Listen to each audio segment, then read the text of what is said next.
Hello, welcome to Jason Millennial. My name is Jason, speaking here in my basement in the great state of Kansas. And yes, I am going live here to talk about a very special day in history. Today is February 9th, 2024, and it's 60 years ago today that the Beatles played on the Ed Sullivan Show for the first time in 1964. So yeah, I thought it was a good day to do this. I've been wanting to do this kind of Beatles celebration thing for a while, and when I found out this last week, I kind of discovered that, oh, wait a minute, February 9th, 2024, we're going on 60 years. That's a big deal. And I was like, this is a good day to do a stream to talk about the Beatles. I mean, as good a day as any. So I was like, yeah, I got to do something about the Beatles. I mean, it's too big of an event to not discuss. Um, yeah, the Beatles coming off weren't big yet in America. They just got started getting big in America. Huge in Britain, huge in Europe. Uh, didn't yet hit number one until I don't know. It was early 1960. This is of course February, so it's early. But I don't know if it was late 1963, whatever.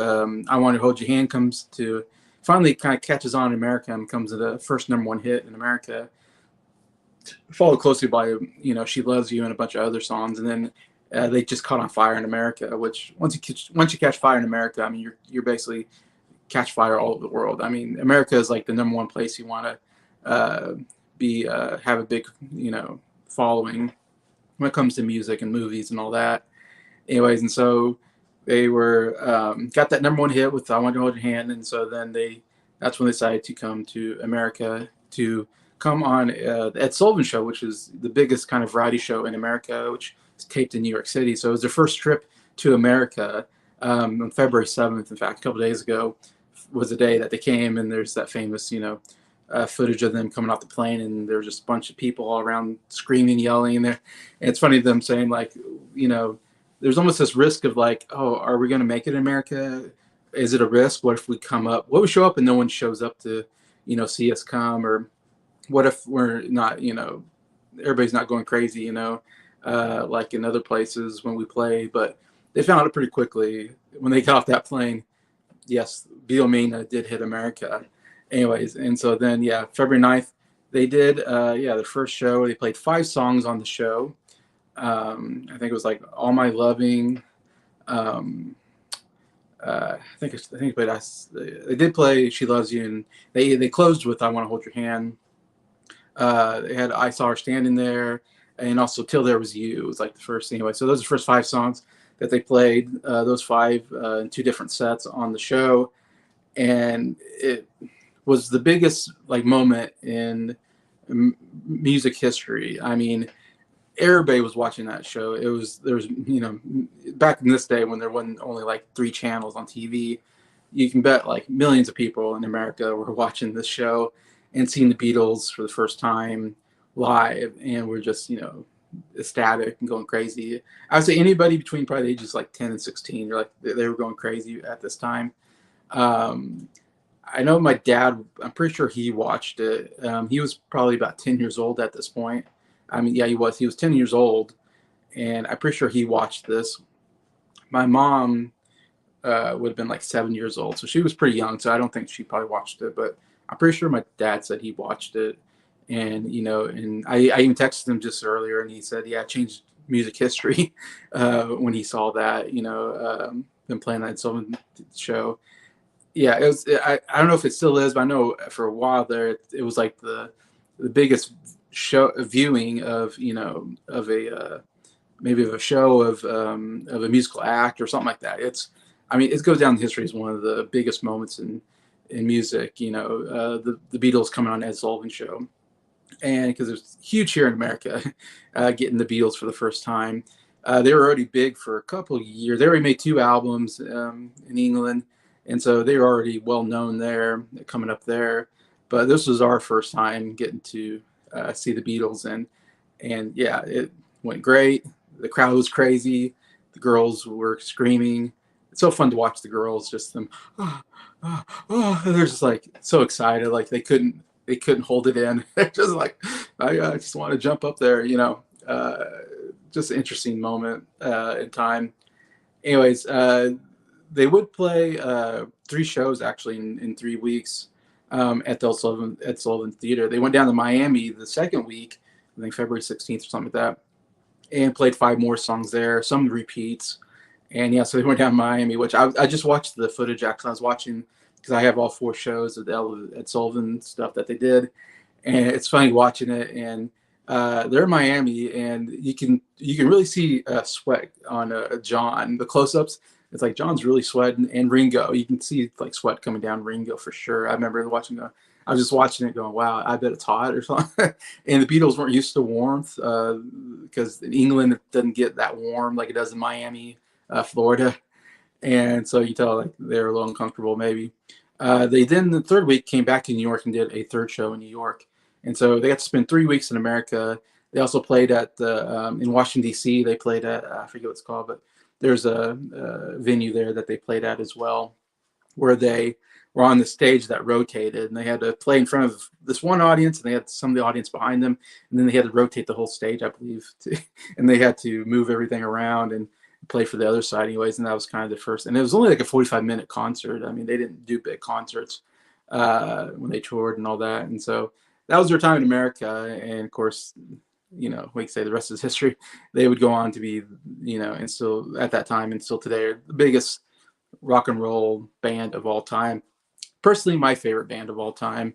And I still love watching them I watched that footage so many times.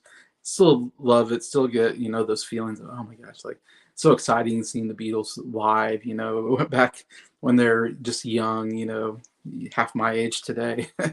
Anyways, but yeah, that's a little bit why I'm doing this live stream. Celebrate that day as a huge day in anybody's life that was loved music at the time. My parents' generation went crazy over it. It's funny, my grandparents couldn't care less about the Beatles, and they didn't care for them at all. Thought they were just probably noisy, and you know the hair was too long. I'm sure they didn't like any of that. But for my parents' generation, that was just a huge moment, changed all their lives. And even for me, I'm the next generation, or a couple generations ago. My sister is I guess Generation X, and I'm a millennial. And even me watching it for the first time, I still got excited and go, "Oh man, this is like something magical is happening here." Um, but yeah, I got a couple comments already before I started. But I got my friend Jacob. Hey, said just want to say hi. Happy 60th anniversary to Beatlemania. Yep. We've been going through the Beatle albums, me, Jacob, along with um, Scott and Nick. I think there was Briar on those two. I can't remember now. A group of us have been going through the Beatles albums. We went to the first 2 albums so far.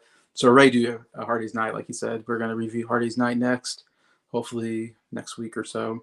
Anyway, so it's fun. Jacob Martin, he knows of the Beatles. He knows their big stuff, but Jacob's never gone through their albums. So it's fun seeing Jacob go through the albums along with us and seeing his reactions to them, and hopefully see his excitement that I've had so many times all those years ago when I first listened to it, and still love it.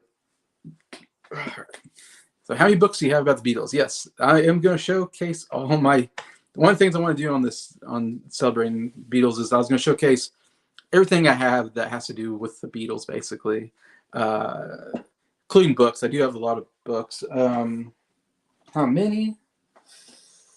I mean, I probably have close to 20 or so books probably about the Beatles and some sorts, or about individuals. When I say Beatles, either Beatles or a solo work, I'm counting in that list as well. But yeah, talk a little bit about my history, I guess, with the Beatles. I've probably talked about it so many times, but I never get tired of talking about it. And my sister, she's in the chat. She can probably maybe respond to some of this. I feel like I was about 10 years old, and my older sister Abby was about 3. She's 3 years older than me, so she would have been about 13 at the time. And I just remember I don't know exactly what happened. Like I said, my sister Abby can explain it better, but I just remember her coming home, and she was just a big Beatles fan all of a sudden. Like we didn't really grow up really talking about the Beatles a lot or listening to Beatles records or music, I should say. Even though my dad was a huge Beatles fan back in the 60s, like I said, my mom was like a semi Beatles fan. I don't think she was as big as my dad, but my dad definitely was a big Beatles fan. And yet, I don't remember my dad really talking about the Beatles that much. You know, of course, I was really young, so maybe I just don't remember things, and we didn't talk about that kind of stuff. And I didn't listen to music like that at that time until, I mean, by the time I was 8 years old, I was starting to listen to some music here and there.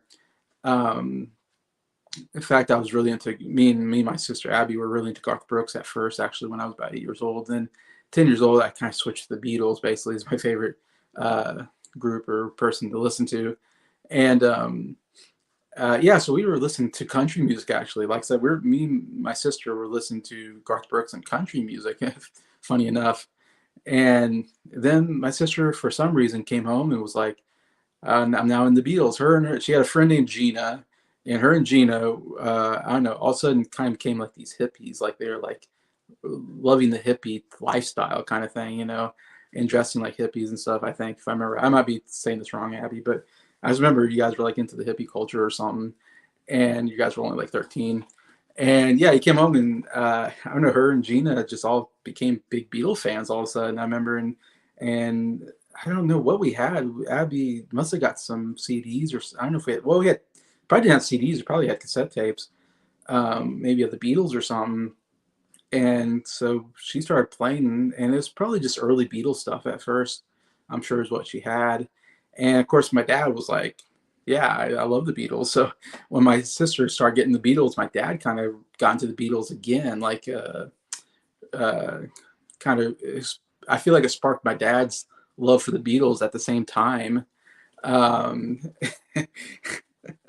let's see. Yep, my hippie name I decided was Moonbeam. A friend said that I shouldn't listen to this song. It was Lady Madonna.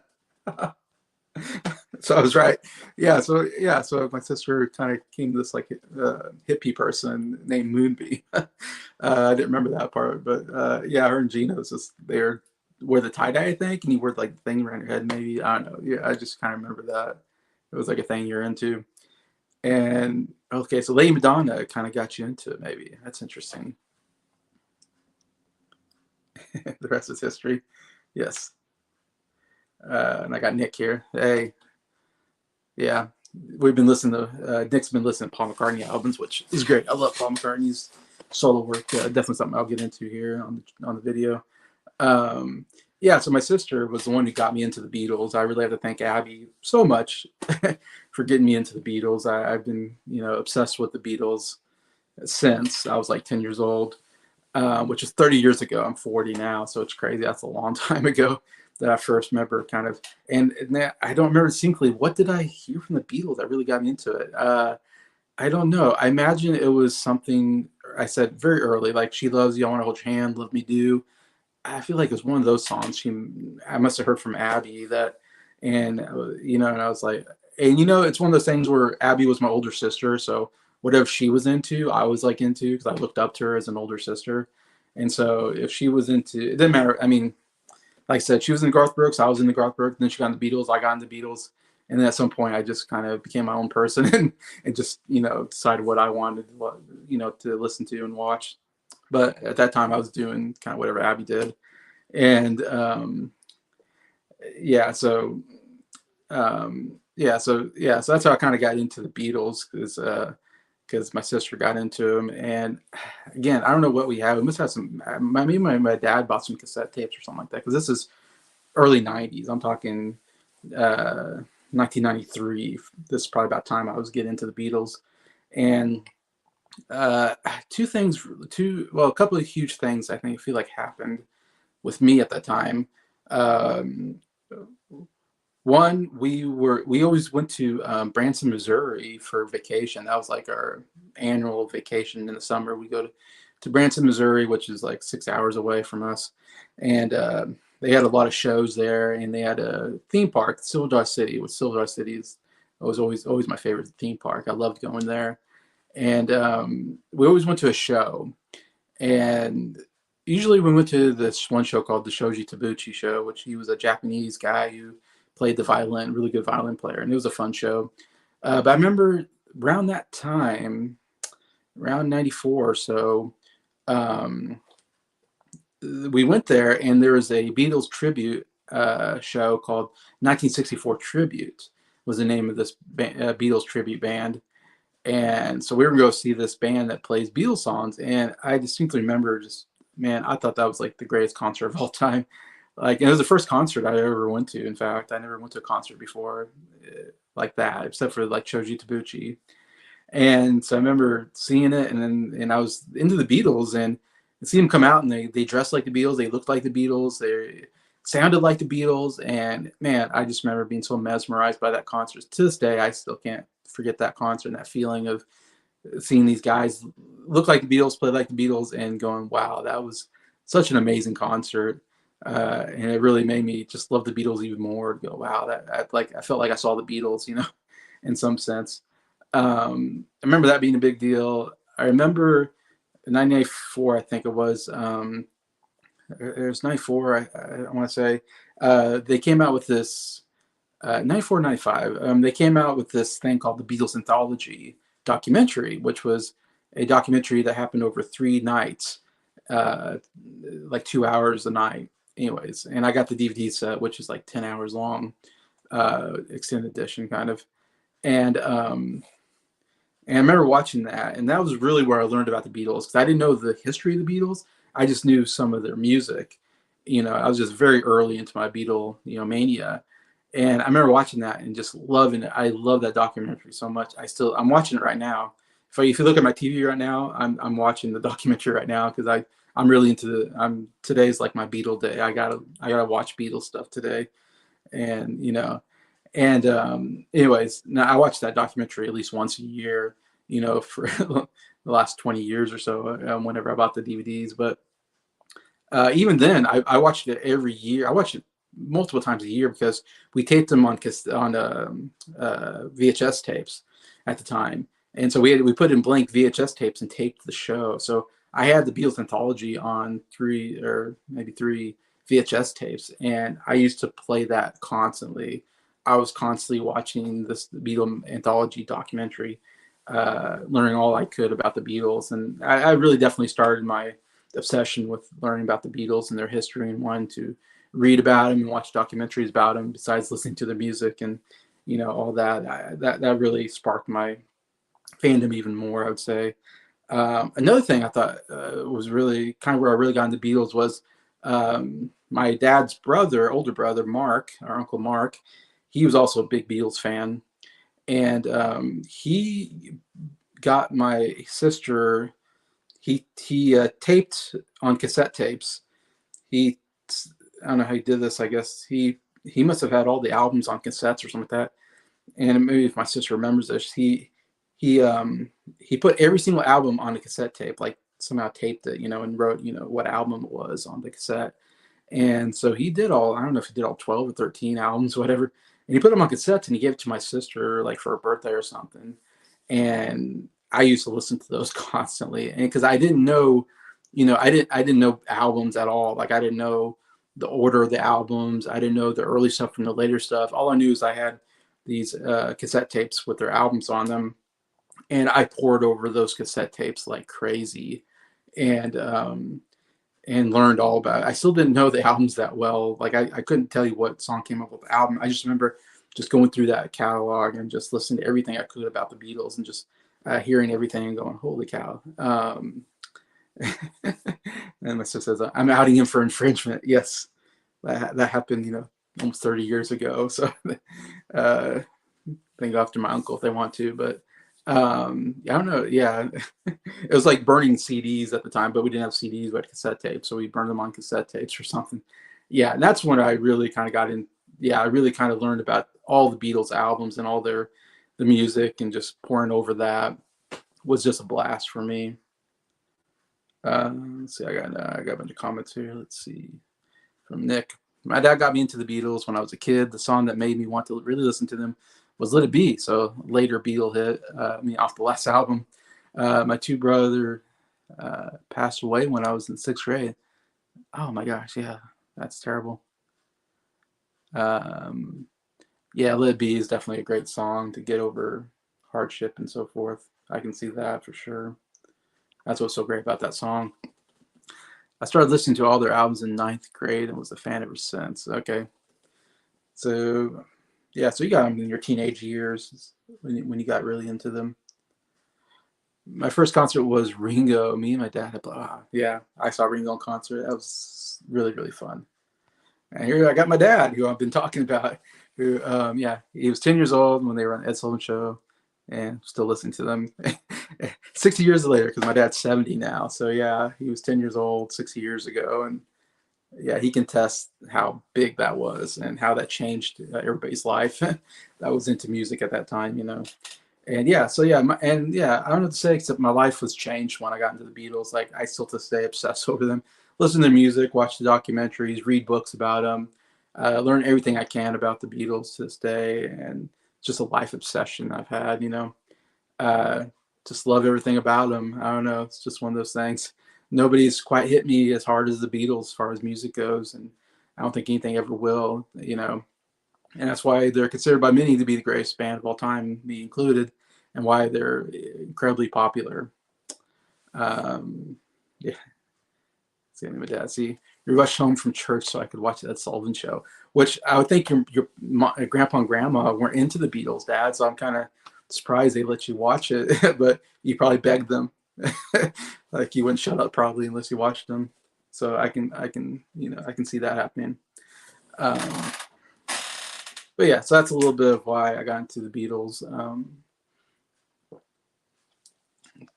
Why I love them so much to this day. It's such a big part of my childhood. Even though it was way after they broke up and everything. I mean, 13 years after they broke up, I was born. So I mean, it was long after they broke up. But still, for me, still absolutely love the Beatles. Yeah, I got to thank you, James, for getting Jason to John Denver. Yeah, my dad got me to John Denver as well. My mom and dad, both big John Denver fans, and now Nick is a John Denver fan. I guess thanks part to that. So that's really cool. No, another great artist.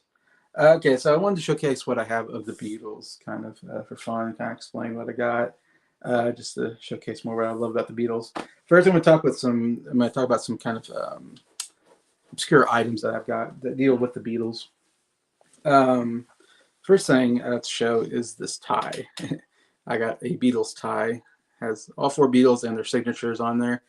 And this tie was given to me by my sister Abby, my older sister. And this is probably the item I have. This is the oldest item I have in my collection, I should say, of Beatles stuff. Because my sister bought this for me when I was in the 8th grade. So I was probably like 13, 14 years old. Um, my sister bought this for me. So I've had it, like I said, 26, 27 years later. I still have it. I never like wear it. Unfortunately, I don't really have occasions to wear it, but like if I could, I would absolutely totally wear that. And my sister bought it for me because when I was in 8th grade and I was on the basketball team, we would have to dress up for away games. Uh, and so we had to wear a tie and a button up shirt and a tie and slacks, nice shoes. Yeah, you had to dress up. So I had to wear a tie, and of course that's the first time I ever worn a tie before in my life. And so my sister bought me this Beatles tie that I got to wear. So that was kind of fun getting to, even at that age, got to show off my Beatle fandom, which nobody else was a Beatles fan that I knew of at school. It's funny, I would talk about the Beatles, and I had nobody to talk to. Like nobody really knew the Beatles. And yeah, so I was like, so if anybody wanted to talk about music, like I was the guy to talk to because I was the only guy who listened to like music from the 60s. Everybody was listening to 90s music because that was the current music of the time. So I was always kind of the music guy at school, kind of the who knew more about like old music. Oh yeah, I already did that one. Sorry. Okay, a couple of shirts I have. Nothing real significant. I mean, one significant one, I guess. The other ones, and two of them are the same kind of design. But I have the Abbey Road shirt, which I don't really wear these because they don't really fit me as well anymore. So unfortunately, don't really wear them. Maybe one day I'll put them back on. The other one I got is another Abbey Road shirt, just slightly different color and everything. Uh, Not because Abbey Road's my favorite album, but because the cover is my favorite Beatles cover. That Abbey Road cover of them uh, walking across Abbey Roads is I really like that cover. And this shirt, significance of it is that I bought this in London when I was in London in 2015. Um, and so this says I crossed Abbey Road, and it says there the what was it, Beatle Coffee Shop from London, England. Um, there's a This was when I went on a Beatles tour. There was a Beatles walking tour that you can go on, and the guy walks you through all the different famous spots and talks about them. And not only that, but he also has a book I'm going to show that he kind of wrote that I bought there. And he has a little shop called the Beatles Coffee Shop, and it's a very small shop, but it has a lot of Beatles, different stuff. Anyway, so after you do the tour, the tour ends at his gift shop basically, so you can buy Beatles stuff from his gift shop. In fact, I might have to take it. I forgot to get my pictures out. I might have to show those. Other thing I got is this Trivia Pursuit Beatles edition, which I can't remember where I got this. I got this a while ago. I want to say like a Barnes and Nobles or something. Of course, I think I saw it there, and I was like, oh, I have to have this. Like, this is like my kind of game. I love trivia games, and of course, Beatles I'm obsessed with. So I know quite a bit about the Beatles. Unfortunately, I don't know anybody really that's a big Beatle fan like me, so I have nobody to play. So it's almost more for just to look at, I guess. I do take out the questions and I posted them on my community page. It's part of the like quiz thing, and people, answer them. So I get to use them in that way. The only time I played it is I played it with my dad and my sister Abby, because they're only two people I know that know as much about the Beatles as I do. And I think I played them, and I think I won. I might be making that up, but I think I won when I played them. But I think it was really close, because all three of us are pretty knowledgeable. In fact,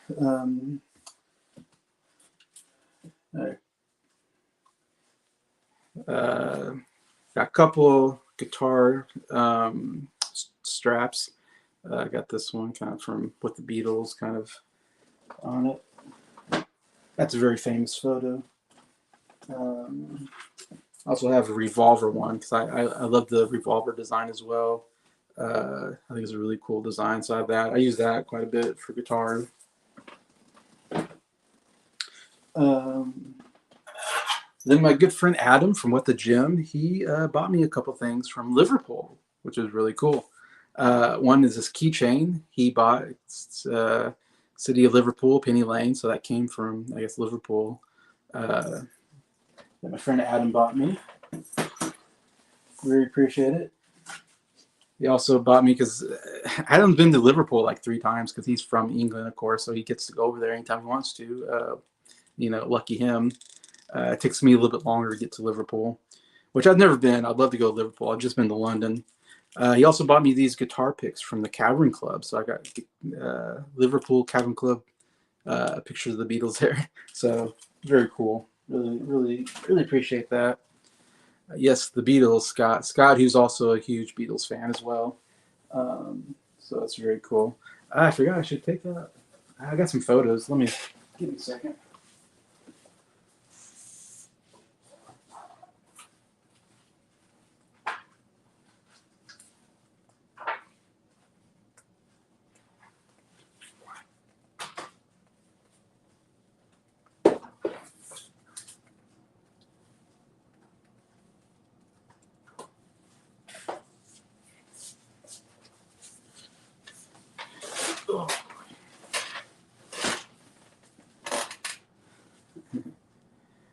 If ever we meet in person, I'll play that game. Might lose.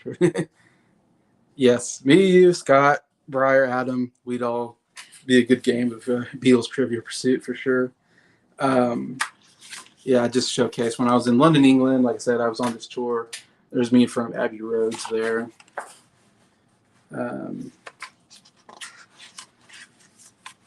Yeah, it's just like Abbey Road pictures. Of course, you got to. I mean, if you go to London, you have to walk across the Abbey Roads. That was one of the things. Like my big bucket list thing was I've always wanted to walk across Abbey Roads, and I was so happy that I got to do it. And there's a picture of me walking across right there. We went on this, like I said, on this Beatles walking tour, and it ends at the area where Abbey Road Studios is at. And I was there with some, of course, a group. One of the guys was from Japan, anyways, and he was by himself, and I was by myself. Of course, if you go there, you'll know this. Everybody's walking across Abbey Roads taking pictures, and it's a working road. So there are cars trying to go across that road, and there's always people trying to, stop and, get a picture taken of them and then walk by. So car people are just absolutely livid that we're just taking up their space, and they're like, I'm just trying to get to work, and we're thinking that I'm, at this very, holy place, of Beatlemania. I'm seeing one of the biggest, one of the most significant places to go, take a picture of, anyways, so the Japanese guy said, hey, I'll take a picture of you walking across if you take a picture of me walking across. So I was like, yeah, let's do it. So yeah, so he took a picture of me walking across, and I didn't stop because I didn't like the idea of, being annoyance to the traffic. I didn't want, cars to be honking at me or something. So so I didn't stop. Actually, just walked and just looked over at him, as you see, and you got a picture of me. Very cool. But yeah, there's Abbey Road Studios there. Kind of somewhat close up of it. You're not supposed to go across this gate, but people did because they wanted to get a closer look. It's funny. I stood there probably for an hour just looking at the building.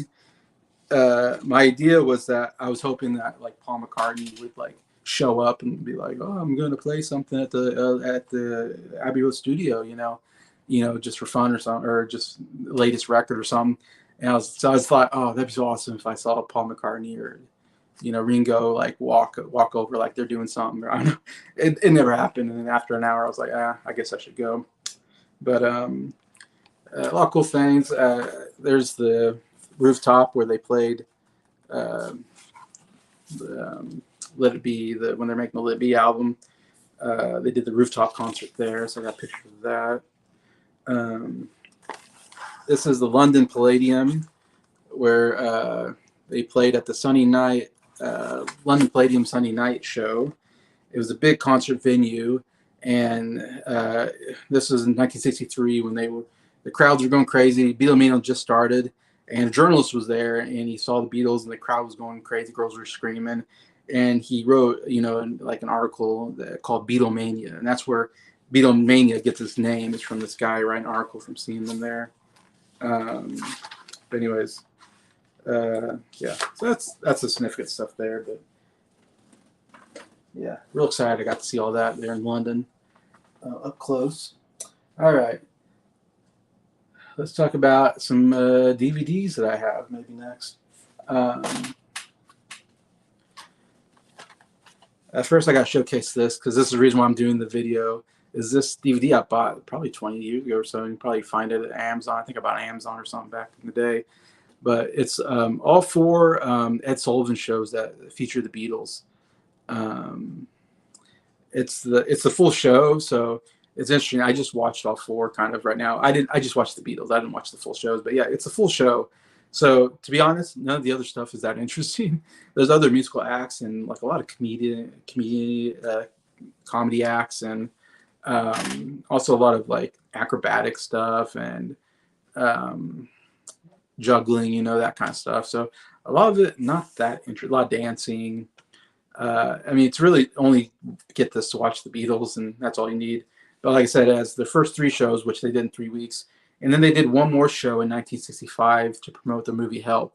So they're on there 4 times. Yeah, so really cool. Like I said, I just watched it today. In fact, every February 9th, I try to get this out and watch it to celebrate the February 9th when they're on the Ed Sullivan show.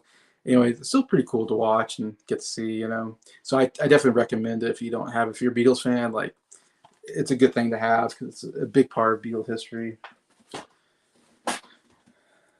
All right, I got 2 of their movies.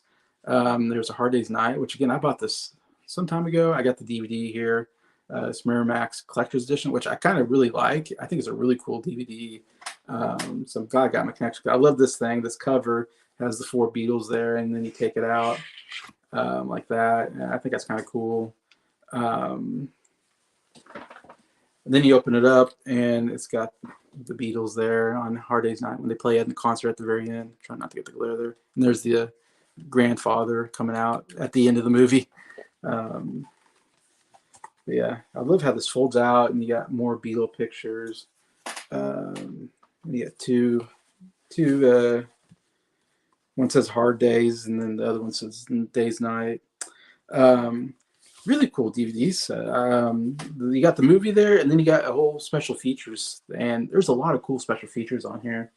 Really worth buying. I do want to get the Criterion Collection at some point. This is the DVD. There's a Criterion Collection Blu-ray. I still would love to get just to have another one. See what else extras they got on there. And then I got their second movie, The Beatles Help, came out in 1965. Again, you got the cool cover there, and there's the opening here. There's the disc two there. What can you say about Help? Hard Day's Night, I would say, is my favorite out of the two. So many iconic moments in it. I remember seeing this when I was a kid too. I remember when I got into Beatles, I had no idea there was they made movies, at first, until I saw that documentary, like I said, the Beatles Anthology, and they talked about it a lot there. And I don't know, my dad maybe got it on VHS tapes at the time, I'm guessing, and he got Hard Days. He got I think I saw all four Beatle movies, like Hard Day's Night, Help, and Yellow Submarine, and Magical Mystery Tour. So we had like them on VHS tape at some point, and of course, and we watched them in order, because I think the first movie I saw was Hard Day's Night. Of course, when I found out the Beatles were in a movie, I was like, "Are you kidding me? Like, this is the greatest thing in the world!" Like, yes, I want to see the Beatles in a movie. I thought that was so cool. And then I remember watching Hard Day's Night for the first time, and I loved it. Like, I was like, "Oh, this is so good." Seeing them play some of those songs, in the movie was great. And I thought it was really funny. I thought it was a really funny movie. I thought the dialogues were funny, and the Beatles were really hamming it up. And I thought the Beatles were really good in it. Like I said, it's a really silly, funny movie with some great Beatle tunes, of course, off of the Hard Day's Night. Of course, again, that's turning 60 years old as well. The album. As an adult watching Hard Day's Night again, I would say it's a little too silly at times, and not all the jokes work. Some of them do, some of them don't. I still think John is really good in the movie. Like, he really hams it up really well and all that. And there's not much plot to it, but you don't really need plot. You really just need the Beatles being silly and playing Beatles tunes, and that's all you need. And they have that there. So still, it's a fun watch. Help is a little different, because it is trying to have more of a plot to it than the first one. They're playing themselves, but there's a whole silly plot of this cult that's trying to sacrifice Ringo, because he has the sacrificial ring on, and so they're trying to capture him to kill him, and the Beatles are trying to stop that, whatever. And they're traveling, and it's cool that they travel to different places all over the world. That's kind of a fun part of the movie. But the movie, again, I loved the movie when I was a kid. I remember the first time seeing Help too, and I think I probably was a bigger fan of Help because it was sillier than Hard Day's Night, and it was very funny, and there's actually some pretty funny moments still. I think some clever moments. Richard Lester directed both of them, who directed a lot of comedy stuff, I think, at that time. But Richard Lester, directed both movies. And rewatching as an adult, Help is really kind of a terrible movie in that the plot is stupid, the acting's not very good, a lot of comedy does not work. It's just over the top silly. But I still have some nostalgia for the movie. That's why I still own it, and I watch it every once in a while, just because I loved it as a kid. And still, it's fun to see the Beatles, and there's some great Beatles songs in here as well. So it's still worth watching just for the Beatles songs and just kind of having fun with it. I remember maybe 10 years ago, they played this at this theater nearby in Wichita, where I grew up. And I went and saw it on the big screen, and that was such a blast, because it was a screen full of Beatle fans. Of course, we're all Beatle fans, and we're watching Help, and we're all just having a fun time. And I remember that being really cool. Anyways, but yeah, to me, those two you need to watch: Hard Day's Night and Help. I don't have Yellow Submarine. I don't have Magical Mystery Tour, and I think they're both like really terrible movies. I haven't seen either one in a long time, but my memory was the last time I saw them, I thought, wow, these are really terrible. They're not almost not watchable in my sense. Maybe I need to rewatch them again, I guess, and give a different opinion. But in my feeling, like Hard Day's Night Help are really good Beatle movies that any Beatles fan should own. I would. I don't think I care about the other stuff. In fact, I wish they would have made more movies. I would have. I would have saw more movies if they saw if they made them. Yeah, Hard Day's Night. I think that's everybody's favorite. Usually, is Hard Day's Night. I prefer Help the soundtrack. Yeah, me too. Help soundtrack is amazing. Yellow Submarine is my favorite Beatles movie. Okay, so it's your favorite. Interesting. Okay. Yeah, I can't say I'm a fan. Especially when you learn the Beatles didn't even do their own voiceovers. They had actors doing Beatle impressions. So it feels like Beatles weren't even that involved. Again, you have the Beatles soundtrack, so you can't argue with that. It's always going to be good with that.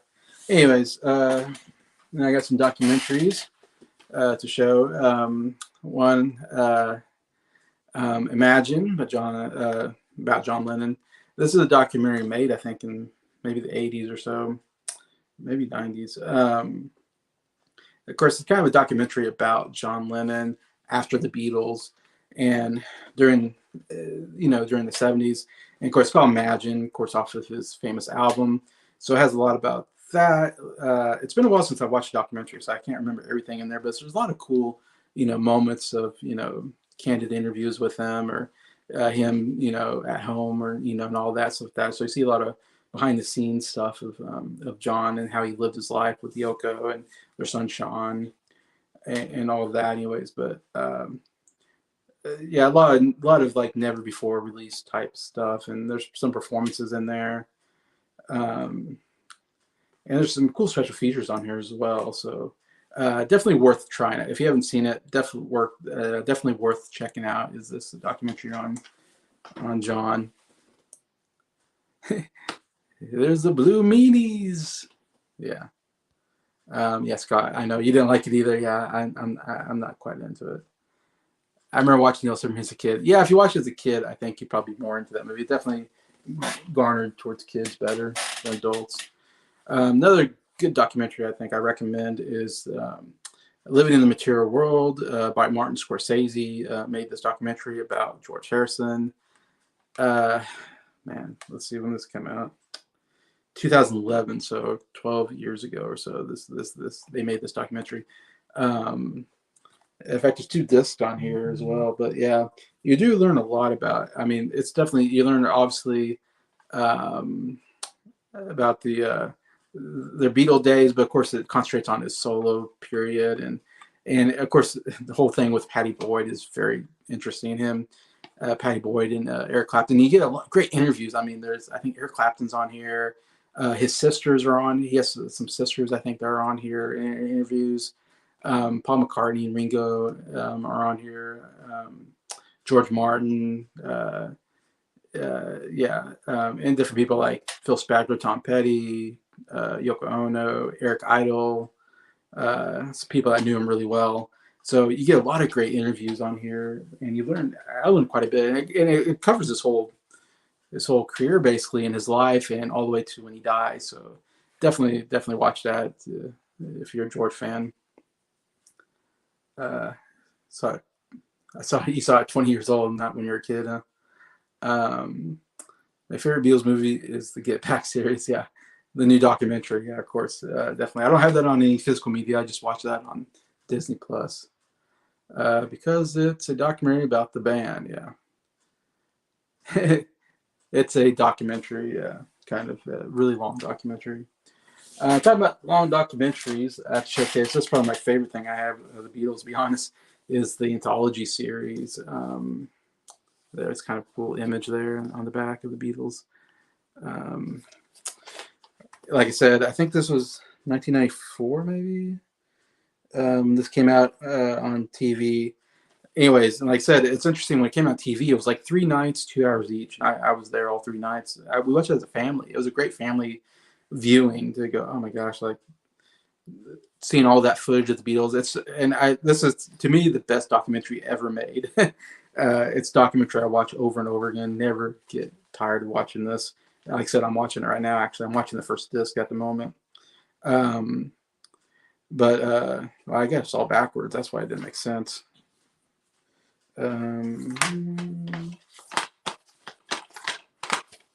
Okay, so that should spell out Beetle or something like that on the sides there, and have the picture there. But anyways, what I love about this documentary is, well, like I said, what's interesting about this is 8 discs, 8 discs, and they're all about hour 15 minutes per disc. So you're talking, like I said, 10 hours or so of footage of the Beatles. Of course, they have the interviews with 3 of the living Beatles. And what's so cool is how they were able to find audio of John Lennon talking about, different whatever Beatle thing they're talking about at the time. And they're able to splice his audio into it. So it sounds like, or it looks like, um, he is, being interviewed for the movie as well, even though, of course, he passed away, unfortunately, 14 years or so before this documentary was made. He was the only Beatle that wasn't around at that time, of course. And but the way they do it, it feels like John is there speaking about the Beatles with everybody. So I thought they did such an amazing job editing the documentary and showcasing John as well. And of course, the footage is absolutely incredible. And there's so many. The thing about the Beatles is it's very hard to find Beatle footage of them playing songs a lot of times because of the copyrights, and they're very heavily copyrighted. Like you can't play in the music. If you do, you have to spend a lot of money, like movies and documentaries like that. You have to pay the money to be able to showcase them. So what makes this maybe the greatest Beatle documentary is still to me, because I've seen other documentaries and they're not quite as good as this one, because this one you get to see a lot of full performances, them in concert, at the Ed Sullivan show, at Shea Stadium, at whatever. They really showcase a lot of these concert footages that you wouldn't get anywhere else because of how much money it costs. Anyway, so it's really cool. You got the interviews, you got the footage, and you really get the whole Beatles story. Just absolutely incredible stuff here. I absolutely love it.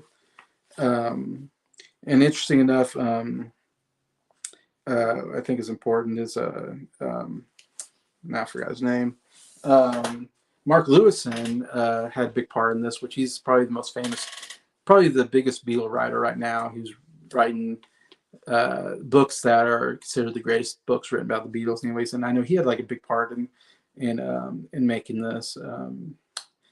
Yeah, anyways, I don't know what to say. So yeah, if you're a Beatles fan, you have to have this. This is a must for a Beatles fan.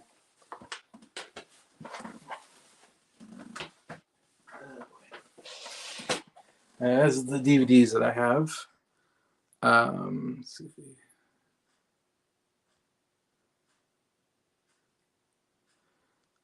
see. I've never seen it. I need to. Okay. One of the stuff that I've showed, I guess you haven't seen it. If you allow guess, I'll show you my first ever Beatles vinyl I ever bought, and the one my dad bought on the Beatles album that made me a Beatles fan for life. Cool. Yeah. We'll see once I get through everything. Maybe I can get some guests on. I need to buy that anthology series. Yes, you have to buy it. Hopefully you've seen it, Scott, because it's absolutely amazing stuff, in my opinion.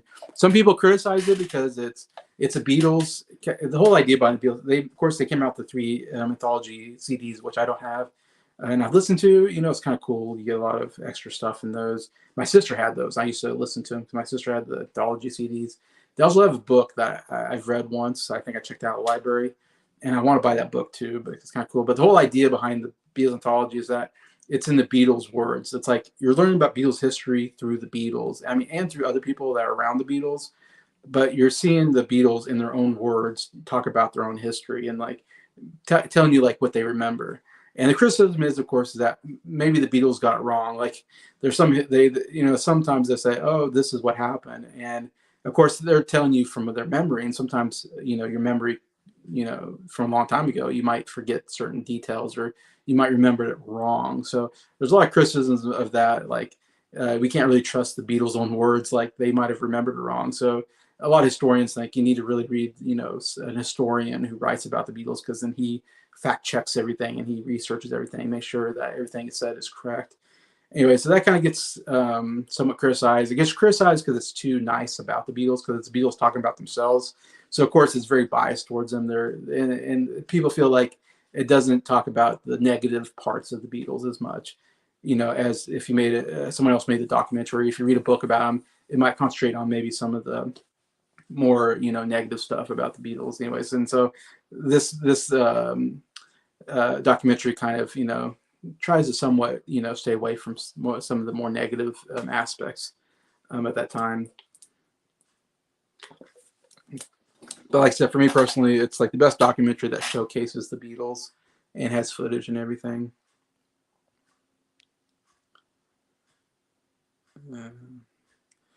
I need to buy the anthology. Yeah, okay.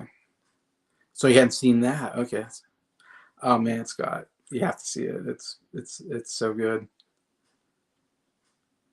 The VHS set, yeah. Who knows better than the actual person? Right, and that's the idea, is that if you're learning from someone who lived it and was there, you're hoping you're getting some accuracy from what they're telling you. But who knows what's right or wrong? You just take their word for it. Anyways, but let me get to some music. Of course, that's a showcase. Well, we talk about the Beatles, we talk about their music, right? And I don't have everything. Of course, my collection, still working on my collection, Beatle collection here. But of course, I was happy to buy a record player a year and a half ago or so. And of course, first thing I did is I wanted to get some Beatle vinyl and get to play. I mean, it's something really cool about playing Beatles vinyl on a record player and be like, wow, this is like what they did in the 60s, this is how you listen to music. And so it's definitely been really cool collecting music this way. Uh, yes, the Beatles made music. They weren't just actors. Uh, okay, yes. Let me get through my stuff, and I'll definitely see if I can do that. I know there's a way to get people on. Of course, you have to start with the Beatles, Please Please Me, the very first album. I love because they had two big hits at the time. Please Please Me, the #1 hit in the UK, and then Love Me Do. So you had Please Please Me with Love Me Do and other songs. So at least if you got this record, you go, oh, it has Please Please Me, Love Me Do. I'll buy it for that. And hopefully the other stuff is good. Luckily, it is. You get a lot of great stuff. Like I saw her standing there, Twist and Shout, P.S. I Love You. Yeah, some And I Go to Him. Some good. It's of course, 6 covers, 8 originals, but still a very excellent album, I think. Very good out of the gate album for them. I do not have With the Beatles, so I have to skip that, unfortunately. I need to get that at some point, obviously. Um, Playing Beatles on records hits differently. Yeah, I agree. I think it's cool, really cool to hear on records. Showcase, that was the UK album, of course. Please Please Me. We didn't get that in the US. I do have one US album that I bought recently at a used vinyl store called Something New, The Beatles. So it's really cool. And I played it, and it played on my record player. I mean, it does have some scratches and stuff, so it's not perfect, but I don't care. It's cool just to own this. And they go, wow, I got an American, album. And it has a lot of songs from the Hard Day's Night album. So this was made somewhere around the time, I think it's made right before Hard Day's Night. Basically, it doesn't have all the songs, but it has a lot of songs on there from the album. Still really cool, some good stuff there. Which goes to Hard Day's Night, the UK version, which me and Scott and Nick and Jacob will be talking about this album fairly soon. This is our next album that we're going to be talking about, so really excited to talk about this. Really, really great album. Their third album, UK album, the first album to have all Lennon McCartney songs and no covers, which is amazing. They have some good covers. The original stuff is the best stuff, though. You really want to get those originals. So, of course, A Hard Day's Night and Can't Buy Me Love were the 2 #1 singles here in America, I believe. So those 2 are huge, but I mean, it's a great album. I Love Her, If I Fell are just some of my favorite songs of all time. But it has a lot of great music on there. Definitely love that album.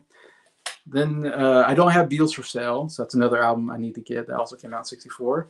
Then I got Help that came out in '65, which was also a movie. This is, of course, the UK version of Help.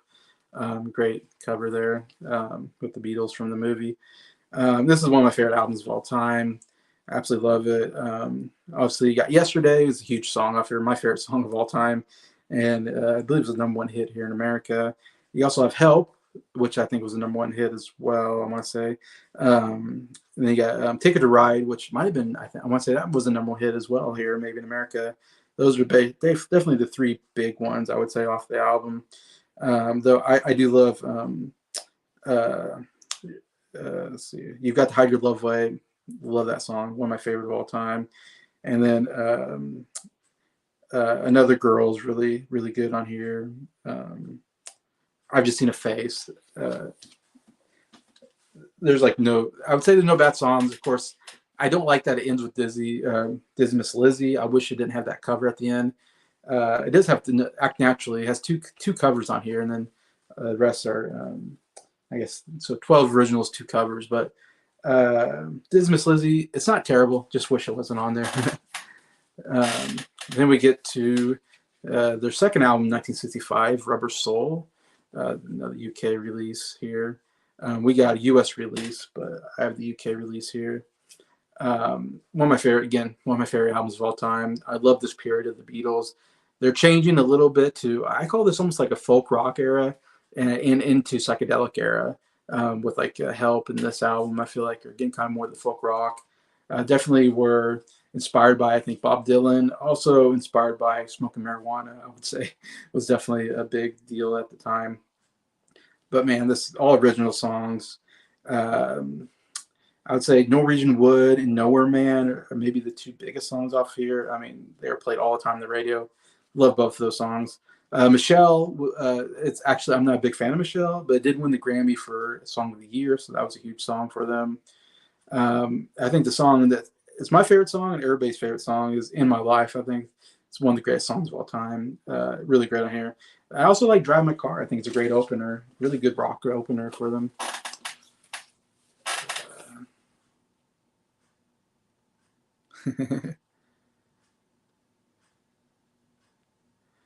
Yeah, easily 9 out of 10. Yeah. These are all 9 out of 10, 10 out of 10 albums for me. Yeah. First, we got to go down to the Bayou. Yep. We're going to do some CCR next week. And then the next week, we're going to do Hard Day's Night. Yeah, you don't need Beatles for sale. Yeah, you would say that. I need to complete the collection, though. Get Beatles for sale. Yesterday's a much better closer. So I so agree. That should have been the closer, not Dizzy Miss Lizzy. Act Naturally fits perfectly for Ringo. Act Naturally is great. I think, yeah, Ringo, it's one of Ringo's best songs, in my opinion. So now Help is my favorite Beatles album. I rate it 9.75. Yeah, close to 10 for you. It's, yeah, one of my favorite all time. See, Highway 61, Rubber Soul, Pet Sounds, Sgt. Pepper, and then every other album. So, okay, so that's like your top 4. Cool, or something like that. The chain of album inspiration. Awesome. Yeah, okay, so you're saying, yeah, Highway 61 was the Bob Dylan, and then Rubber Soul. Yeah, so Rubber Soul inspired the Beach Boys to do Pet Sounds, and Pet Sounds inspired the Beatles to do Sgt. Pepper's, and then Sgt. Pepper's inspired Brian Wilson to go crazy, basically, and have mental breakdown, unfortunately. So my Beatles favorite album is 1709. Yeah, that's a good album. If you don't know, that's an album that Scott made up. It has a lot of good songs on it. I want to give Help a 10 out of 10, but Dizzy Miss Lizzy, yeah, I can see that. Unfortunately, I overlooked that song, even though, yeah, I wish it wasn't on there. All right, then we get to their 6th album, 1966, Revolver. Now we got the psychedelic era. This is kind of the first psychedelic album, and I guess I've said this before, but this is my favorite Beatles album. I absolutely love Revolver. Every song is just amazing on here. Obviously, Yellow Submarine. I think that was even the #1 hit off of here. Interesting song for Ringo. I think Eleanor Rigby is my favorite song off here, and probably one of their most well-known songs off of here. Obviously, Taxman. I know Nick. That's like one of Nick's favorite songs on Revolver. Probably his favorite song on Revolver. Taxman's amazing George song to begin the album. But I mean, I'm Only Sleeping is so good. Here, There, and Everywhere is one of the best love songs ever made, I think. She Said, great rock song. And Your Working Scene, very underrated, so good. For No One, a haunting, beautiful song. Then Tomorrow Never Knows, probably the most psychedelic song ever written. Like that song still amazes me to this day. Uh, Everything changed, yeah. They're saying I want to hold your hand. No, we got away from the I want to hold your hand. We're dealing with uh, we're starting to take, I don't know if we're starting to take LSD at this point, but the drugs are getting a little bit harder. We're starting to do more psychedelic stuff.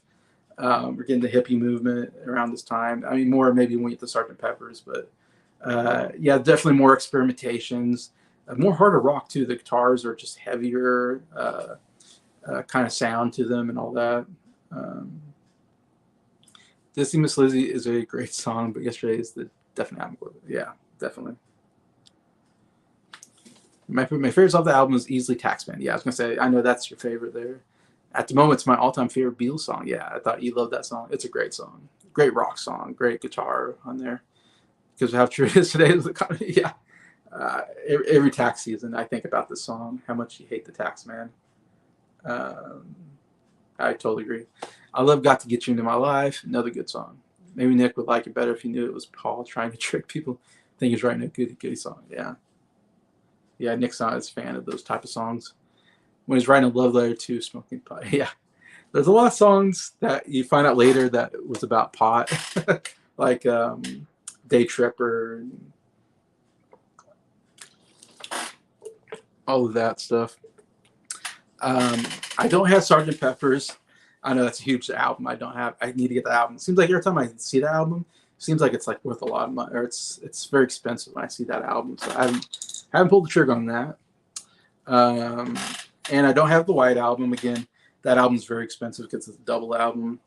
But I do have a Magical Mystery Tour, which is actually I guess counts as a U.S. album. So I guess I have two U.S. albums in my list in my collection. This is the first one I got, which was a movie as well. I love you got the walrus and the Eggman there. Really cool, I think, album cover. Very psychedelic. Definitely in the psychedelic era. I mean, I'm the Walrus is definitely psychedelic. But yeah, I love this album. I think it's an underrated album. The thing is, you got the side one with all the movie songs, and then side two is all the singles that weren't on albums, which seems to be like cheating, but I'm all for it because the second side is just phenomenal. Because you got Hello Goodbye, which was the number one hit for them. You got Strawberry Fields Forever and Penny Lane, the greatest like double A side single they ever came out with, which I don't think those went number one either. Those went like number two, crazy enough. But both absolutely amazing songs. Baby You're a Rich Man, very underrated. And then you end with All You Need Is Love, which might have been a number one single, which was this huge thing they did on live TV. Great song. But yeah, side two, so cool with all those singles. And side one's still great, with I'm the Walrus and The Fool on a Hill are some of my favorites. So not a good movie, but really good album, in my opinion. Yes. Strawberry Fields, one of the greats. You know what the song's about? You just can't. What can I do? What can I be? Cannabis.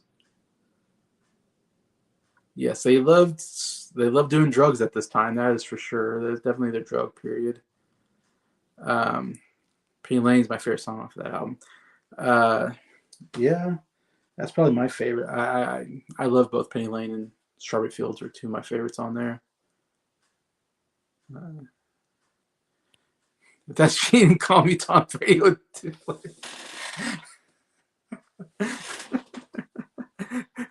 Call me Tom Brady. Yeah, that's a good one.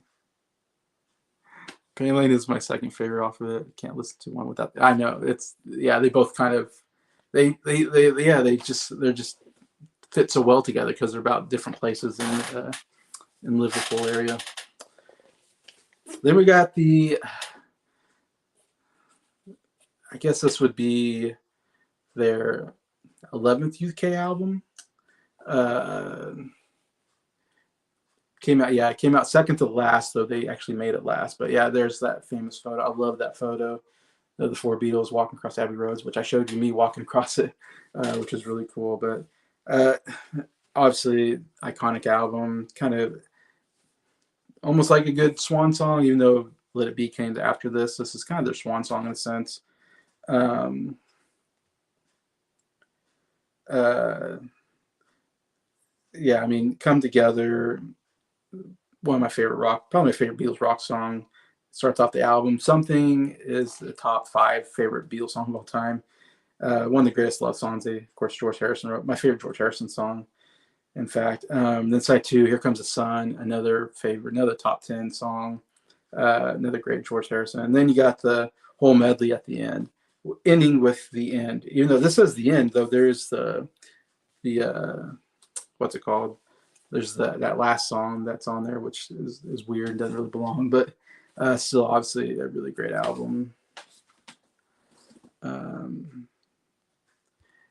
Yeah, I don't have the White Album. That's one I need to get at some point. Something is my second favorite Beatles song. Okay, cool. Yeah, it's up there. It's like maybe number 5 or so, 6 on my list. And then the last Beatles albums I got is their last one that came out, Let It Be. Another absolutely underrated album. A lot of people don't have this album very high on their list, but I love this album. It's the last one they put out, though they were making it and they made the documentary and everything. And of course, we got the Get Back documentary. That's kind of off of that as well. But man, it has Let It Be, one of the greatest songs of all time. Like, and then you have Long Winding Road, which people criticize because the Phil Spector put too much orchestra in it. But I love the orchestra. I think the orchestra makes it better. So I'm all for. I actually kind of like Phil Spector, what he did on this album, in my opinion. But Long and Winding Road is another top 10 song for me, along with Let It Be. And then you got Two of Us, another absolutely amazing song. And Across the Universe, another really great song. I think Dig a Pony is very underrated. I think it's a really good song. I Mean Mine's really underrated. That's a great song too. And then you end with Get Back, which is actually a really good rock song to end the album. Yeah, this is just absolutely amazing. It has some of my favorite songs on it.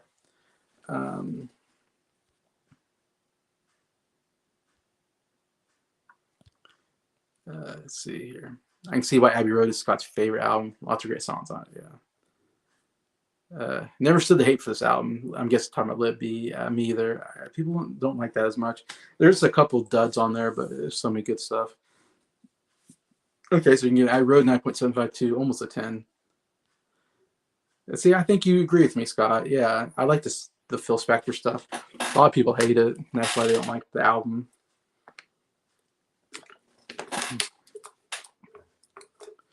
I got 2 solo albums on vinyl from the Beatles, solos after the Beatles, and I have John Lennon's Imagine, my favorite John Lennon album. I bought this for my birthday, actually my 40th birthday this last year, because I really wanted this in my collection. Plastic Ono Band's really good as well. I need to get that, and I need to go through more of his discography, see what else I need to get from him. Obviously, Imagine is a great song off the album. Jealous Guy is my favorite song here. It's my favorite John Lennon song, actually. How is an amazing song. Love How. How Do You Sleep it's crazy, but it's actually kind of a good rock song. It's hard to see what songs are on here. I have to remember them. We were talking about this earlier, but yeah. There's a couple songs I don't like on here. Oh My Love is great. Yeah, there's enough just absolutely amazing songs. I love this album. And then I got one Paul McCartney album, which is my favorite Paul McCartney album, and that is Band on the Run, which again, I bought this on my 40th birthday as well. I had to have these 2 albums in my collection. And this is one of my favorite. This is like a top 10 favorite album of all time. Love that. Great cover photo as well. Every song is just amazing on here. Obviously, Band on the Run is one of my favorite Paul McCartney songs. Jet is amazing. Great. 1985, great piano piece. A lot of great harmonies there. Again, this doesn't have the songs, I don't think. Let's see. Yeah, Bluebird's so good. It's another great acoustic guitar song. Let Me Roll It, great rock song. Yeah, Mamunia, No Words. I mean, love this album.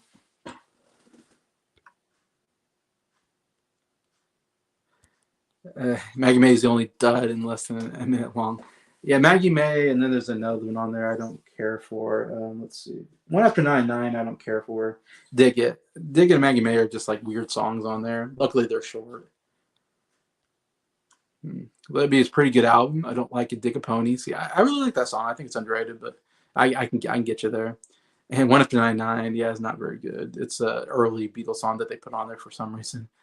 Yeah, throwaway songs and Get Back is one of the weakest hits. Okay, yeah, because that might have been number one hit as well.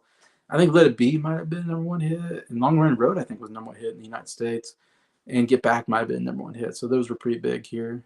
Don't Let Me Down is way better, rating 8.75 out of 10.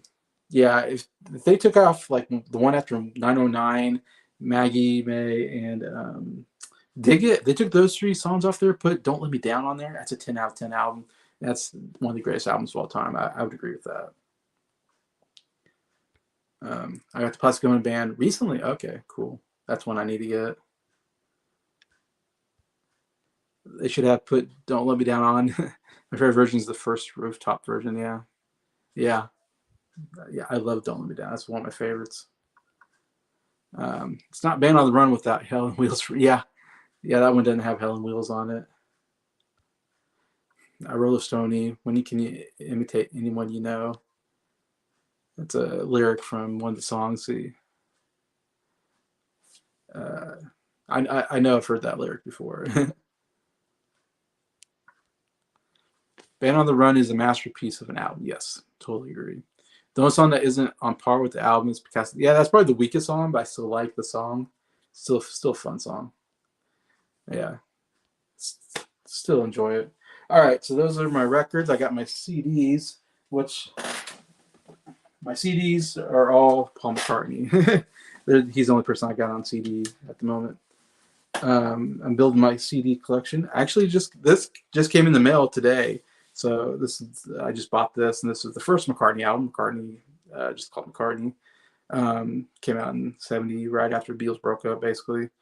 Um, I think a really good album. It's actually one of my favorite out of this because you have Maybe I'm Amazed, which is one of his greatest songs of all time. Great love song. Love that song. But Junk is so good. It's a short, but it's a great acoustic number. I love that song. Man, We Was Lonely, Every Night, Teddy Boy. I mean, some really good stuff here. There's some instrumentals that probably don't need to be on there, but still, I think a very solid album. Then I just got this last week, actually, Ram. So I'm glad I got that. I know that's one of his most famous albums that are pretty high on people's lists. It's okay. It's not one of my favorite, actually. But it does have Uncle Albert, Admiral Halsey. It's a great song on here. Too Many People, so good. I really like Heart of the Country, and then the closer, Backseat of My Car, I think is actually a really good closer. So there's some really good stuff over there as well. That's their second album. That's the second album. It's called Paul and Linda McCartney. Um, yeah, Junk is amazing. Yeah, I love Junk. Then I got Venus and Mars, which this was given to me by Adam from What the Gym. This is an album that he bought for me, so very happy. It has one of my favorite songs. Let's see. Listen to What the Man Said is the big song on here, and it's one of my favorite Paul McCartney songs. It is so good. I know Nick really likes Magneto and Titanium Man. Pretty good stuff here. It's not one of my favorites, but yeah, it definitely has some good stuff on there. Then it's one of my favorite Paul McCartney albums. This is Tug of War, and I know Nick really likes this album as well. He's been listening to Paul McCartney stuff, and he's got this on record. But I listened to this recently. Man, this is such a good album. I almost say it's underrated, but Here Today, the song written about John Lennon's death. Such a heartbreaking song. Somebody Who Cares is so good. Wanderlust, maybe my favorite song on here. Wanderlust is really, really good, like really underrated song. And then it ends with Ebony Ivory, which I think is actually a really good song, really good duet with Stevie Wonder. And there's a cool picture inside there. Anyways, I love this album. The cover is really cool too. Really, really good album. Next is another favorite album of mine. That is Pipes of Peace, which came right afterwards. Very underrated album. This gets a lot of hate, and people put it down pretty low on their list of Paul McCartney albums, but I think it's fantastic. I was talking with Nick about it, and Nick said that people say that it's kind of like throwaway songs that didn't make it on the Tug of War album, which, like, the only true part of that is that uh, this album does have songs that he wrote during the Tug of War time when he was writing Tug of War, the album. Songs that didn't make it on there did make it on here, but still amazing songs. I mean, he just had a lot of good songs, I guess, left over. He has two with Michael Jackson, which are actually pretty good. Say, Say, Say being one of them. The Other Me is a really, really good song. I'm trying to see what the song's on here. The Man's another Michael Jackson duet. I think is really good. So Bad is really good. Average Person, I think, is really good. Through Our Love is an amazing song. No one talks about that song. That is an amazing love song. Through Our Love is one of my favorite Paul McCartney songs, to be honest.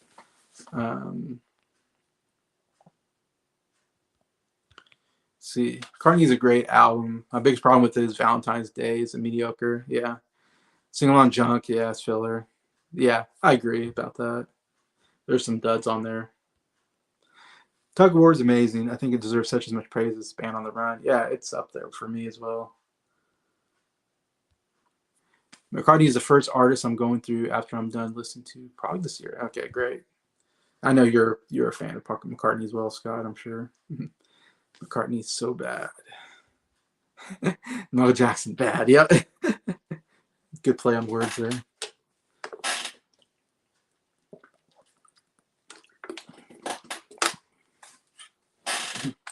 All right, next I got Flowers in the Dirt, which I haven't listened to this recently, so I can't say a lot of this album. I need to re-listen to it. This is actually given to me by Rob from Rob Secure Music.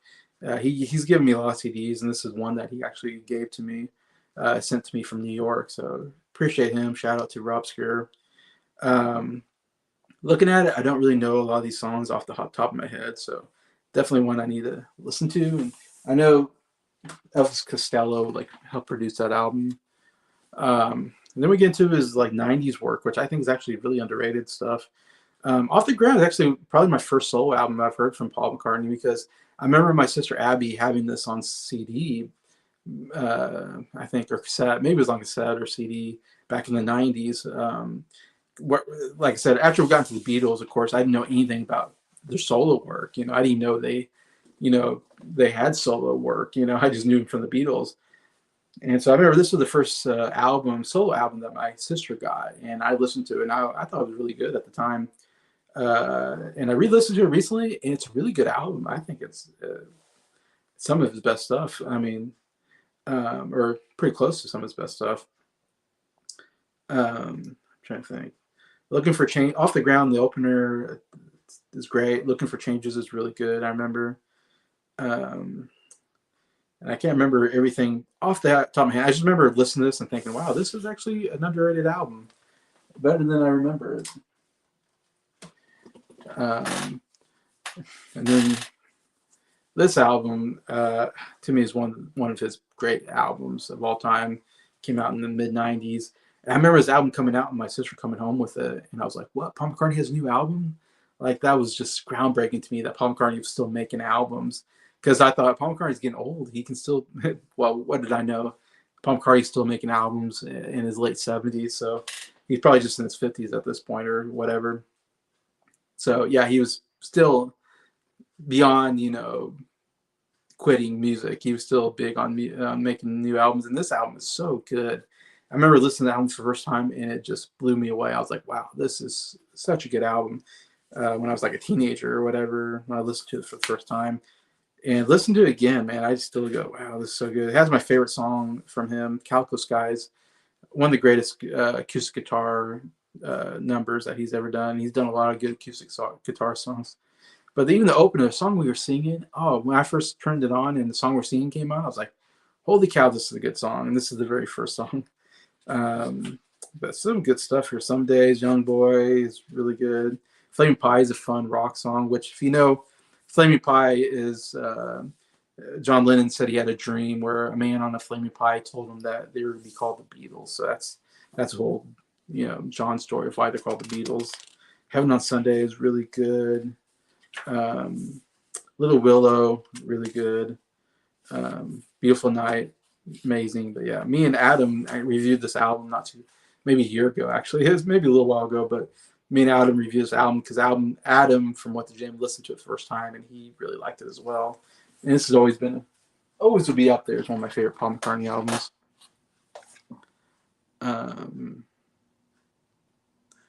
Yeah, Father's Dirt is great. Yeah, I need to listen to that. I currently have London Town and Venus and Mars, but you're selling them on eBay. Okay. I need London Town is one I need. I listened to half that album. It's really good. That's good. Yeah, you're starting to listen to his later stuff now. See, this is the next one. I always forget what's it called. Driving Rain, which is like a double album. I think it's got a lot of songs on it. It's got 15 songs on it. This is not one I really listened to a lot and never been one of my favorites. This was also given to me by Rob from Rob Scur Music. Also gave me this album from Paul. Anyways, and I listened to it. Actually, not bad. Not one of my favorites, but still got some pretty good stuff in it. Better than I thought it was going to be.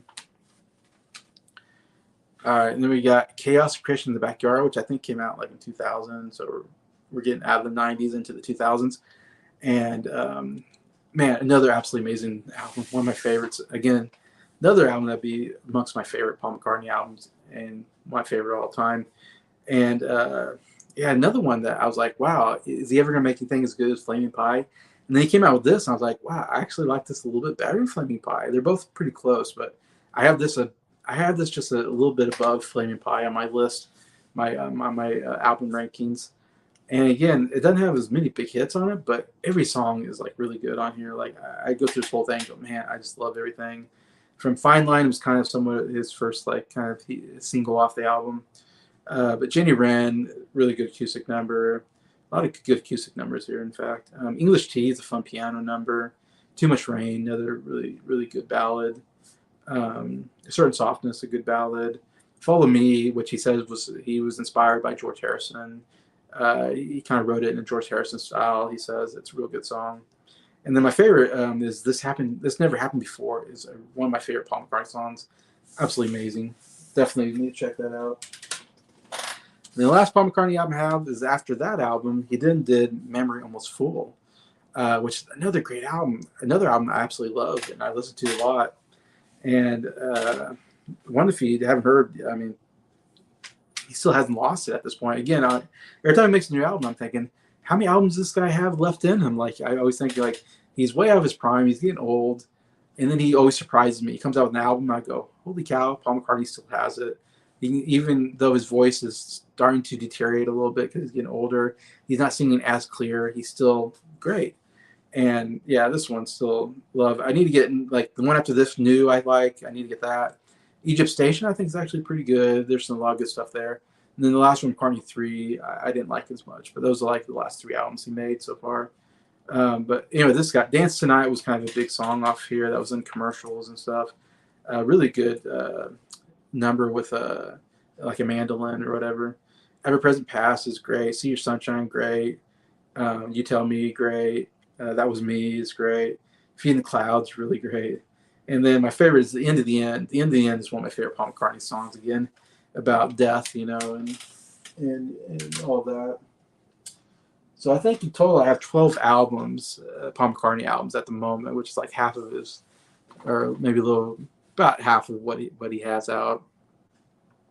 So I still have more Paul McCartney albums to get. I want to get his whole all his discography.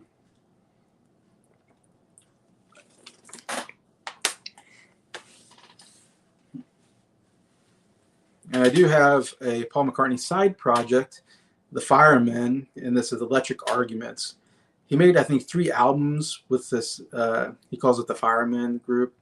And I haven't listened to this album yet. This is another one that was given to me by Rob from Rob Screw Music, and I plan on listening to it eventually. But I know it's different. Uh, that's why it's not a Paul McCartney album. It's a Fireman album because it's just a little bit different than solo work. So I'm not sure what to expect of it. We'll see. But anyways, I have to listen to that at some point.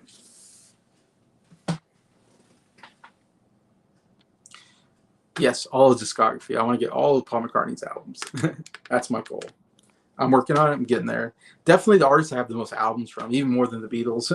Of course, he has more albums. So anyway, so what I got left is my books. I want to kind of go over, kind of recommend maybe some books if you like to read it. If anybody's a reader out there, like to read the books. There's so many Beatles books. I mean, uh, Beatles may be one of the subject matters most written about. It feels like in history. There's hundreds of Beatles books. So I got just a little small collection of them. And there's more Beatles books I want to get. Well, first I was gonna maybe go through. I got a biography of all four Beatles. I thought that was important having my collection. I definitely wanted to read about each individual, and have that here. So for Ringo, I have this book called With a Little Help by Michael Seth Starr. No relations to Ringo Starr, but his last name is Starr, the guy who wrote the book. And it's not one of my bigger books. It's actually, amongst the biographies, it's actually not that big. But Ringo, I haven't found a lot of books about him. That's why when I saw this, I got it because I was like, I just haven't found that many biographies on Ringo compared to, especially John and Paul. There's a lot of biographies written about them, I feel like. It's interesting. Of course, he wrote this. The guy who wrote this book, he didn't have permission exactly from like Ringo. Like he didn't interview Ringo for the book, but he interviewed people that knew Ringo and knew information, of course, and he's got a lot of stuff in there. So it's interesting. He even wrote a part where Ringo writes that, hey, this guy's writing this book, but it's not authorized by me, anyways. But still, again, if someone knows a better Ringo book, I guess I'm all for it. This is the best one I could find on Amazon.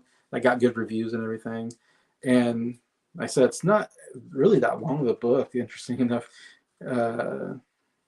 looks like it's less than 400 pages, so not a real long book for him, but still, got some interesting information about his growing up, also, obviously, and then his, all the stuff that happened after the Beatles, his solo projects, which I don't know that much about, so I need to get into his solo stuff at some point, and his marriages, and he had a period where he had some problems with alcohol. It talks about that.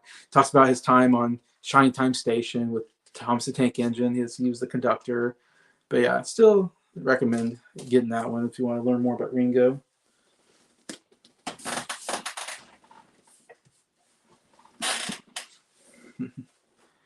This is the one about George Harrison. Again, I haven't found like a lot of George Harrison books. There might be more out there that I don't know, but this is one that got good reviews on Amazon. So I bought this again. I bought this like 10 years ago, most of these books. But it's called Behind the Locked Door by Graham Thompson. It's another one it's a little bit longer than the Ringo book. In fact, this one's just a little over 400 pages, so not real long, but got a lot of good stuff there. Learned a lot about George, and his growing up. I definitely learned so much about George because I feel like I don't know as much about George as I do about John and Paul. And the only thing I would say, like the book, you definitely get this feeling that George was somewhat bitter about the Beatles, which is unfortunate. I think he has a lot of resentment towards like Paul, especially, and that they didn't let him like write as many songs and have his own songs, of course. And I think that's why when he got away, he had so many songs to, All Things Must Pass was a double album because he had so much songs that just never got out there because it was hard to compete against Lennon and McCartney, the greatest songwriting duo of all time.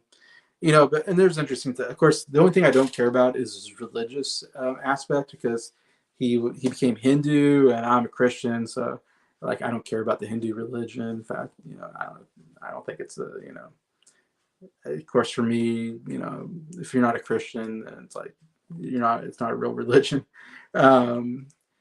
So I don't care about all that stuff, and so I hate all the stuff about Hinduism and stuff. It's like I don't care about that, and that he got into that. It's so weird because he grew up his family was Catholic, but then he, at like a young age, just kind of didn't care about Christianity and kind of went away from it at a young age and stopped going to church, all that. And then later on, he took up Hinduism as kind of religion, and the whole period where he was playing the sitar. And it's like who cares about the sitar, George? Just give us some good music, rock and roll, pop music, So much interesting stuff. Of course, his relationship with Patty Boyd is just bizarre. His best friend Eric Clapton taking his wife away, and all that. But then his second wife, he was married to until he died. So he had a good second marriage, I think. Um, and all his solo work and a lot of stuff I didn't know about him. Interesting. He was a very big spender, which I didn't realize. He had a huge, like a castle mansion thing that cost a lot of money. I mean, he spent a lot of money. And cars, he loved fast cars, which I didn't know. He had a lot of like Ferraris and stuff like that. Like he loved the rich lifestyle, even though he was Hindu, and Hindus are like all about, especially the Hare Krishna people, all about not owning a lot of possessions. It's not about owning possessions, and so he was this big Hindu guy, but yet he loved material possessions, and he wasn't always faithful with his wife either, and that's kind of going against his religion. So he was kind of this guy that had like, oh, I'm really religious, but at the same time, I do a lot of non-religious things. So it was very interesting. But yeah, definitely a book to check out.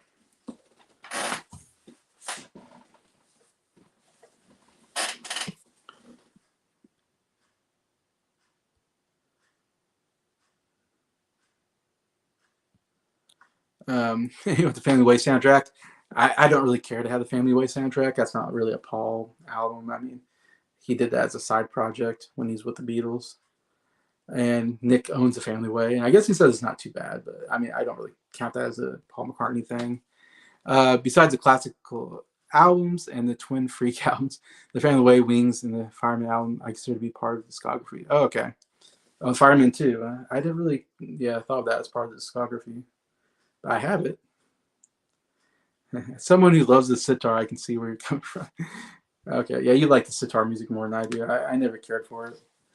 Then I got Paul McCartney. I mean, my favorite Beatle in the sense that he had a great solo career that went a long ways, more than the other three, in a sense, and he had more hits than anybody. So obviously, I'm a big McCartney. Plus, he wrote like "Yesterday" and "Let It Be," some of my favorite Beatles songs. So definitely a huge Paul McCartney fan. Right after the Beatles, like the next person I'm a huge fan of is Paul McCartney. So I definitely loved getting this and reading about him. Loved reading biographies about him, especially. And it feels like there's needs, but it's funny. There's all these biographies, but yeah, of course, Paul McCartney's still alive. He's still making music. Stuff still happening with him. So it feels like it's not really until after he dies that we're going to get like a really good, concise biography of him. But for right now, this is you got some good stuff here. This gets a lot of criticism. This is just called The Life, but it got good reviews on Amazon, and it was a big seller when it came out. So I needed a Paul McCartney biography, so I bought it. But the author, Philip Norman, he's really well known for writing music biographies, and especially the Beatles. He wrote a Beatles biography a while ago, and that's what kind of put his name, I think, out there, put his name on the map as like a great, music author. And the thing is, he's not a fan of Paul McCartney, and you kind of see it in his writing. And when he wrote about the Beatles, he definitely gave Paul McCartney the short end of the stick and praised John more and said some stuff. So yeah, I know people really criticize this book because like, why do I want to read a book by Philip Norman who's not a Paul McCartney fan and always doesn't really give him much credit. But I don't know. It's overall I think a good biography as far as I can tell. Like I thought it was pretty good. It's hard because every time I read a biography, there's always some critics that are out there going, "Oh, this biography is not accurate. It had these inaccuracies in it." So I guess I come away going, every biography I read is probably going to be inaccurate, but it's most accurate I'm going to get probably to the truth, at this time. So I don't bother with critics on that kind of stuff. Like I said, it sold well, and it was a bestseller, and all that. So I don't know. Still a pretty lengthy book. It's 800. It's over 800 pages. So like I said, twice as long as like twice as long as George and Ringo's biographies. There seems to be more to say about Paul McCartney. So still, I think pretty good. There's other Paul McCartney biographies though, so this isn't only one to get. It's the one I have at the moment, and I feel like if I have one Paul McCartney biography, I don't know if I need another one, and I'm okay with that one. Let's see, besides Ringo, I would never want to meet any of the Beatles. Interesting. See, I think Ringo sometimes is a jerk too, though. He's had some jerky moments. I'd love to meet Paul personally. Ringo would be cool too, though, but I wouldn't argue with either one. Most artists I listen to are either jerks or just horrible people. They always like separate the music from it. Yeah. Um, uh, well, John was a huge jerk. I mean, he'd be a hard person to get along with.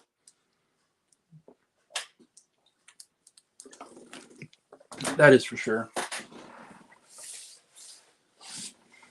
Then, of course, we got John Lennon, and this is Philip Norman again. So I got two books by Philip Norman. I think he recently wrote a book about George Harrison, in fact. And it's funny. I've heard Philip Norman in interviews about, because he wrote this biography on John. That's kind of this big one because he was a big John fan. So this was a really good biography, I think, on John Lennon. Again, another Phil Norman. He wrote a lot of books. So I've read a book by about Buddy Holly that he wrote, and he's written some other ones. So he's a big writer on music. So he's a big name as far as writing about music biographies. Anyways, probably one of the top guys as far as biographies go. Though, like I said, he gets some criticism. Um, but yeah, what was I gonna say about this? Uh, I lost my train of thought. Um, yeah, I should say about Paul McCartney. The only thing I don't like about the Paul McCartney biography is that there's a whole section about his divorce with Heather. I think her name's Heather, his second wife after Linda, and they had this really terrible divorce. And she said a lot of horrible stuff about Paul, and it was an ugly thing. And I just don't care about that whole period about Paul and that wife and the divorce thing that happened. Like, I'm not interested in, and there's like a whole chapter about that divorce, and I just kind of skip over that because I'm like, I just don't care about that whole thing that happened there with him. That, it kind of sucked. But anyways, but yeah, uh, again, a lot of books probably. Oh, I was gonna say about George Harrison. Yeah, so he wrote a book about George Harrison, which I was kind of surprised. I saw him in an interview say that someone asked him, because he did a John book and he did a Paul book. And I think he was asked, "Are you going to do one about like George Harrison?" And at the time he said, "I don't think I will." And he kind of said like George Harrison just seems like a very bitter person, and I don't think he'd be very fun to write about, is what Philip Norman said. So it sounded like at the time like he was not interested in writing a George Harrison biography. But I'm pretty sure he came out with a George Harrison biography just recently. So I guess he changed his mind on that, decided to write about George. Maybe he wanted the money. You got to have money. If you don't know that, it's like kind of a funny meme that we like to talk about in our group. Anyways, but yeah, I think overall a pretty good biography of him. Again, it's over 800 pages, so there's a lot of stuff here. I mean, to me, 800 pages, that's a big book. So you definitely get a lot of information. Of course, about his childhood. He had such a tragic childhood. A lot of interesting stuff, though, about his childhood I didn't know about that I learned from this book. So definitely cool to check out, to learn all that. Learn about what happened to his dad. I didn't know a lot of stuff happened to his dad afterwards. And they actually met when he was an adult, which I didn't realize, but they never had a relationship together. Of course, he talks about his mom. His relationship with his mom is great. Great stuff there. Obviously, with the Beatles and after Beatles with Yoko Ono and all this stuff. Yeah, definitely learned a lot from this book. I recommend it.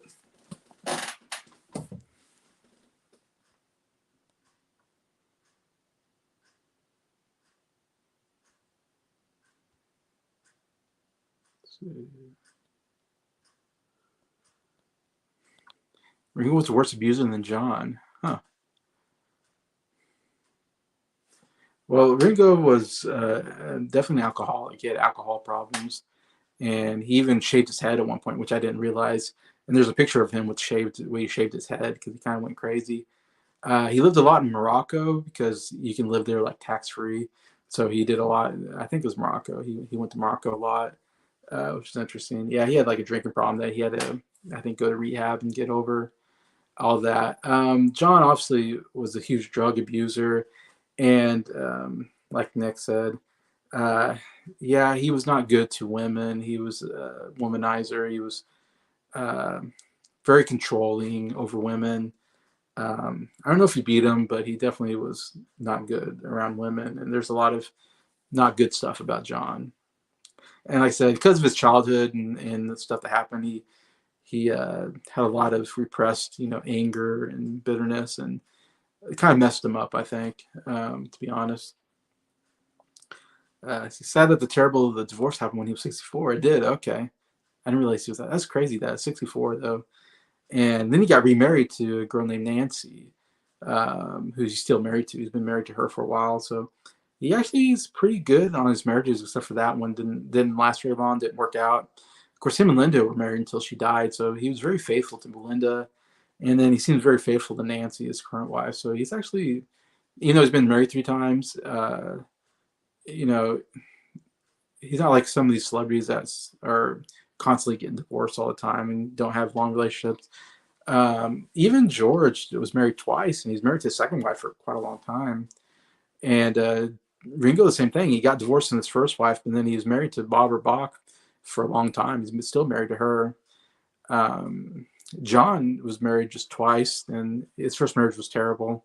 And then he married Yoko and stayed married to her until he died. So, and they didn't have a great relationship all the time either. Even my younger brother thought it was weird that John Lennon was a guy who would rant about peace and love. But yeah, he's another one that was very contradicting himself, because he was all about peace and love after the Beatles.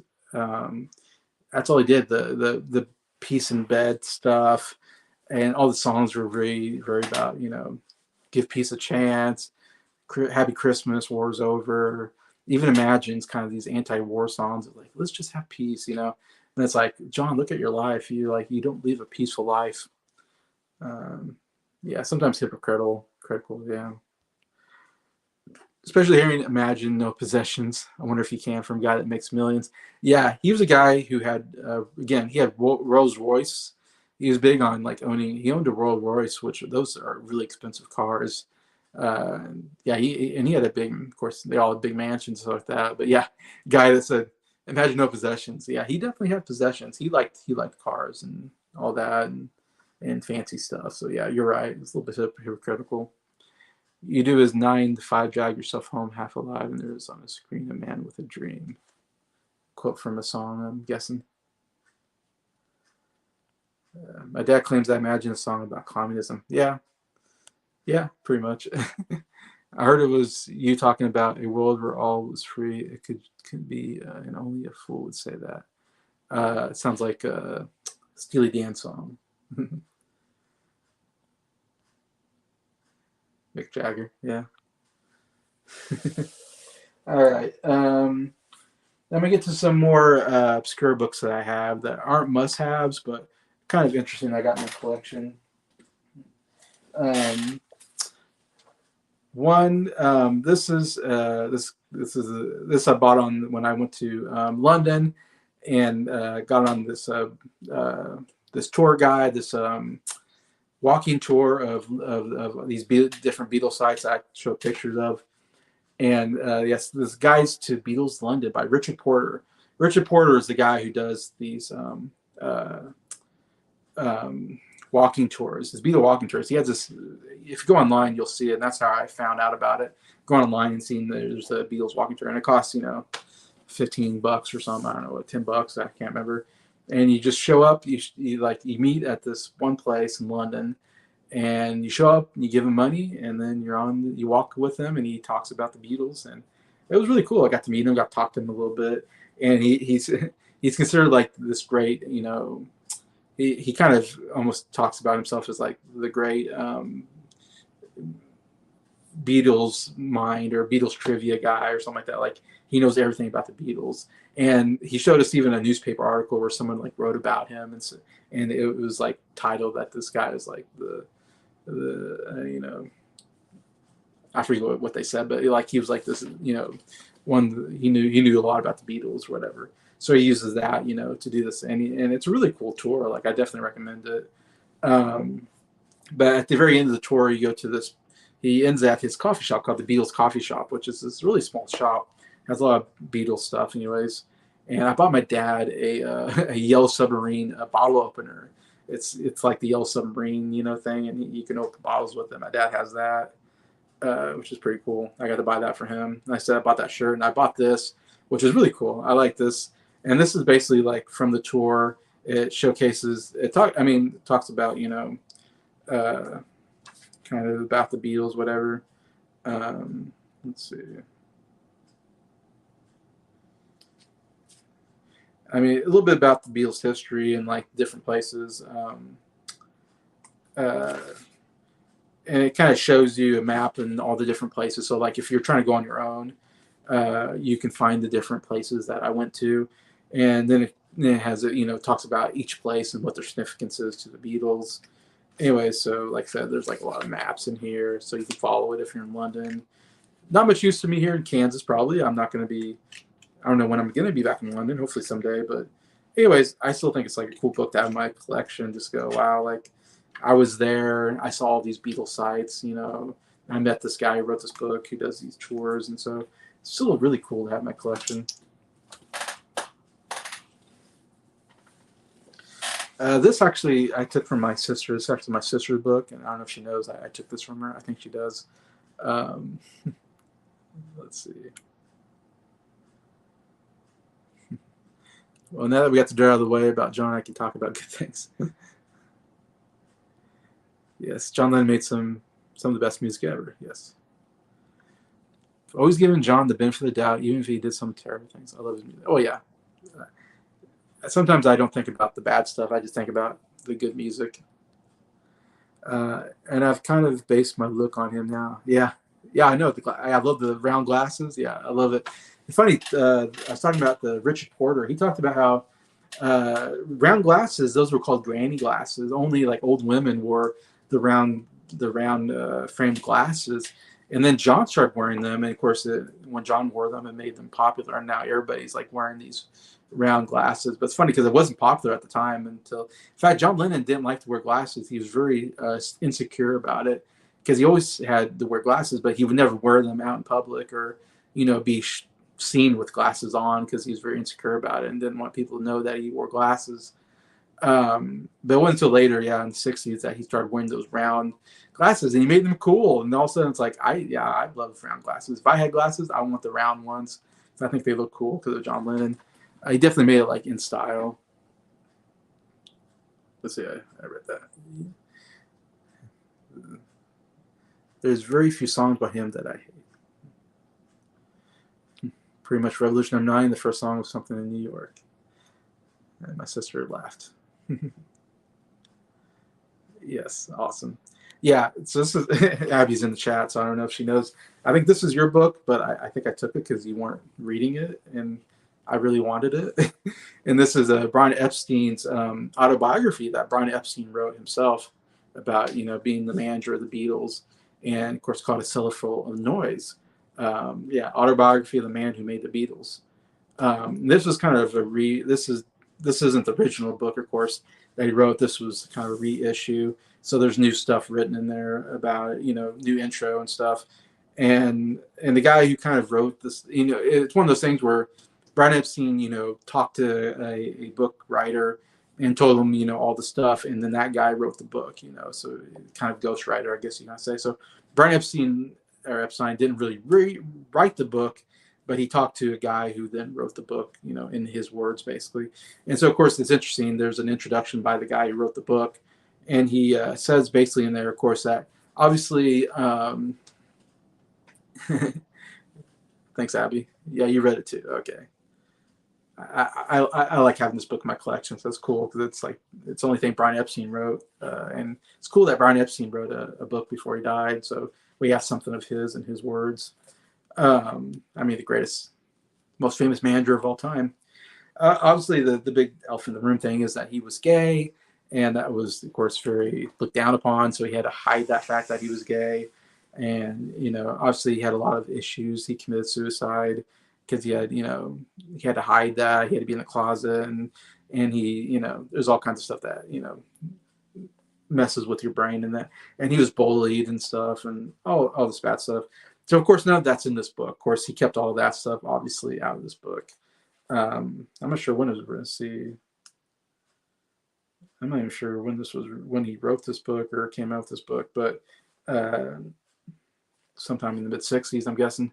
Um, so of course, when he would talk to this guy about the book, of course, he said, "I don't want to talk about being gay. I want that to be off limits." So of course, that's not mentioned in here, which makes sense. He didn't want that out at the time. Of course, we know more about that now, looking back. But still, it's a pretty good. It's not very long. It's just a little over 200 pages, so it's a short book, but still kind of cool to hear his words. And he talks about meeting the Beatles. He talks about his growing up a little bit. And he talks about owning his parents owned this furniture shop or something like that, and he ran the record store that they had, I guess, that was connected to it. And he talks about how he has a very successful record store. He had two of them actually. He opened the second one because his first one was actually doing very well, and he's very successful, really good business mind. And of course, talks about how he met the Beatles through the record store. The people wanting to hear their single and all this. My Bonnie, one of the My Bonnie Over the Ocean song. Anyways, and then he talks about his with the Beatles, and he talks about the individual Beatles and his relationship with them. So I think still it's kind of a cool book to go over. Brian Epstein was what kept them together after he died. Yeah, when he died, that was a big hit for them because he definitely needed a good manager. Every band needs a good manager, for sure. Let me drink some water here.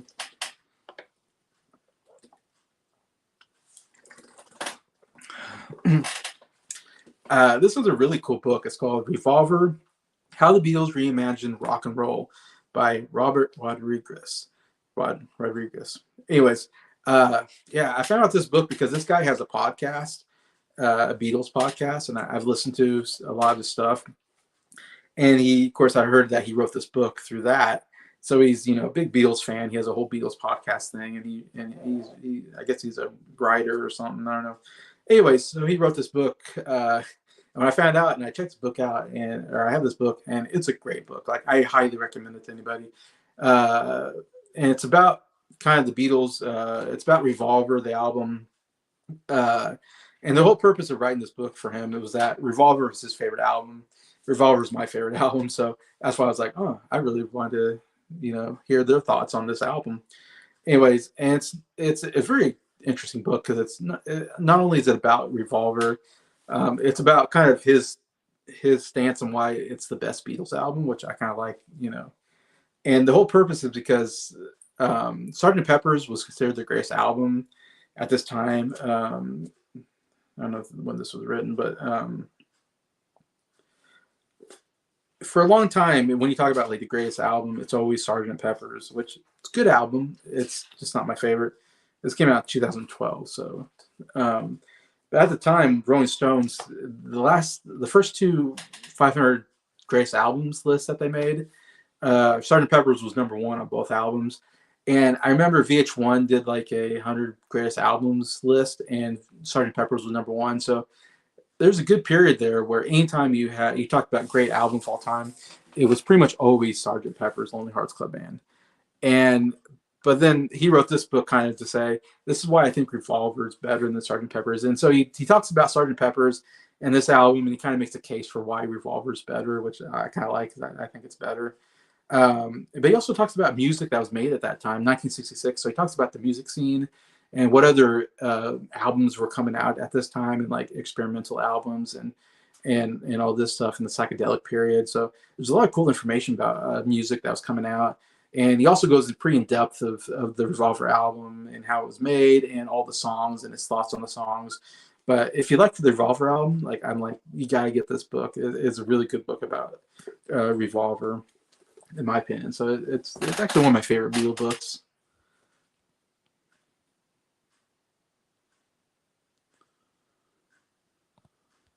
Yeah, talking more about Epstein. Yeah, crucial to the band. Definitely at the beginning. I mean, later on, it feels like they didn't use him as much, but I think he was still somebody that was helped give him some kind of direction of where to go. Because after he was gone, then Paul McCartney was coming to these crazy ideas like Magical Mystery Tour, which didn't really work as a movie. The whole Apple store didn't really work. Let It Be didn't really work as a documentary, so definitely some issues there. I felt like if Brian didn't kill himself, he would have prevented the Beatles from breaking up. And yeah, if he was, yeah, there's a good chance if he was still around, the Beatles might have stayed together longer. That's an interesting what if. I still think Sgt. Pepper is better than Revolver. Lately, people seem to say it's overrated. Yeah, it's interesting. Like I said, Sgt. Pepper was always, anytime you mention the greatest album, especially the Beatles, it was always Sgt. Pepper's. But then the last 10 years, it's kind of changed a bit. I feel like the album that everybody talks about is Abbey Roads. Like almost anytime, I feel like a majority of people, if Beatle fans, if I ask them their favorite album, it's going to be Abbey Roads. That seems to be the most popular answer. And right now it's the highest album on Rolling Stone's 500 top albums, whatever, best albums. And it's like number 4 or 5 on the list, I think. And that's the highest. And Revolver's number 11. So Revolver right now is like the second highest album on the list. And I think, funny, Sgt. Pepper went from number 1 to now it's like in the 20s. So it got, something happened where the feelings on that album kind of changed in the last 10 years, where it's no longer considered their best album and one of the great albums. It's still, I mean, up there. It's still high up there on people's lists, but I feel like now Abbey Roads and Revolver now have kind of taken over the number 1 and 2 spot. Like I said, most people say Abbey Roads. See, I say Revolver. I know other people that say Revolver, and I've heard people say Rubber Soul, which I think is also a great album. Nick said Help. So there's definitely different albums people throw out there, and Sgt. Pepper is still considered one of their great albums. Anyway, so interesting how everything's kind of changed a little bit lately. For the longest time, I've preferred Revolver over Sgt. Pepper's. Oh, man. Okay. That would make an interesting video for my channel. What's really the best Beatles album? Yeah. What's your case for Sgt. Pepper? Sgt. Pepper versus Revolver and why Abbey Road is better than both. That'd be an awesome video. I love that. I love that whole idea. See, reason why I like Help better than everything else. Favorite Beatles album through the years: 60s, 80s, Sgt. Pepper's, 90s, 2000s, Revolver. Okay, interesting. Okay, 2020s Abbey Road. Like I said, yeah, the feelings on the favorite albums changed over time. Interesting enough, even though they're the same albums that have been around forever.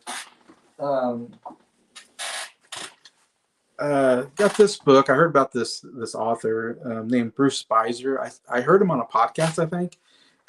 They're interviewing him about his books that he wrote. And so that's why I heard his name. I heard he wrote a bunch of books, and he has a bunch of books about the Beatles.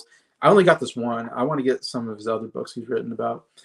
Each book is kind of written about a different period of the Beatles, like basically kind of covering, the period where they wrote whatever album. And this one's called The Beatles Are Coming, The Birth of Beatlemania in America.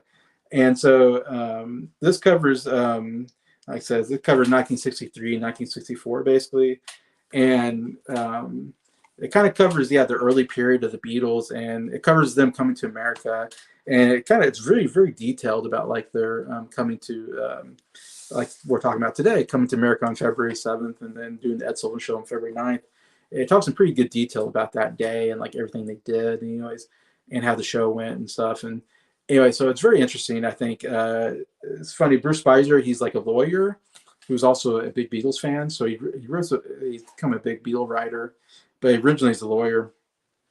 And I say that because this reads like a lawyer wrote it. I mean, it's a little more detailed than I need to be at sometimes. And sometimes it's more information that I really didn't need. And I don't think he's the best writer I ever read about the Beatles. Like, I think it's not as fun to read, but yet it's like full of information. So there's still a lot of good stuff there. Like I said, it's very informational, and lots of cool pictures and articles that happened at the time.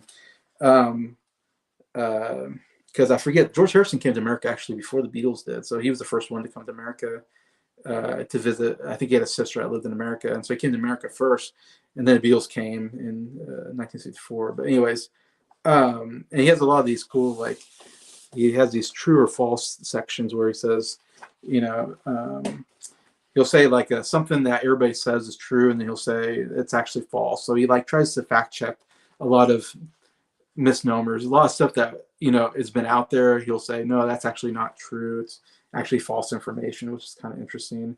So you do get a lot of that. Like I said, the only thing I don't like is like he has this whole section about VJ records because um,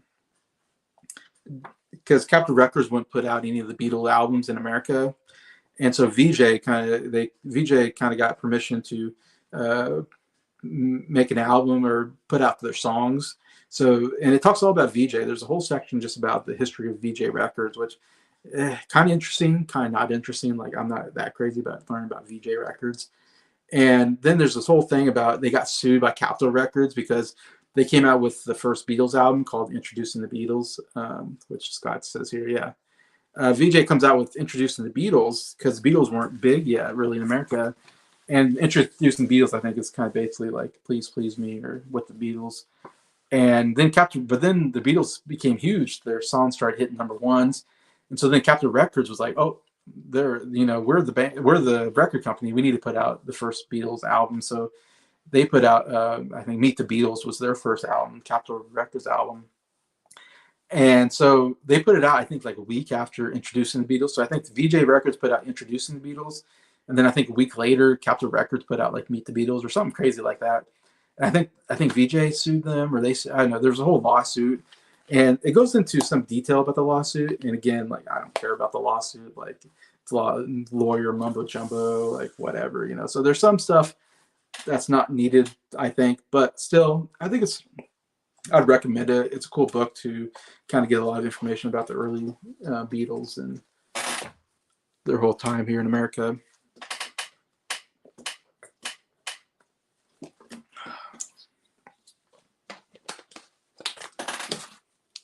I got a second water bottle today because I'm running out of water.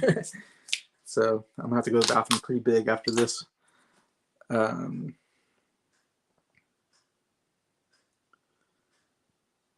Let's see. Probably going to be Rubber Soul in the 2030s. It'll be Rubber Souls be the number one. It's never going to be What the Beatles or Beatles for Sale. It's never going to be the favorite album, is it? And Yellow Submarine's never going to be Yellow Submarine either. 21 Trouble, you can't listen to the Beatles anymore. Oh, yeah. Once we get to that's going to be crazy whenever we get to that year. Hopefully someone still has the Rush album at that time. Yeah. Anyway, yeah, so there's a whole thing about that in there.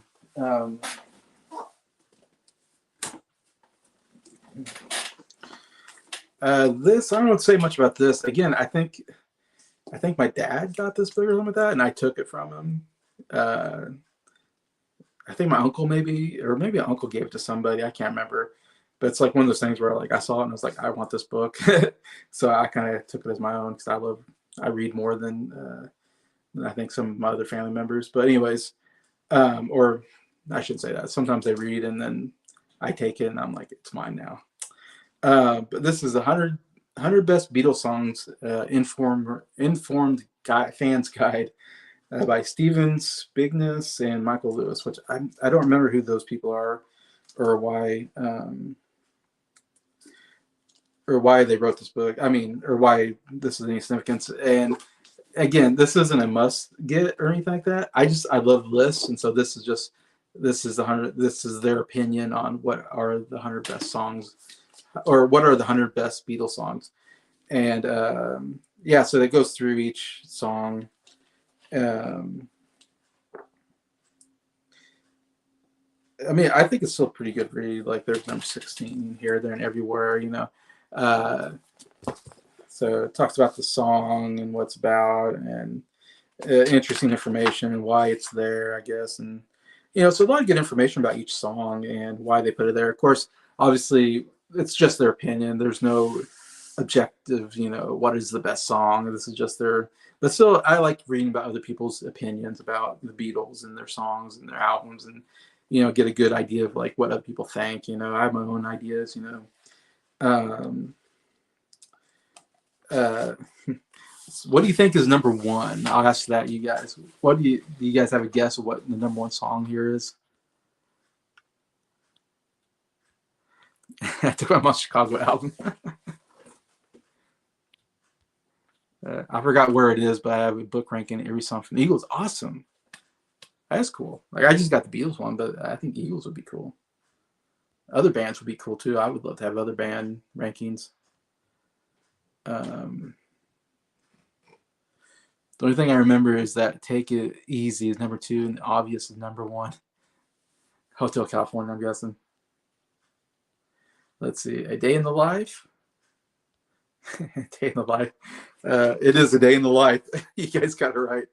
Their opinion, number one song is A Day in the Life. Yeah, that's funny. That seems to be the very popular choice for number one, and you guys are on the same line. So you've heard that too. A lot of people put that. It's still in my top 10 favorite songs of all time. So I can't argue it, though. Like I said, Yesterday is my favorite. Like number two is Strawberry Fields. So there you go, Nick. You got number two on there. Number three is Let It Be. Definitely belongs up there. Number four is Yesterday. So that's my favorite. So it's at least top four. So, I mean, again, it's like, who are these people? What does it matter? I don't know. It's kind of a fun book. There's one weird one here that I have to talk about a little bit, maybe. Because most of this top 10, they're definitely like, you got In My Life, Penny Lane, Revolution, number 9. Interesting. Revolution, not Revolution 9, but Revolution at number 9 on the list. Interesting. I don't know if I think of Revolution as a top 10 song. That's kind of weird. But I think it's number. What is it? No, number 10 is Wild My Guitar Gently Weeps. So that's a good 10.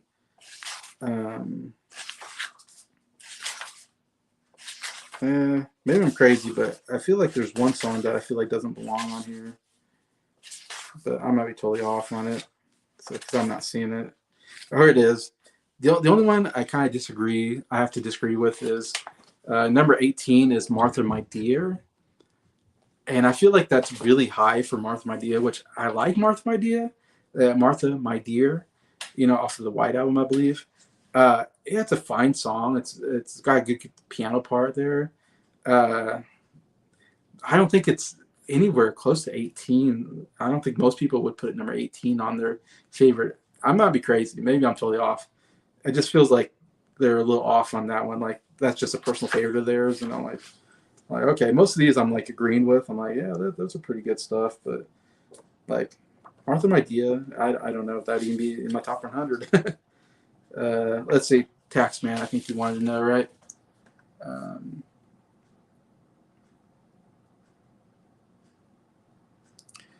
Yeah, I can see that. I think there's a little bit of overratedness to it.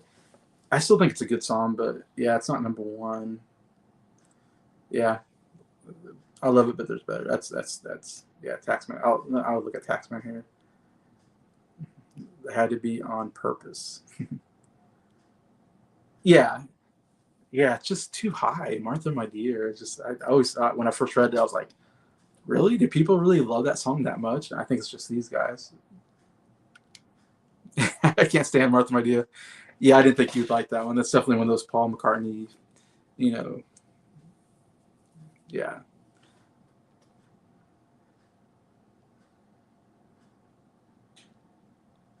Yeah, Happiness Warm Gun should be, yeah, I agree with that. That could be 18. People must know it's about Paul's dog. Yeah. Martha's not a girl, it's a dog. Let's see if I can.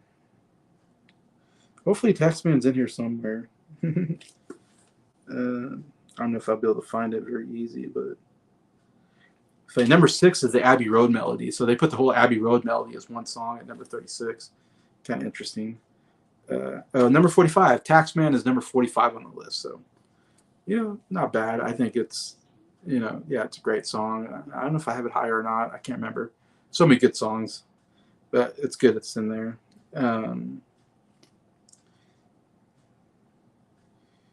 I don't know if Happiness is Warm Guns in here or not. It's kind of hard to find it, but anyways, Dr. Roberts, number 73. And I like Dr. Robert. Most people don't like that. Real Love is at number 74. So this is written after the anthology. So that's interesting putting Real Love in here. Like Nick said, that was kind of after the Beatles. But yeah, considered a Beatles song here. Fears a Bird is probably in here too as well, if Real Love's in here. Um,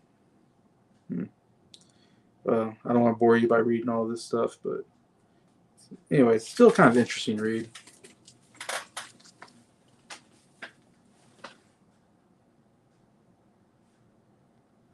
I know it's about a dog. It's another one of his granny songs. Yeah, it's one of those songs. Taxman needs to be higher, yeah, than 45. Yeah, they should put Taxman at 18 and Martha My Dear at 45. That would make more sense.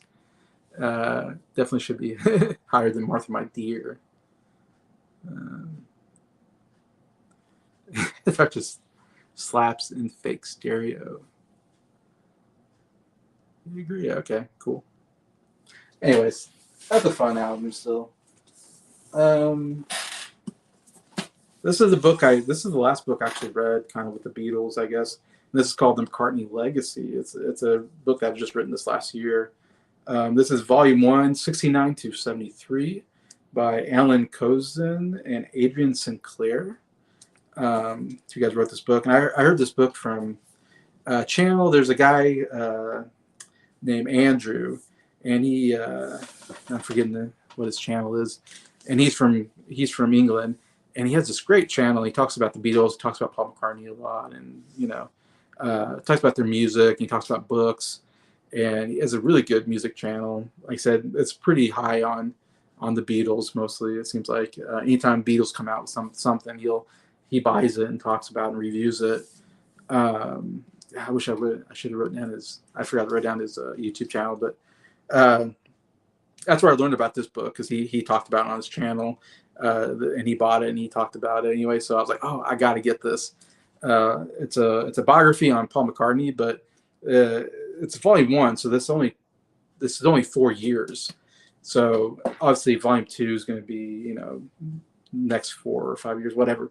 And so I don't know how many volumes they're going to make, but this is a more detailed biography on Paul McCartney, because instead of doing just one book on Paul McCartney, they're going to do a bunch of volumes just taking place at different time periods.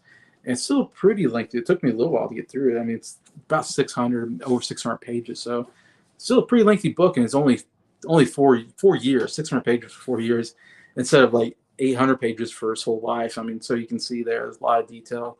So it's like, if you're a Paul McCartney fan, yeah, get a lot of great details. I mean, it ends with Band on the Run, which is really cool. The last thing they write about in the book is making Band on the Run and stuff like that. So it's making all those albums up to Band on the Run, basically.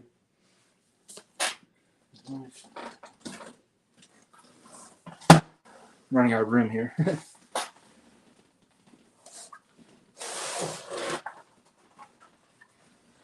Oh boy, got a heavy one here. This is Paul McCartney, the lyrics written by Paul McCartney, and I really love this. You got the picture of Paul there, and it's in 2 volumes. So you got songs A through K, songs L through Z. So this covers, I think, Beatles and his solo work, and so it's 2 books, which I love. That has that cover, and then you got 2 books. Is really cool.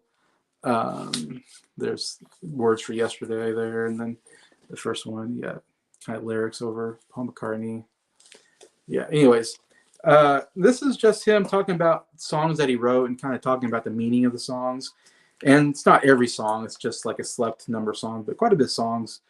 So it's kind of interesting, because the interesting about it, of course, I said I'm a big Paul McCartney fan. So again, I found this out on Andrew's channel.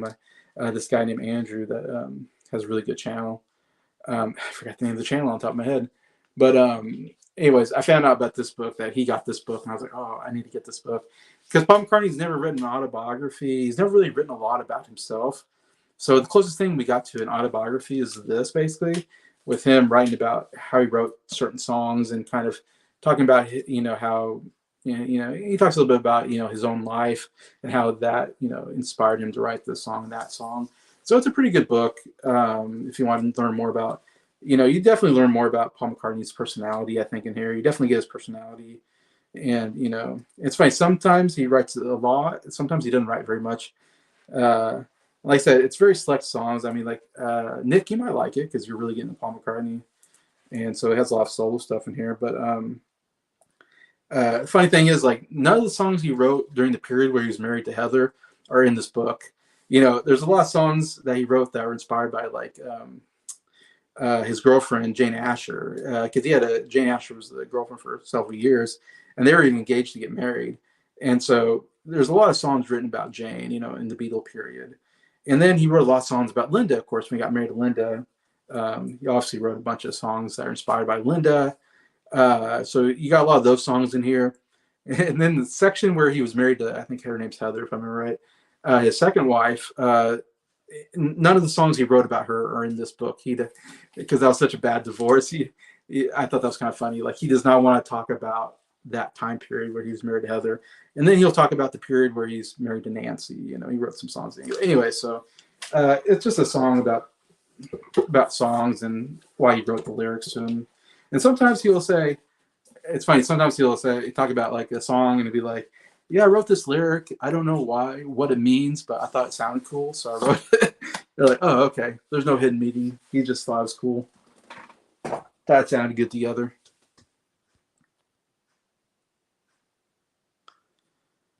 Parlogram auctions. Polygram is the extreme Beatles fan. He owns like 7 Sgt. Pepper. Oh yeah, I remember you telling me that. I have that one. Everyone says it was going to take credit for all the John songs, but he actually spends lots of time talking about John and George's contributions to songs he wrote. Yeah, cool. So good. You got that one too then. Yeah, Nick, check it out definitely. If you like to read books about bands and stuff, that's a good one. Paul was a ladies' man as younger. Yes, he was. All the Beatles were ladies' mans for sure. He had a lot of ladies. I'm really sad his divorce happened. Yeah, after writing When I'm 64. Yeah, that was a terrible thing that happened. His girlfriend Jane Asher had a brother, Pete Asher. Yep, and he gave him their first #1 hit. What's it called? I forget their names. Peter and something. Gordon. Peter and Gordon. Yeah. Oh, there you go. Peter and Gordon. Peter and Gordon. Yeah, with a great song too. All right, these next section of books, and I'm getting kind of close to done here. This next section to me are like must-have books. If you're a Beatles fan, these are books you need to get.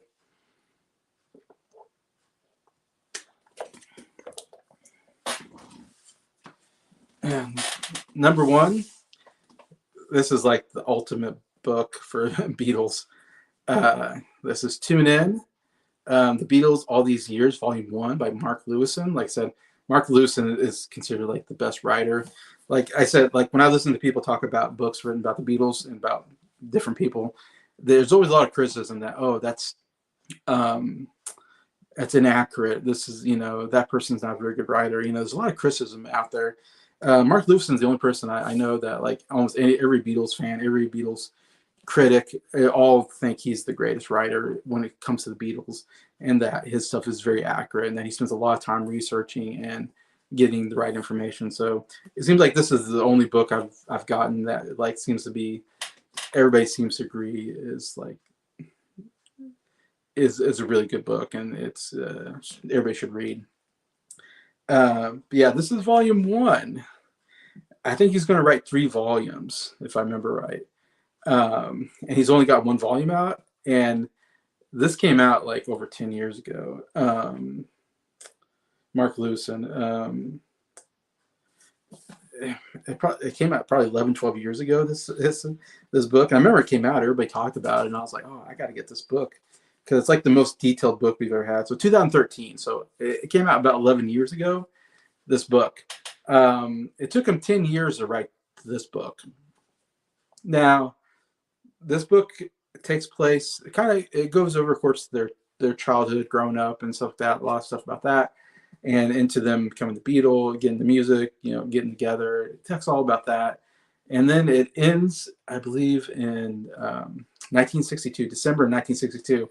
The most interesting thing is once they get to once he gets to like 1960, 1959, I want to say, it's the most detailed book I've ever read about about the Beatles.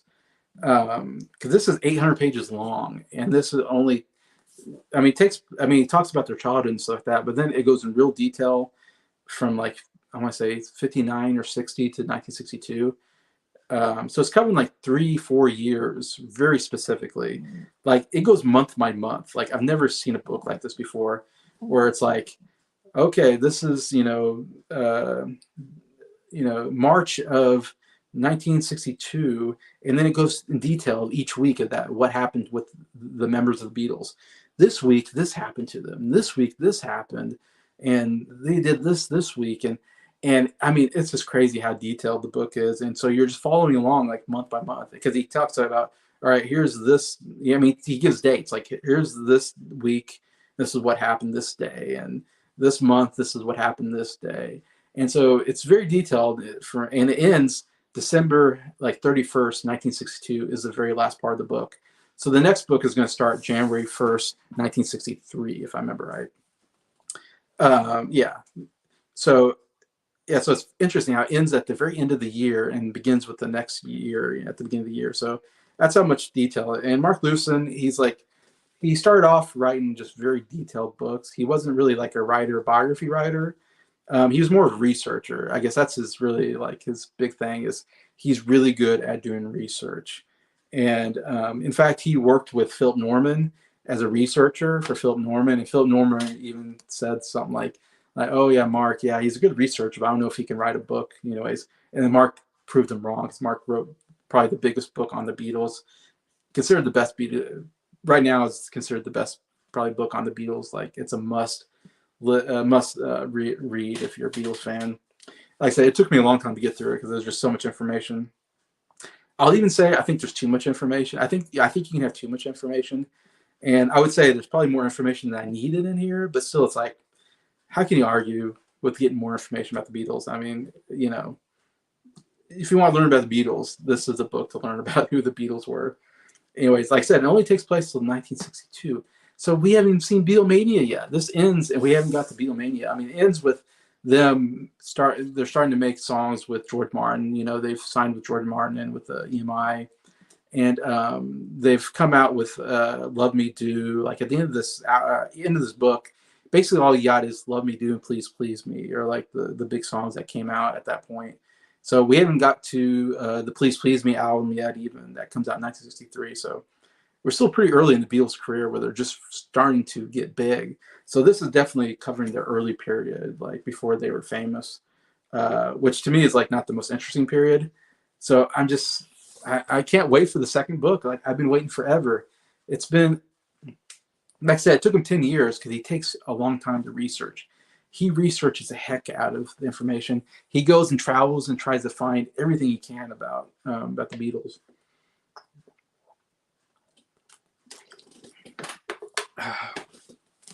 So yeah, so it took him 10 years to write this book, and it's been 11 years, and he still hadn't come out with the second book, volume 2. And every time I check out I really hoped he was going to come out this year because I thought 2024. Because I remember I read a couple years ago. Sometimes I'll look up Mark Lewison's, his page or whatever, his web page, whatever, and he always will say he always has a thing on there where it's about like, everybody wants to know when the next book is coming out. Well, I'm working on it, but you got to give me patience because it's going to take time. I got to do the research. I can't write the book unless it's perfect. He's a very perfectionist. Like,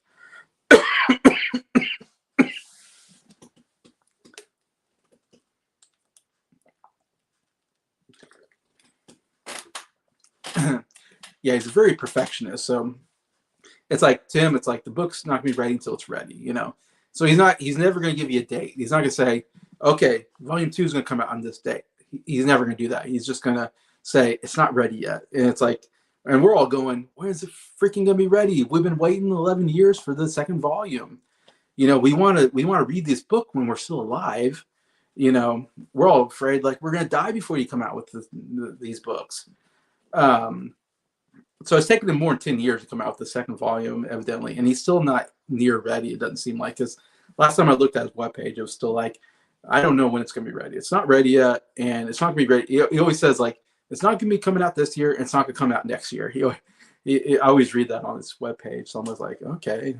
So it's like, okay, and he said that a couple of years ago. So a couple of years ago, I was like, surely he's going to be ready by 2024. Like, it felt like he's had 11 years. He should be ready with the second volume.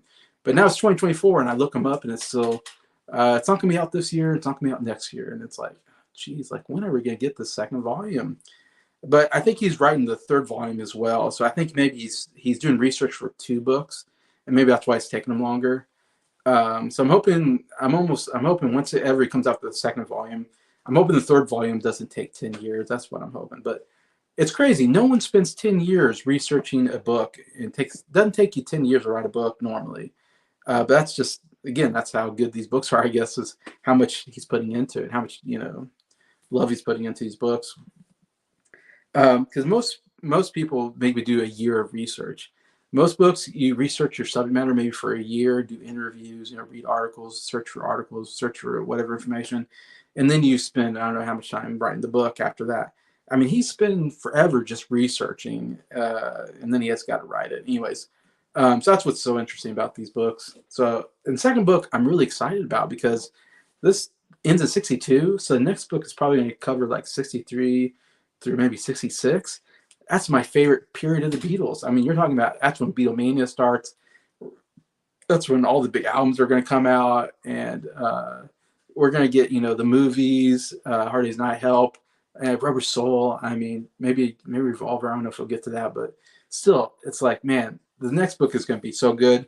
Whenever he comes out with volume 2, that thing is going to sell like hotcakes. Every Beatle fan is going to buy this book like day one. So, I mean, I know whenever he makes the book, he's going to make a lot of money off of it because this book sold very well. And it's very, very thought of, very sought after book. Anyways, so yeah, so that's what's going on there. But yeah, Mark Lewison's like, anytime he writes something, like, I'm definitely getting stuff from him because he's a really good writer. And what's interesting about this book is this is the US version of the book. It's at 800 pages. The UK version of this book is 1,600 pages, I think. And you can get it, like, you can go on Amazon and get the UK and get it, like, UK import. So it's like 2 of these books. This is the bridge version, or whatever you call it. This is him, because he wrote the book, and like I said, he spent a lot of time researching and writing, 10 years doing it. And so he wrote the book, and it was like 1,600 pages, which is way too long for a book, so it had to be 2 volumes, and it's 1 volume, but it's like 2 books, 1 volume. It's crazy. And so of course, it's going to be very expensive. I mean, because it's more pages. The more pages, the more expensive it's going to be. So, of course, when he made it, the publisher was like, we can't publish this 1,600 pages. That's way too long. You need to, cut it down. And he didn't want to cut it down because he's like, this is too good information. I can't cut it down. But of course, they're like, one, it's going to be so expensive. It's going to, hurt the sales because people aren't going to want to spend that much money on the book. And all this, and just people aren't going to want to read a book that's that long or whatever. Of course, but it's about the Beatles. So if it's about the Beatles, people will buy it and read it for sure. So he had that coming for him. But so he made a deal that he would they would publish the 1,600 page book into, it's actually like 2 books in like a case. And that was like out in the UK. Like, you can buy that out in the stores in the UK. For the US audience, he edited the version down to this 800-page book. So this 800-page book covering it covers the childhood, but mostly covers like 4 years of the life basically. In 800 pages. I mean, that's a lot of pages for just 4 years basically, or mostly 4 pages, in detail. But anyway, so it's funny. I read this book and I'm thinking, wow, this book is too long, and this is the short version of the book. And I thought about getting the long version, but it's expensive. You have to buy it online, and they have to, ship it to you, and it's quite expensive. So that's why I haven't done it. And I always thought, do I need another 800-page book about this? Like, this to me feels like this book covers about everything I need to know about the Beatles early period, or the first period of our volume. So I don't know, but it feels like if I want to be a Beatle completionist, I should get the 1,600-page version.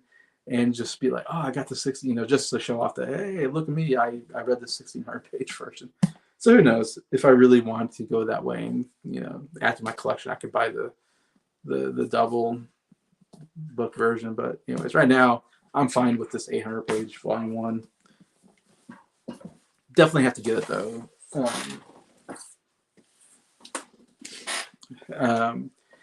This is the complete Beatles songs by Steve Turner, which gets readvised every once in a while, because I had another version. I think my sister Abby has another version of this book that I've read.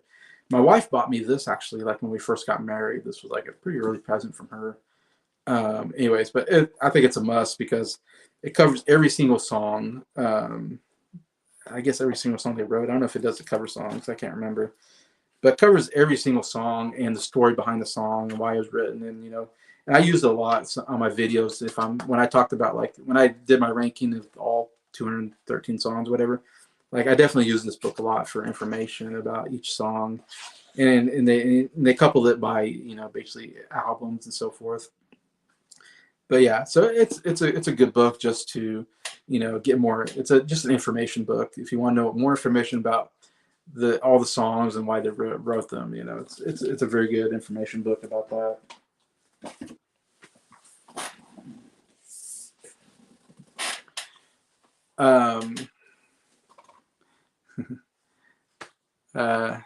Yeah, do you have time? I'm almost done. I'm trying to get through these books. Sorry, it's taking me a while. This is the Complete Beatles Recording Sessions, also written by Mark Lewison. So it's another really good Mark Lewison book. I got it at Barnes & Noble's. I guess I'll have the sticker on there. But this has every single. This is another. It's not a fun book to read, but it's just a lot of information. So if you like reading information, and kind of learning about the Beatles recording, it's a really cool book. I really like it because it has every single time they went. Basically, every single time they went to the recording studio to record something, it documents that in here. What happened that day, what all did they do, like they just recorded the guitar part this day or something, this day they recorded this part, or whatever. So yeah, whether it's for an album or it's for a single or whatever, yeah, I think it's cool though. I really like having it. It's another good information book that if I need more information about something, I can always go back to. Need to find a place for my books though.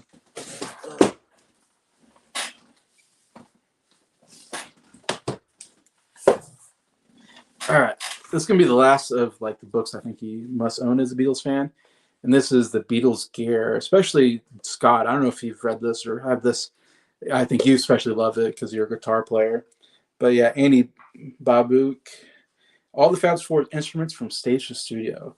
Yeah, it doesn't seem that long, but it does take a while. And the best thing is the pictures. I mean, it has so many cool pictures of the Beatles playing the instruments, and it goes into detail every single instrument that they play, which is, yeah, Scott, you would love it. It is pretty awesome. Like as a guitar, like I play guitar, so I love looking at the different guitars. There's lots of details, picture of the guitar and like details about the guitar. Yeah, every single one they've owned, like even like before they got famous, and like the Zenith guitars, like yeah, there's the Zenith, one of the first guitars they bought, and then later on you got the famous guitars, the Rickenbackers, and I love the Gresh, and the Epiphone is one of my favorite guitars now. Like I would love to have an Epiphone. You got the Hofner bass, love the Hofner bass. Like I'd love to have a Hofner bass if I had the money. But yeah, the only things I don't care about is the drums. I don't know anything about drums, so anytime it talks about drums, I kind of skip over. Or if it talks about amps, because I don't know much about amplifiers, I don't really care about what amplifiers they use. So I'm mostly interested in guitars and bass. Those I find interesting. But yeah, so if you want to know about like everything they used on what guitars they used when they were touring, what guitars they used when they were recording, it has every single picture of every single guitar and like the details about it and what they did with it. Anyway, so really cool. And even just reading it, it's almost like you read a little bit of history. You get a lot of history of the Beatles through this book. So it's actually a really good information book, but also you get a lot of good history about the Beatles.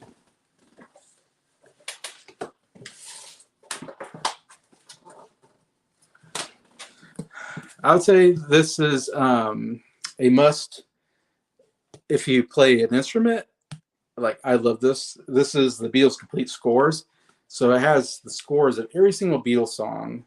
You know, it has the lyrics, it has the piano chords, it has the guitar chords, it has even like the tablature, like how to play the guitar solos, it has the bass chords in here. It even has like the drum stuff. I don't know what you call that. Like I guess the drum patterns. I don't know how you do that or whatever. But I've played a lot of yeah, yeah, Scott, you might like that one. Yeah, it has all the piano, the guitar. It like breaks it down like like at top it says vocal and has all the lyrics and even has the notes that you would sing. And then it has like guitar one, guitar two. So you have like John's part and you have George's part. And then it has the bass part, and then it has a drum part too. I don't know how the drums work, but yeah, it has basically every single part, and I think it might have other instruments, but um, yeah, so it's really cool if you want to learn. Like I've learned a lot of songs off my guitar, looking off here and just kind of reading and kind of trying to, practice, and I've learned a lot of stuff. You know, yeah, it's really cool. Like if you play an instrument, it's a must, I think. Um, the only criticism I would have of it, of course, is that it's this big giant book, and so it's hard to lay it out, and then it's really little typing, so you have to like get real close to see like, okay, how do I play this song, and then I have to kind of look at it, and then I have to kind of try to figure out where it's at on my guitar, and then I have to just kind of play around with it for a while before I kind of figure it out. And sometimes it's hard because it's a book, and it's not like a flat piece of paper, but.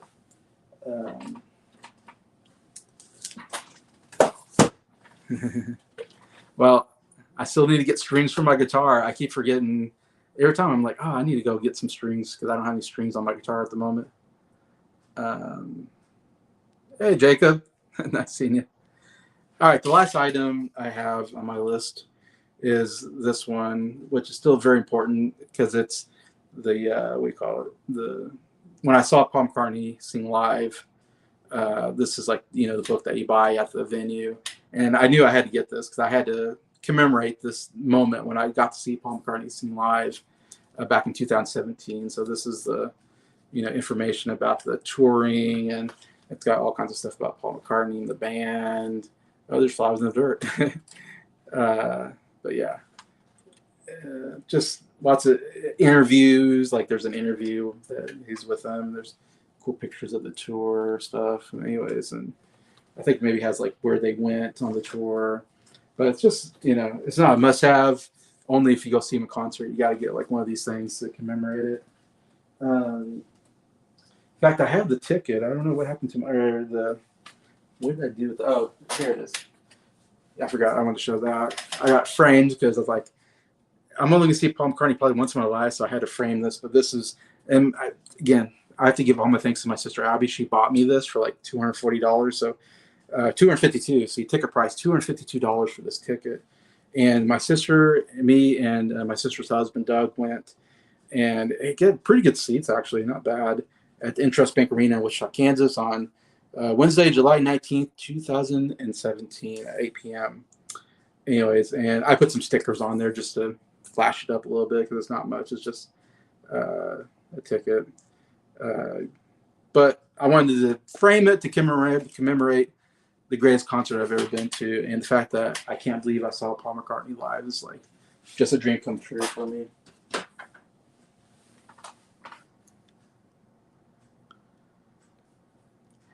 Yes, I do play guitar, Jacob. And I said I need to get some strings for it. I don't have an acoustic guitar at the time. I'd love to get an acoustic guitar, but that costs money. I do have an electric guitar. I just need to buy some strings and get that going, and then maybe I'll play it on my channel at some point. I just need to get together. How do I invite guests?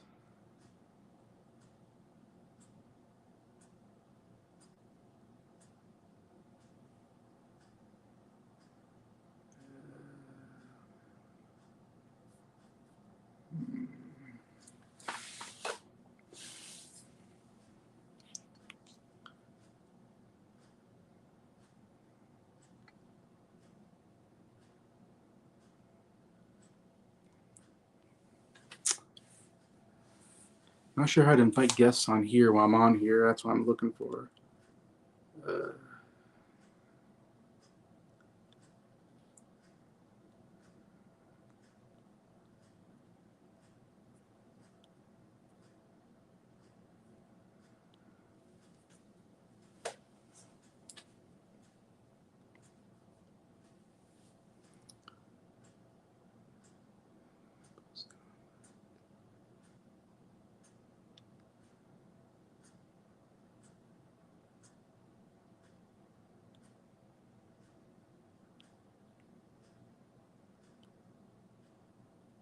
Let's see. I'm sorry. I'm trying to figure out how to add people to the. If anybody's out there that wants to join in.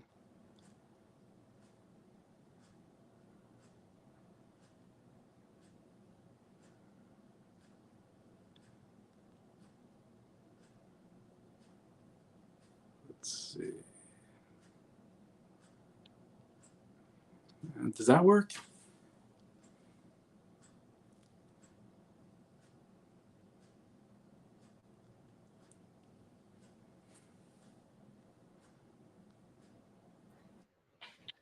Okay, so that worked. Hello. Hey. Oh, wait. I have my dad camera. Oh, thanks for watching.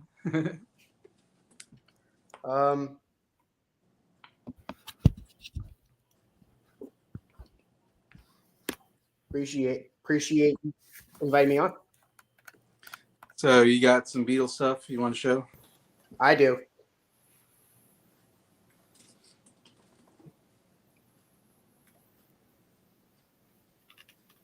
Cool. There we go.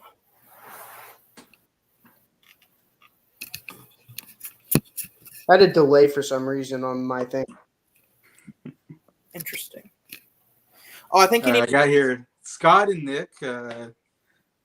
Scott from Sound Lab Studios, Nick from Townsend 505. I still have a delay. Oh, Scrap Dogs. Nick, you got to close out the YouTube tab, or you're going to hear the echo.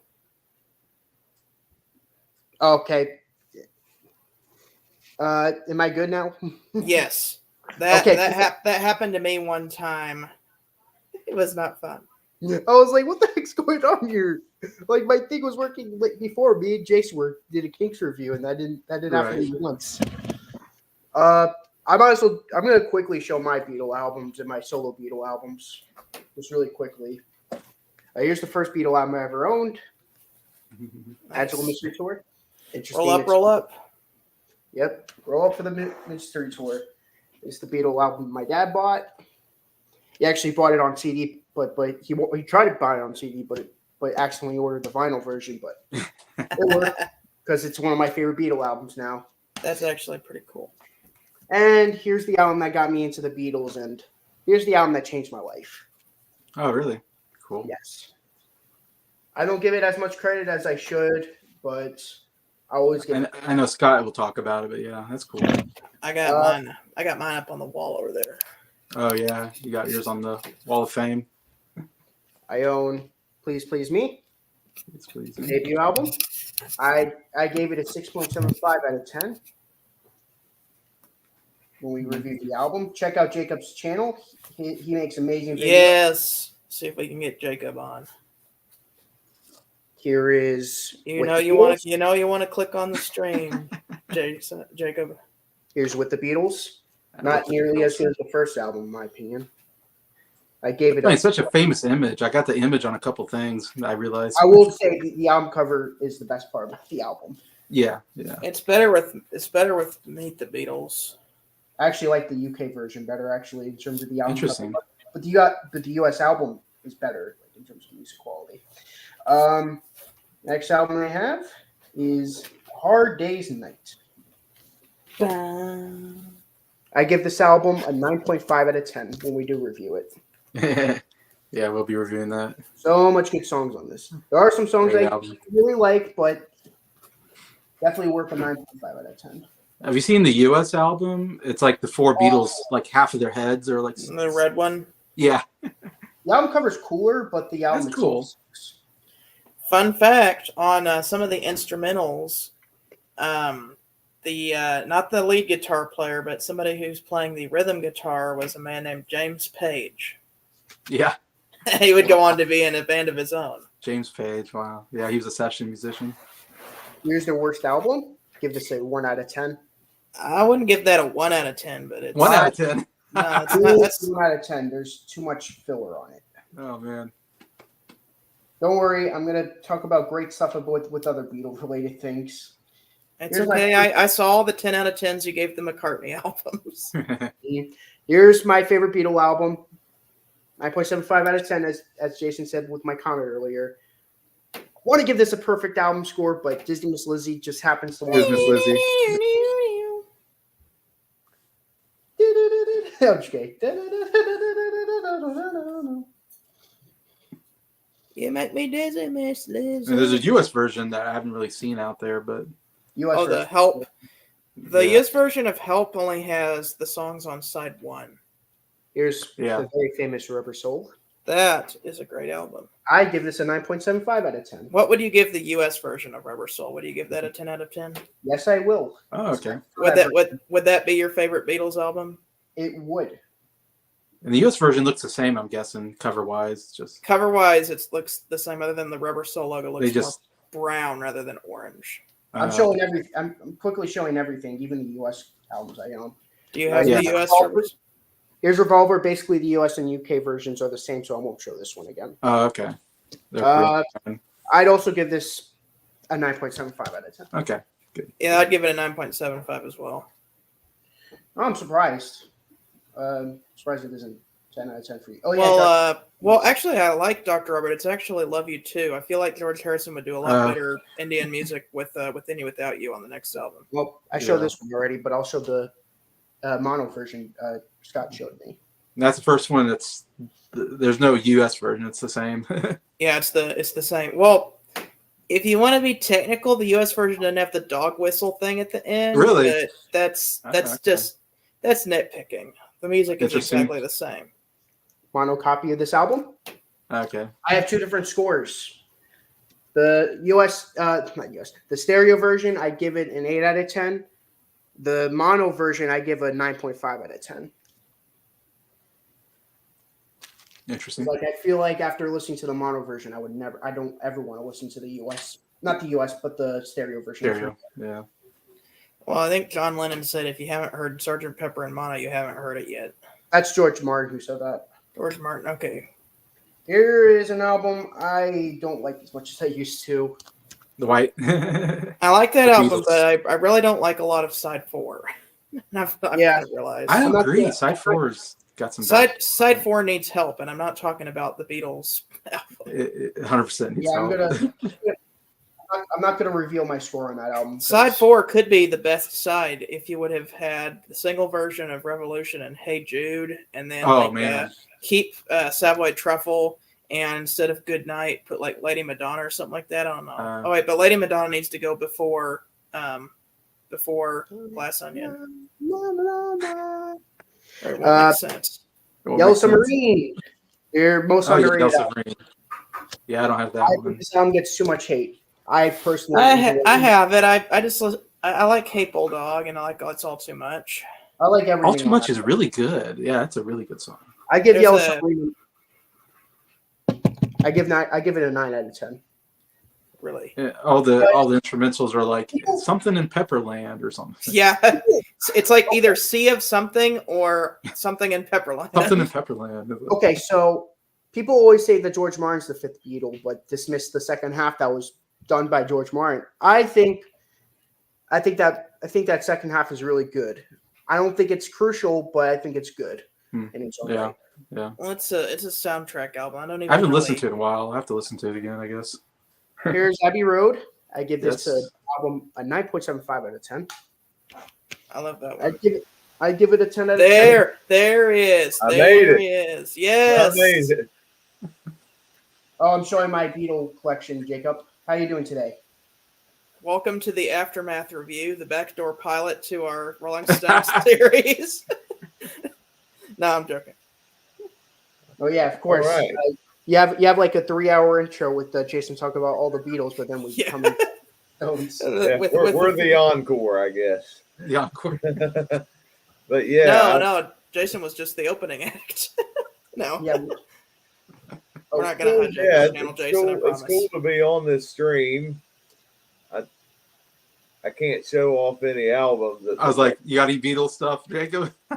Not in this location, no. Oh, okay. Here's my if I was back home in Virginia, I would show because I have a CD copy of Abbey Road. Oh, okay. And I think my sister has a CD copy of Help. And I think we have Yellow Submarine, but it's not the original Yellow Submarine. There's another version of Yellow Submarine that just has all the songs. Yeah, the songbook. Yeah, the Yellow Submarine songbook. Yeah. I personally would want to. I actually want to review the actual album, not the songbook one. Right. Yeah. Oh, here's Let It Be. I also have DVD copies of A Hard Day's Night, Help, and Yellow Submarine. Okay. Nice. Good. Well, back to when I was. I'm sorry. Okay. My sister also has a big poster of the Abbey Road album cover in the bedroom. Oh, I've got that too. It's you can kind of see it back there. Oh yeah. Hers is framed.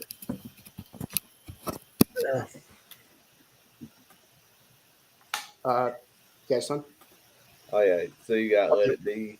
I got Let It Be, their last album. They're technically this is their second last album if you're talking about recording. Yeah. Abbey Road's technically their last album that they released with all new material that they recorded. Yeah.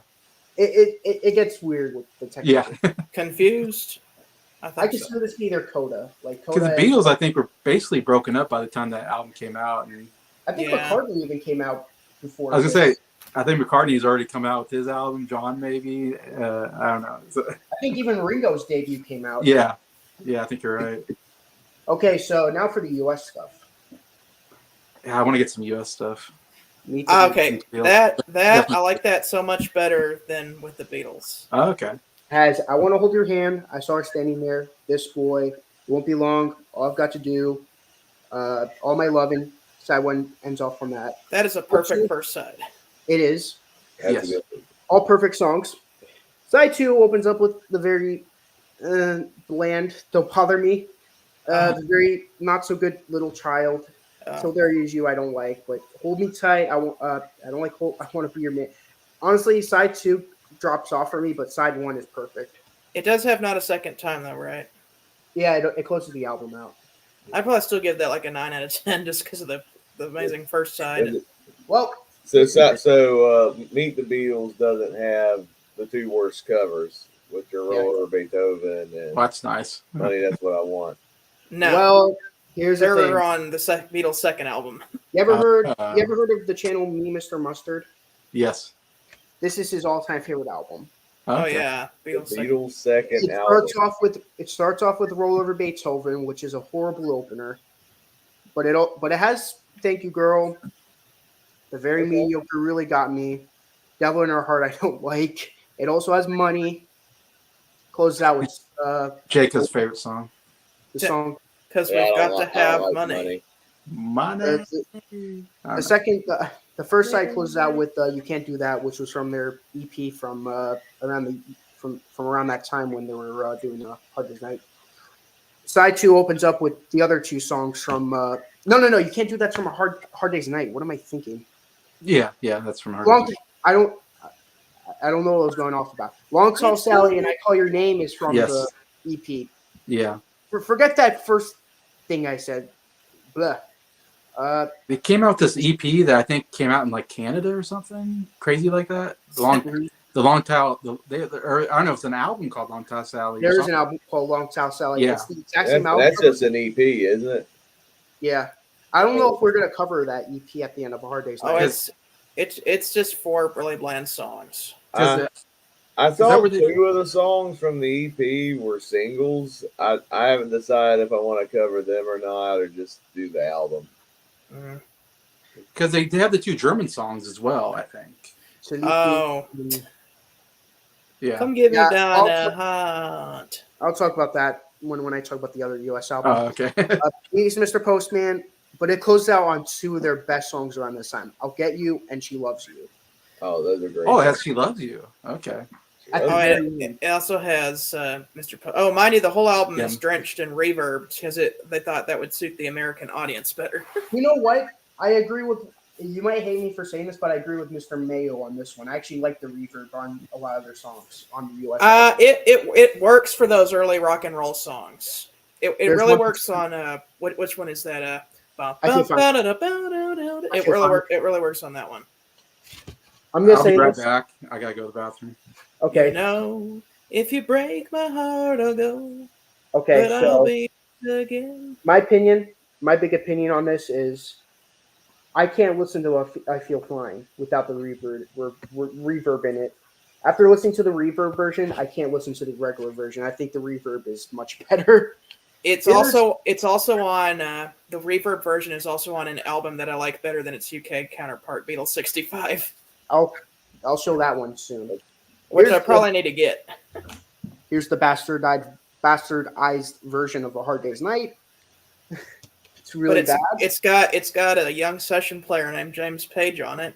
Yeah, that still doesn't mean anything. It's the only Beatles Led Zeppelin crossover. Yeah, and it's horrible.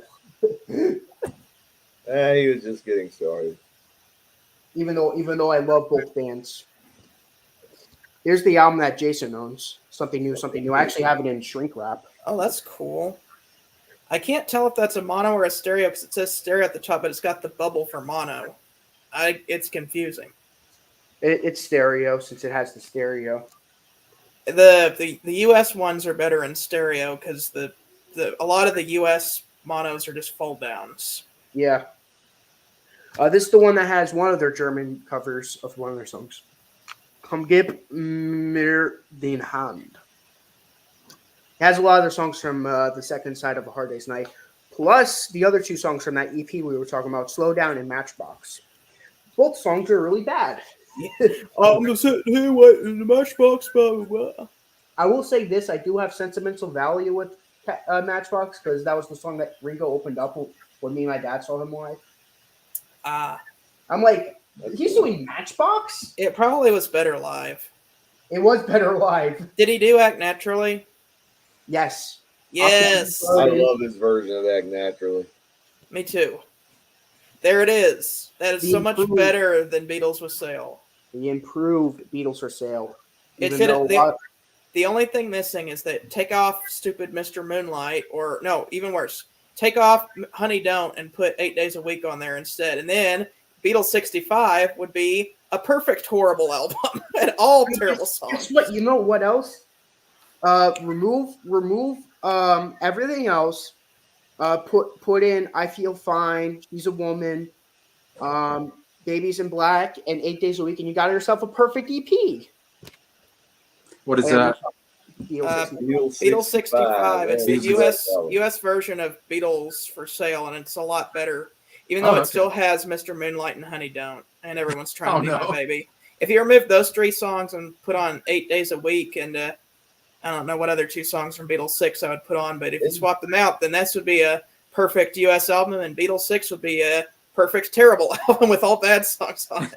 Yeah, then I replied saying this would have been just a better EP with the two. Did you have something new? Did you show that off? He did. I showed that one off. It's in the shrink wrap, which is really cool. Because that would have been the third album, then 65 would have been the fourth album, maybe? Or fifth? No, you got Hard Day's Night in there. So. I think it's Meet the Beatles, the second album, Hard Day's Night, Something New, and 65. Yes. Yeah. Here's an album that no one should own. That's not even a Beatles album. It's an interview. I just bought this because it was $8, and $8 a week. $8 too many. I wanted to own every Capitol album. Jason, this is not essential. No, it's not a real Beatles album. It's just an interview. If you want to be like me, Jason, and own all the Capitol records, do it. But rather than that, it's essential. No, it's not real. I like some of the Capitol albums. I have one or two of them. Here's an interesting album. Look, there's another interesting album. But here's an interesting album. It's the early Beatles, and it's their answer to introducing the Beatles. Is it introducing the Beatles, kind of? So there's 11 songs on this. There's 3 songs that aren't on this, but it's basically like it's basically a shuffled version of "Please Please Me," but with 11 tracks. It's when they finally got the rights from VJ to the "Please Please Me" songs. Yeah, I don't know if introducing Beatles if that's even available or that's. I see that at my record store constantly. Oh, Most of them are probably counterfeits. Let me see. I always forget which songs aren't on this. I know it's "There's a Place" and "Misery" aren't on there, and I saw her standing there isn't on there because it was on "Meet the Beatles." I think those are the 3. Oh, you're correct. Those are the 3 songs. Those are. Okay. Here's some ranting for me now on this Capitol album. Why did they keep "I Taste of Honey"? But they took off "Misery." Yeah, and they kept the boys. They kept "Boys" and they didn't put "There's a Place." That they took the wrong songs off the album. Yeah. But what's interesting about this is that this is the back cover to Beatles Celebration. Okay. Well, we lost them. I would. Oh. If only that album had "From Me to You" on there, I think it could have. Yeah, they could have put "From Me to You" on the early Beatles. It's a missed opportunity. Yeah. Then again, we've had a lot of years to think through what our Beatles songs we like to make the album. They only had a few months or whatever to compile that, and they're probably more interested in just the money. They're just money, yeah. Chrome hates me. Money. We've got to have money. Look, guys, Chrome hates me because. Oh boy. Yeah. Hey, at least Chrome likes you better than Edge. Edge hates everyone. Okay, so going back to where I was talking about. Yeah. It's interesting. They used the back cover to Beatles for Sale, which is Okay. it's a good photo. I actually think this would have been a better album cover than the actual one that they used. It's funny how all their early stuff is just a picture of the Beatles, like in different, They look less exhausted in this photo. Yeah, and George's hair doesn't look like a piece of garlic. Yeah. As much. And then you get to Revolver, and then they decided, hey, let's do something with these album covers, and so you get interesting stuff with Revolver, Sgt. Pepper's. White Album. I don't know who came up with that idea. We don't want to do anything. Sgt. Pepper was kind of excess, so they wanted to make an anti-Sgt. Pepper and do nothing. And then they went back. It was more Paul McCartney's choice. It was more of Paul's choice to do that. It's funny because Abbey Road was supposed to be called Everest.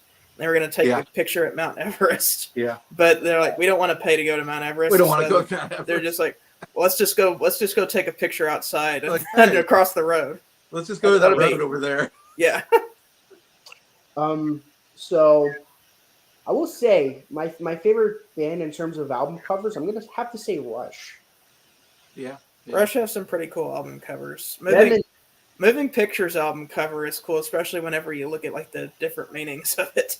That and The Who. The Who have my favorite album covers because the Who's next album cover is just iconic. Yeah, it's iconic. Tommy's iconic. Quadrophenia's iconic. Who are you? So cool. Even Who by Numbers, where Who by Numbers is an album cover, but you can also play Connect the Dots on it. I would say I like all of Queen's album covers minus The Miracle. That album cover is trash. News of the World is a really cool album cover. Yes. I own Beatles 6. That album is pretty bad. Is it? It's basically the second half of the Beatles for Sale with a lot of the bad songs off of it, plus the Hard Day's Night second side. Oh, Beatles Hard Day's. Okay. Kansas City, 8 Days a Week. Yeah. Which is probably the best song on this album. It is. Yeah, it is. You Like Me Too Much. Bad Boy, which was actually recorded for this album, believe it or not, which is interesting. They actually recorded and wrote this for, I don't know if it's recorded, but this is actually recorded for the 6th album, which is interesting. For the U.S. version, okay. I Don't Want to Spoil the Party, Words of Love, that ends off the first side. I mean, besides 8 Days a Week and You Like Me Too Much, I don't like anything off of the first side. Side 2 has What You're Doing, which is bland. Yes, It Is, which is an okay B-side. Oh, that's good. Like yes, it is, and 8 Days a Week are like the only songs I really like so far. Well, I mean, I kind of like the exclusive track Bad Boy, but it's still just kind of all right. Yes, It Is was like the B-side to Ticket to Ride, I think. Lizzie Miss Lizzie. which is boy. not the out closer. Help songs. Tell me what you see is really good from That's from Help. Every little thing is okay at best. That's awesome. I know a version that's much better. Okay, next Beatles album, U.S. Help album, which is garbage. I'm not going to show any more. Oh wow! So you got the Help. Oh, that's cool. Well, it does have a gatefold, and the UK one Okay. doesn't. But that's about all it's got to its advantage. That's cool. Oh, and it's got a cool James Bond intro for Help. Yeah, which is horrible. I just want to listen to Help, not James Bond. Well, that's the thing. Help was trying way too much the movie to be like a James Bond parody. It was. It was terrible. James Bond, but with the Beatles. My all-time favorite Beatles album. That's a good choice because that was Brian Wilson's all-time favorite Beatles album. Yeah. I've just seen a face which opens up the album way better than Drive My Car, in my opinion. Which is a great song to follow that up with. You Won't See Me, Think for Yourself, The Word, and Michelle. That closes off side one really well. Even though Michelle could have that like McCartney thing that I don't like. Yeah, I like Michelle. It works good with the French in it. It helps it. So I like it. Don't worry, Scott. I like that song. It's not a song I go back to, but I like it. All right. Side 2 opens up with It's Only Love, which so good. Girl, I like It's Only Love. Girl, I love Girl. That song is a masterpiece. Great song. I'm Looking Through You, which has that really cool fake start. Love. Oh yeah, that has the fake start on the US one. Oh, okay. It also has a song that I don't think anyone knows. It's called In My Life. I don't know if anyone heard it. Oh, yeah, no, I don't think Life, I love you more. Wait, you actually know that one? That's a good one. I'm joking. That's a good singing one, Jacob. That's a good I love that song. Jake sings In My Life. Yes. You know what? I'm going to defend this album. I love Run for Your Life. You do? I love that song. Well, I like the music to it. It's just don't say anything else about it. Let's have Jacob discover. I like the lyrics. They're goofy and fun. I love the song. I mean, it's a caricature of an old Elvis song. Is where he got the lyrics to. But okay, the only thing is that about the U.S. version is I don't like it doesn't have Nowhere Man or If I Needed Someone, but they're on this wonderful album right here. Yesterday and Today. The best U.S. Beatles album. I love this album. You know what, Scott? Even though it has What Goes On, and I actually like What Goes On. Hold on. The Ringo song. Give me a moment. Give me a moment. I gotta look at the track listing. Even though it has What Goes On and Dr. Robert, everything else makes it a 10 out of 10 album. I'm starting to kind of like Dr. Robert now too. Drive My Car works as an opener for this album. I'm Only Sleeping's awesome. Nowhere Man is epic. Dr. Robert with the fake stereo slaps. Yes. So like my roommate got that. He got it on the purple label, and we looked in it and we saw that some of the copies of Yesterday and Today have the Revolver tracks and fake stereo. And we listened to it and like, oh, it started up like, oh, this sounds like fake stereo. But then as the song got on, it was like, you know, why does Dr. Robert sound better in fake stereo? I don't know what it is, but it's groovier. Yesterday is one of the best songs ever written. Act Naturally closes out the first side pretty well, actually. You think you would hate me for saying this, but I actually think it works better as a side closer, like a good upbeat way to close it out after the Yesterday. Much better than Dizzy Miss Lizzy. Side 2 opens up with Then Your Bergen Sing, which is awesome. Oh, great. If I Need Someone, We Can Work It Out, Day Tripper. Oh, so you got the singles. All five of those songs are on that one side. If I was ranking all of the U.S. catalog, that would be my third favorite Beatles album right after Sgt. Pepper. Oh, wow. Yeah. You say I Feel Fine? Did that come off one of the albums? That was on Beatles 65, the better version of Beatles for Sale. I saw this one already. That is my second favorite U.S. Beatle album. That's a great I U.S. give this 9.75 out of 10, not because of Hello Goodbye, but because of Flying. For me, it's Blue Jay Way. I say Flying and Blue Jay Way are the weak ones. Yeah. Like, and I thought I Was in the Walrus was weird. When I heard that, I was like, George, what are you doing, man? What are you doing? I like Guy on the Walrus. No, I'm not talking about I'm the Walrus. I love that one. It's a song called Blue Jay Way that's weirder than I'm the Walrus. It's weirder than I'm the Walrus. Okay, you're not in this contest, Scott. Can you guys name? Can you or Jason or Jacob guess what album this is? Take a wild guess. It's a song. It's the Beatles again. Is it like Hey Jude or something? Like you're right. I'm right. I did an album called Hey Jude. No, it's the Beatles again. Look on the label. The Beatles again. Yeah, look on the label. Oh. I mean, a lot of people consider it to be called Hey Jude. The label says Hey Jude. Oh, you got a second pressing then. I'm just making a joke. The album's called Hey Jude, but the original title was The Beatles Again, but they changed it, and first pressings still say The Beatles Again on the label. Huh. Interesting. Well, I have two more. So that was the last one? Yeah. That's like I have two more. Well, actually, three more regular Beatle things. That probably has Hey Jude and like Lady Madonna on it or something. Lady Madonna. It's weird because it has all of the songs that weren't put onto any albums at that moment. So there's some Hard Day's Night stuff on there too. Okay. That's weird. But it's got Lady Madonna, Hey Jude, and Revolution. It's got okay, Revolution. Yeah. What else is on the Hey Jude album? I know it's got some really good stuff. I don't really listen to that album. Let me look at the track listing. Hey Jude, Revolution, stereo version, Paperback Writer, I Should Have Known Better. Yeah, Paperback Writer. Can't Buy Me Love, Don't Let Me Down, Ballad of John and Yoko, Rain, and Old Brown Shoe. Okay. That's like a weird mix of early Beatles and later Beatles. The Old Brown Shoe in there. Yeah. If you guys want to look at the track listing on this one, it's Past Masters. Yeah, I don't have that. I need to get that. It seems like it's expensive on vinyl. I got it at the record store for like $25, but then I look and it's extremely expensive. I got it in 2020 when it wasn't that expensive. Yeah, I probably need to look for the CDs of that one.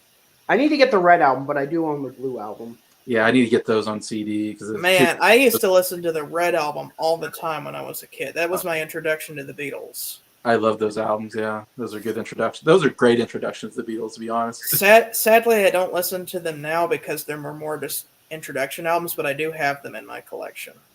Oh. Well, it's funny because as far as compilation albums go, I also have the Beatles 1. Oh, you do? That's awesome. Number 1. Oh, you got the UK Rarities album. Yeah, it was from that box that I got for Christmas. Oh, okay. I like the US Rarities album because it has all these weird versions of songs. Like it's got the Penny Lane with the horn outro, and it's got a version of I Am the Walrus with like some extra beats in there, and it has a German version of And I Love Her with an extended guitar outro. Okay. Now for my solo Beatle albums. Oh, yeah. I own. You're my Wonderwall. I own Wonderwall Sound by George Harrison. We will not be reviewing this album when we do the George Harrison deep dive. It's like, but Nick, you said we were going to review Wonderwall, and Nick says, I said maybe. Yeah. Well, maybe it's having a fire in your Annie's house. That's a misquote from that song. So, yeah, we're not reviewing this album when we get to George Harrison because this is not this. Yeah, this will be this will be Jason's worst nightmare. This is like very sitar heavy. Again, it's a soundtrack. It's not a album. Right. It's not an album you would want to listen to. You don't want to listen to his second album either. Oh, we're getting to that. Let's get Moog. Yep. Yeah. Side 1 is 20 minutes of basically free-form guitar, but synthesizer based. If you want to listen to some good Moog synthesizer, listen to Keith Emerson play on Emerson, Lake and Palmer. Don't listen to that. Better yet, if you want to listen to anything, actually, yeah, that's a good one. Also, listen to Who's Next. Yeah, Townsend does some cool stuff with the synthesizer on that album. All Things Was Past. That album is a masterpiece. I love that album. Still my favorite solo Beatle album. Yeah, a lot of people say that. I need to give that one another listen. It's pretty good. I love My Sweet Lord. Whatever. Lord, that's the big song. All Things Must Pass. And What Is Life from that album too? What is Life is my favorite song on that album. Okay. I have I hear- Living in the Material World. I hear that's a good album, but I haven't This heard is it. an amazing album. Okay, so I mean, I've heard "Give Me Love, Give Me Peace on Earth" because it's on Symphony Number 9, but I haven't heard the rest of the album. Yeah, yeah. okay, so for I okay, so I'm gonna rate all the solo Beatle albums that I have. First two albums. The first album I give like a 2 out of 10, and the Moog album I give a 1 out of 10. Why do you even have the synthesizer album? It was part of a box set. I say you never listened to it, right? Okay, here's none of that, but I'm a completionist, so I would have done it. Wait, so you're saying that the electronic sound album is better than the Bob Dylan Christmas album? It is because it's not a chain smoker trying to sing songs that shouldn't be sung by a chain smoker. Anyways, this album's a 10 out of 10 album. Say what the All Things Was Past. I think every song on this album is amazing. My favorite songs on this album would be "Give Me Love, Give Me Peace on Earth" is amazing. "The Light That Has Lightened the World" is awesome.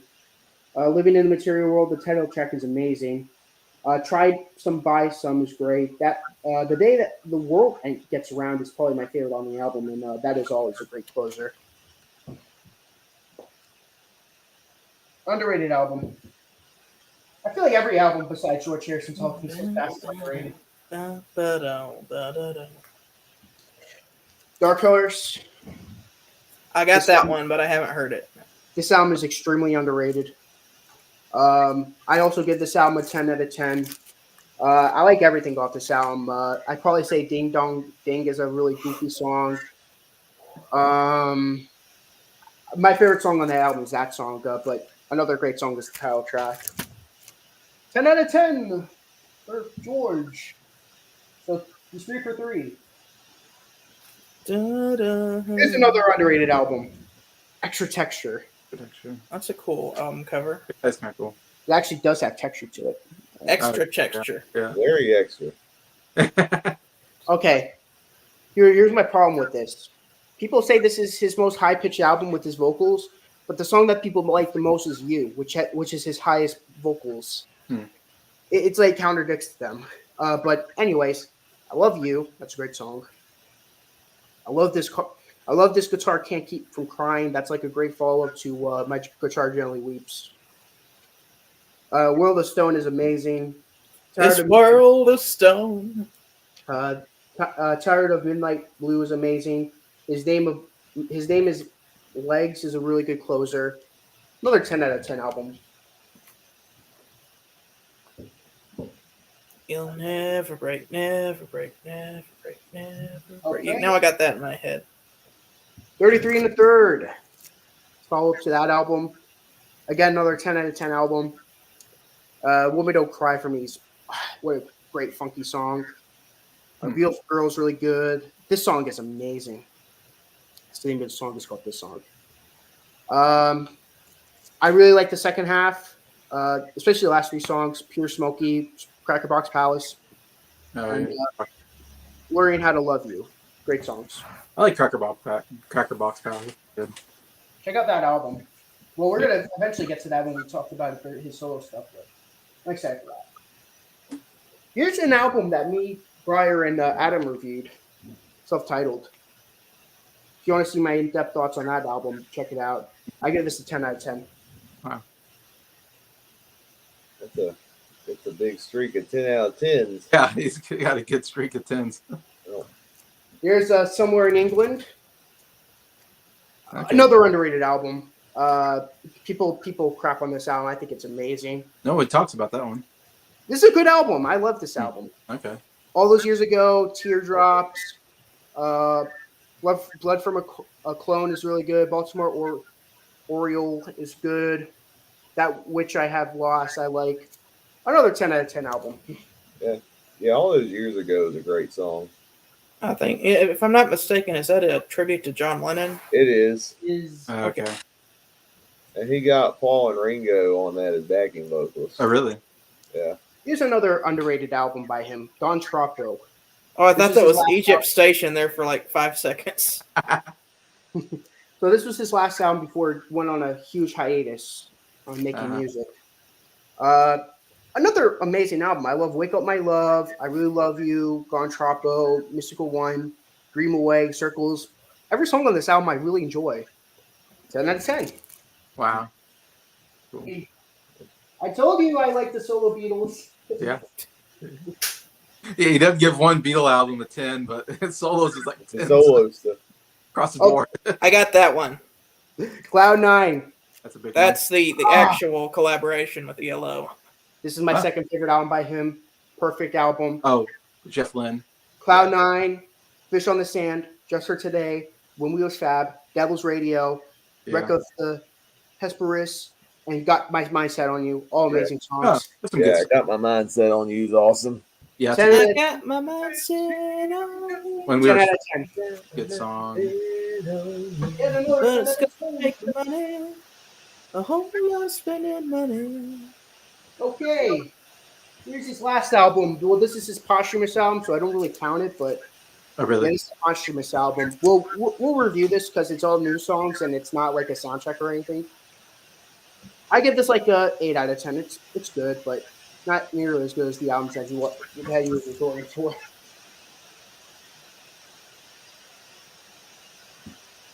I also, one more George Harrison thing related to is Live at Japan. Oh. Pretty good album. I want to tell you from Revolver, Old Brown 2, from the single B-side, Taxman, Taxman. Give Me Love, Give Me Peace on Earth, If I Need Someone, that's side 1. Side 2, Something, What Is Life, Dark Horse. He did Piggies, which is interesting. Got My Mindset on You, closes out side 2. Side 3 opens up with Cloud 9, Here Comes the Sun, My Sweet Lord, All Those Years Ago, and Cheer Down. I don't know what that means. I didn't listen to this yet, but I remember hearing this is really good. Devil's Radio opens up side 2, Isn't It a Pity, While My Guitar Gently Weeps, and it closes out with Roll Over Beethoven. Isn't it a pity? Not the best way to close the album. Here's all these great songs. Now here's the Chuck Berry cover. Isn't it a pity that he did Roll Over Beethoven as the last song? Okay, now for the Paul McCartney stuff. So I don't own everything by him. Thank goodness, because I'll be going on forever. The Family Way. Where did you get that? Discogs. Well, I thought I was going to be reviewing these albums on my own, so I thought I was going to be reviewing it, so I bought the album so I could show it. And how much did you pay for that? $20. Oh, that's not too bad. I gave it an 8 out of 10, so I think this was a good purchase. None of the songs have titles, so. Yeah, I like the theme song at the end, though. That was really good. Okay, now for his real debut album. McCartney gave this a 9.5 out of 10 because has Valentine Day. Sing Along Junk is a really fillery song compared to the real Junk, and Cream Acrocore is a weird closer. Yeah. It's a guilty pleasure of mine, but it's not. It's kind of like the Dizzy Miss Lizzy of this album. It is because he got Maybe I'm Amazed, and then I love that song. You should have closed with that Maybe I'm Amazed should have been the closer. Oh yeah. If I got a nickel for every time Paul McCartney did something like that, or like any Beatles did something like that, where they had like an amazing second last song, but didn't end on that, I'd have 2 nickels. But which is strange to have 2, but it's strange to have 2. You know, I didn't know that'd do the quote, but it's not a lot, but it's weird it happened twice. Ram. I think it's funny the picture that Paul uses on the back. Yeah. It is a shot at John Lennon. No, the one with the Beatles. Yep, I think that's very metaphorical of the Beatles. Oh, wow. One asserting its dominance over the other one. Yeah, that's funny. John Lennon had an album where he's like holding a pig. Yeah, pig. You get back at Paul for the Ram. And then Ringo did a song called "Back Off Boogaloo," which a lot of people thought was a shot at Paul McCartney. Oh, man. Even though it was about alcohol. Okay, so I love this album. 10 out of 10 album. This could be the first of many 10 out of 10s I give him. Yeah. A lot of good songs on it. Listen to it for yourself. It's amazing. Smile away. Wildlife, amazing album. First Wings album. Wings. 10 out of 10. Do you have Wings Over America? I don't have any. I don't have it, but I might own it eventually. That's the big live album, I think. Okay, I love Mumbo and Bip Bop. Those two songs are guilty pleasures. Okay. Okay. Next album after that album is Red Rose Speedway. Another 10 out of 10 album for me. Has the amazing medley at the end. Hold Me Tight, Lazy Dynamite, Hands of Love, and Power Cut. Huh. Okay. I really like Big Barn Bed. My Love is really good. Yeah, My Love's One of My underrated Love's songs on this amazing. album. Of course, You're making me want to listen to these McCartney albums, and I still have other albums I need to listen to in the You gotta listen to discography Yeah, I'm already that's cool. going through. I got like Okay. 6 projects I'm currently going through at the moment. I know. And on the Run. Yes. Another 10 out of 10 album with Helen Wheels. I don't own the one with Helen Wheels, but I have to own that copy. I have it. That's the only way I can listen to it. How do you get the one with Helen Wheels? That's It's you got to get early 80s pressing CDs or original record pressings. That's Okay. the US, it's a US version. I never see it on anything, but Venus and Mars, great Yeah. follow-up. I will say, even though it's a 10 out of 10 album, I will say the first side's a lot stronger than the second half. I kind of like the cover. I Yeah. think the cover's awesome. Yeah. Hot take on this video, I think Listen to What the Man Said is now one of the best songs on that album. Yes. Oh, Yes. that's a good song. Yeah. It's good, but I like some other songs better on that album. What the man said. I've never Wings heard at that. I never heard that song, and I'm glad because I want to hear that song for the first time. Oh, okay. Wings at the Speed of Sound as that weird thing that he did on the music Yeah. video. I silly love songs. I love this album. That's the album with Silly Love Songs. Yeah. That's a good song. I didn't say it already. It's a 10 out of 10 album. You're generously giving those 10s out. They must be good albums. They are good albums. Here's an amazing album, London Town. Town. London Town. London Town. Very underrated album. I thought it was London Calling. No, I think there might be a clash of tones there. Wrong band. London Imagine Town. Paul singing that. London Town. Backwards Traveling is really good. Cufflink, Children. I've Had Enough. With a Little Luck. Famous Groupies is phenomenal. This whole album's underrated. 10 out of 10.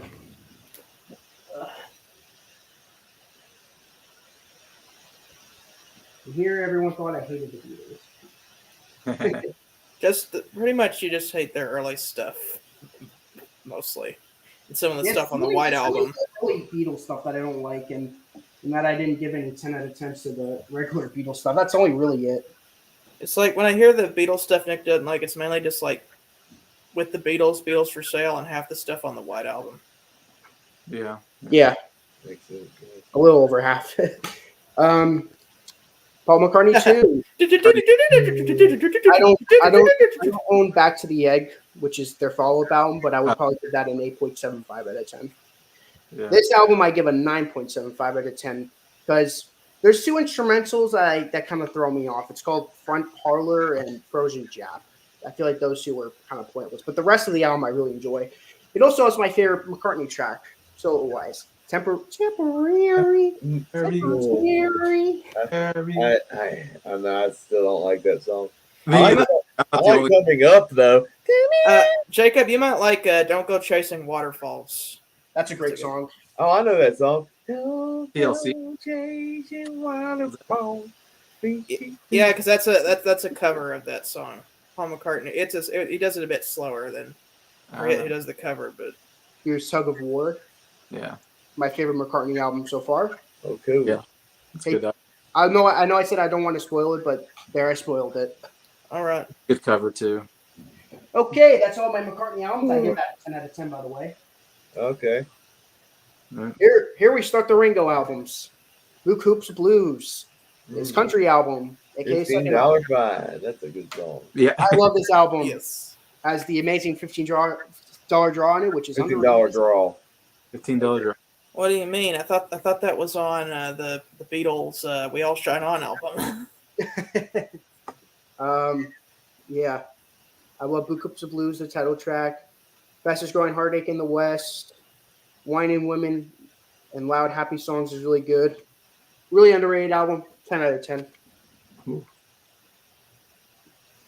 I know you guys are probably thinking I'm crazy for giving this many 10s out. For me, I'm not picky with my 10 out of 10s. It has to be like either a bunch of really good songs or a perfect album. Ringo. This is the one. Ringo. Photograph. All I got is a photograph. I'm the Greatest. I'm the Greatest. Written by John Lennon, but was given to. Yeah, written by John Lennon. He said that like, concert, and he told the story of John Lennon giving him that song or something, and about he must have known I was the greatest. I don't know. He had some kind of joke about it. It was kind of fun. Well, this is a 10 out of 10 album. It's perfect. I like everything on this Big album. one, isn't it?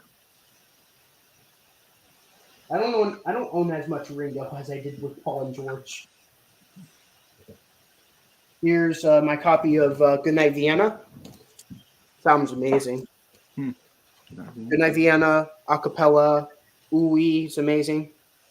Husbands and Wives is really underrated, and Snookeroo ends off the first side, which was Elton John helped him out with that song. He actually wrote it with Bernie. What's that guy name? Bernie Taupin. Bernie Taupin. Yeah, Bernie wrote the lyrics and Elton John wrote the music. Yeah. That's cool. Cool. Side 2, All By Myself is great. Call Me, No Song. Oh, I've heard the No song. That song is funny. He does a really good cover of Only You. Oh, yeah, I've heard that.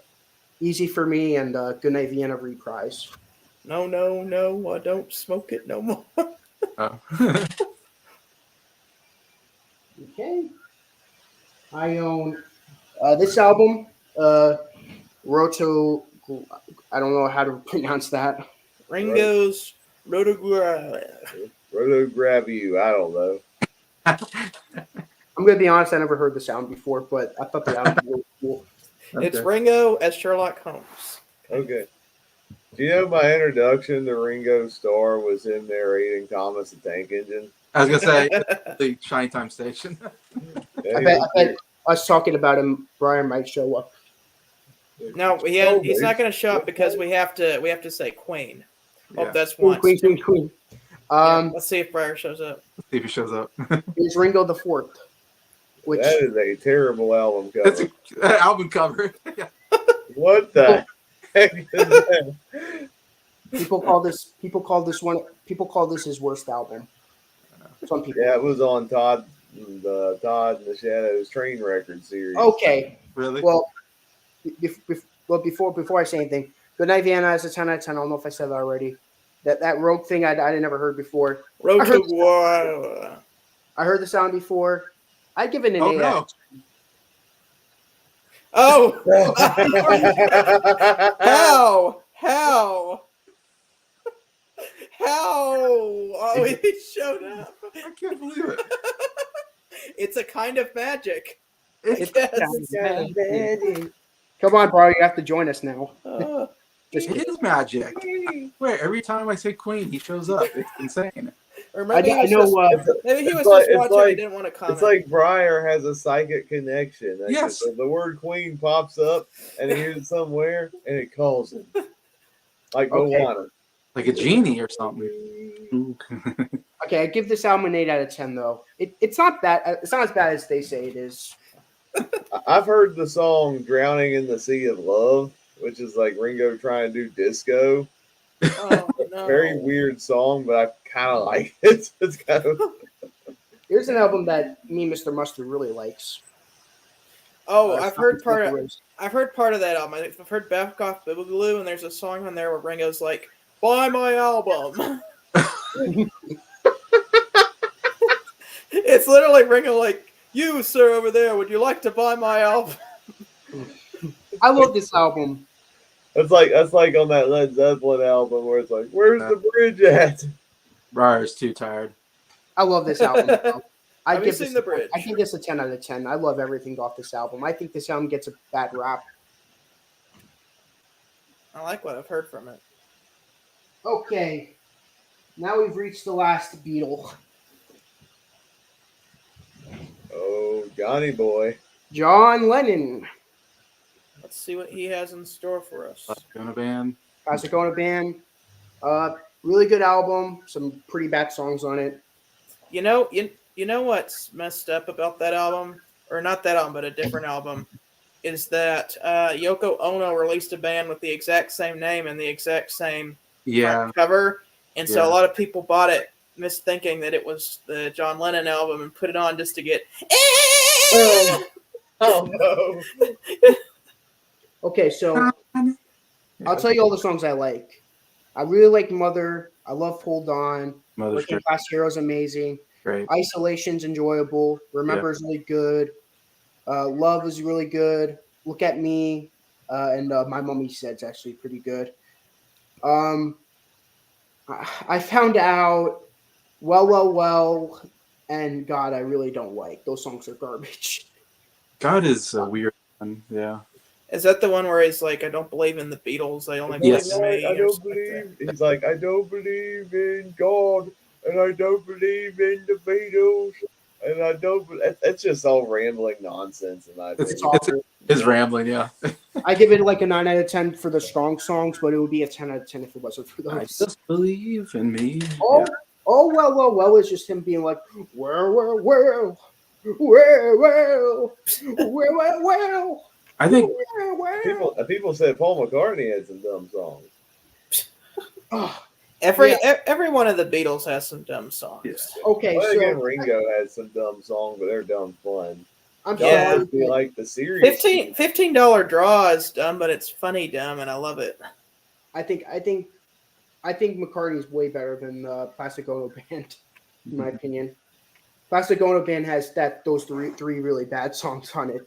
I really like Isolation and Love are like underrated songs. Those are great, but I just got the album and I haven't listened to it, but I've heard snippets of it. I've heard Isolation.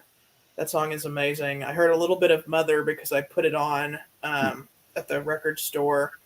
I listened to a little snippet of every one of the songs on there, and I liked like most of the ones I heard. It's a very emotional album, I think, for John.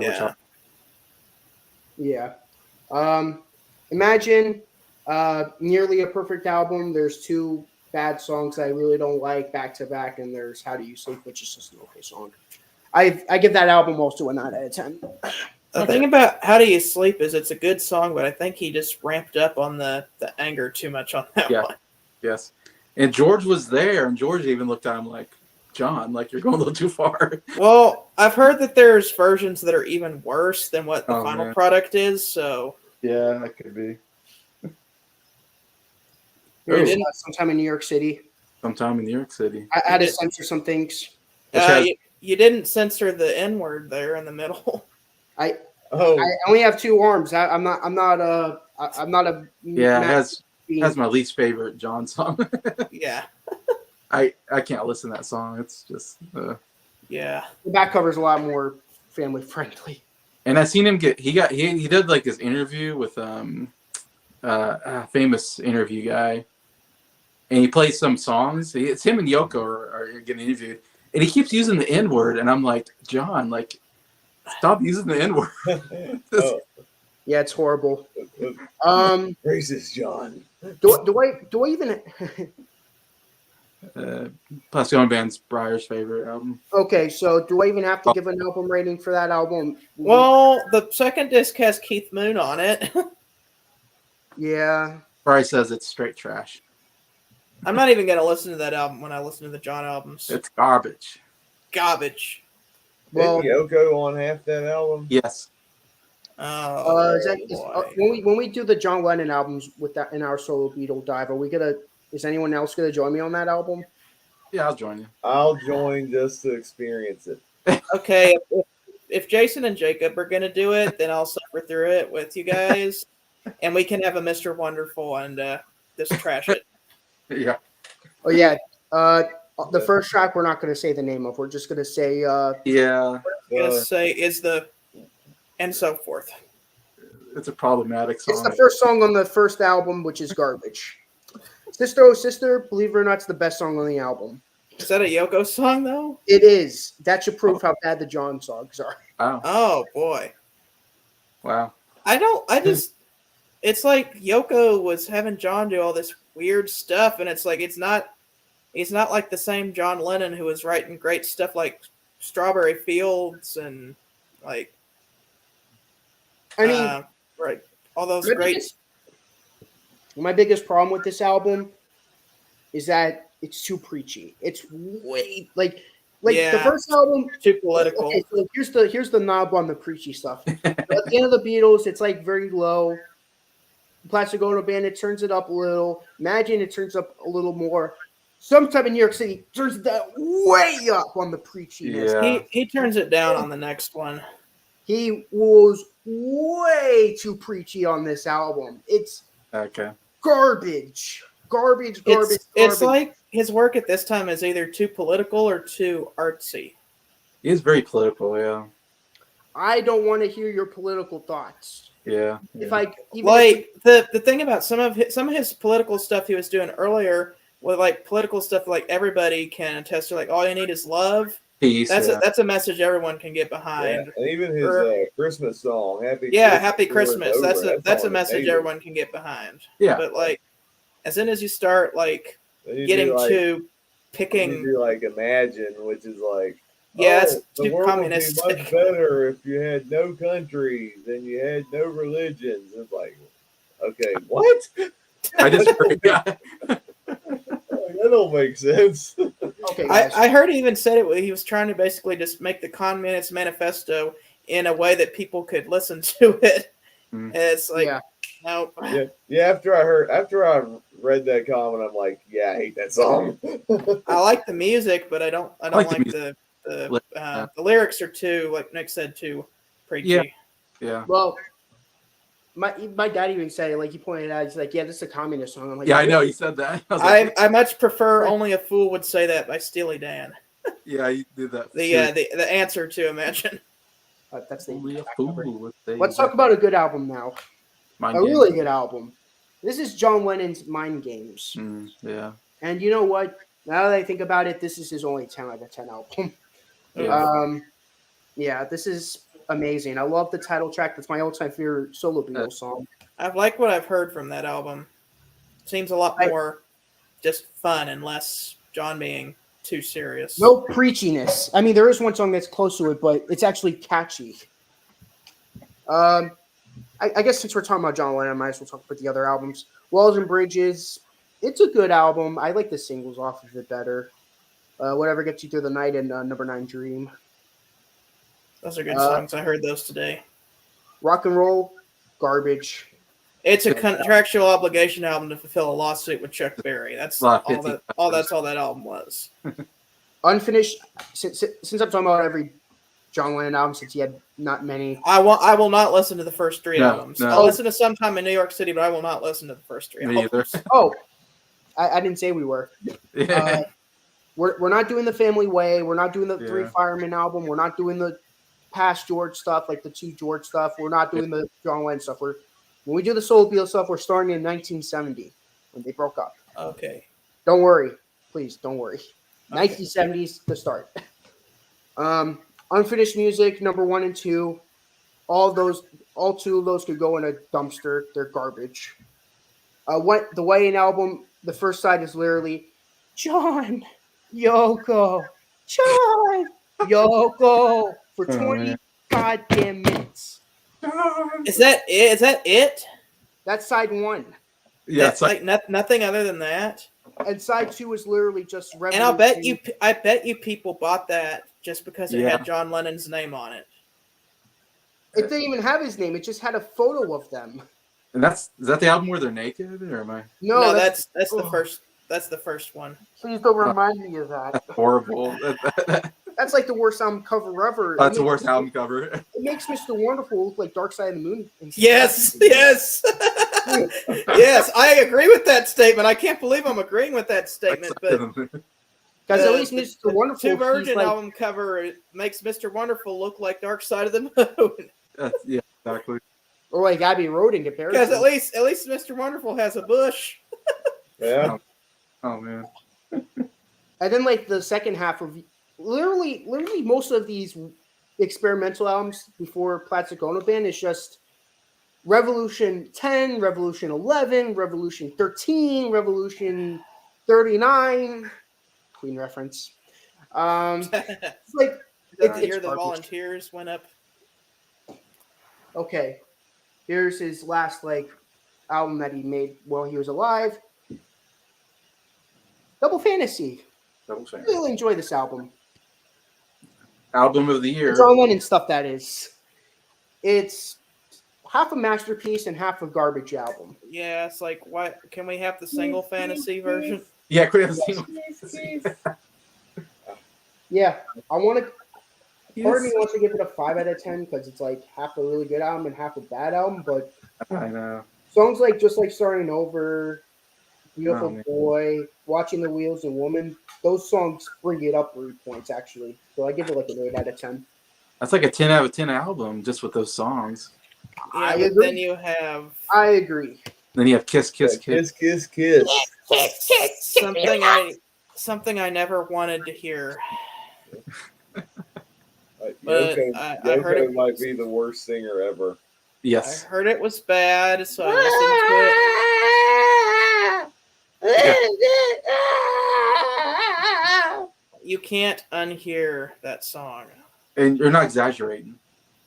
Yeah. I know Jacob was even like putting it Even more better. mildly. Like Yoko is, she'll just go.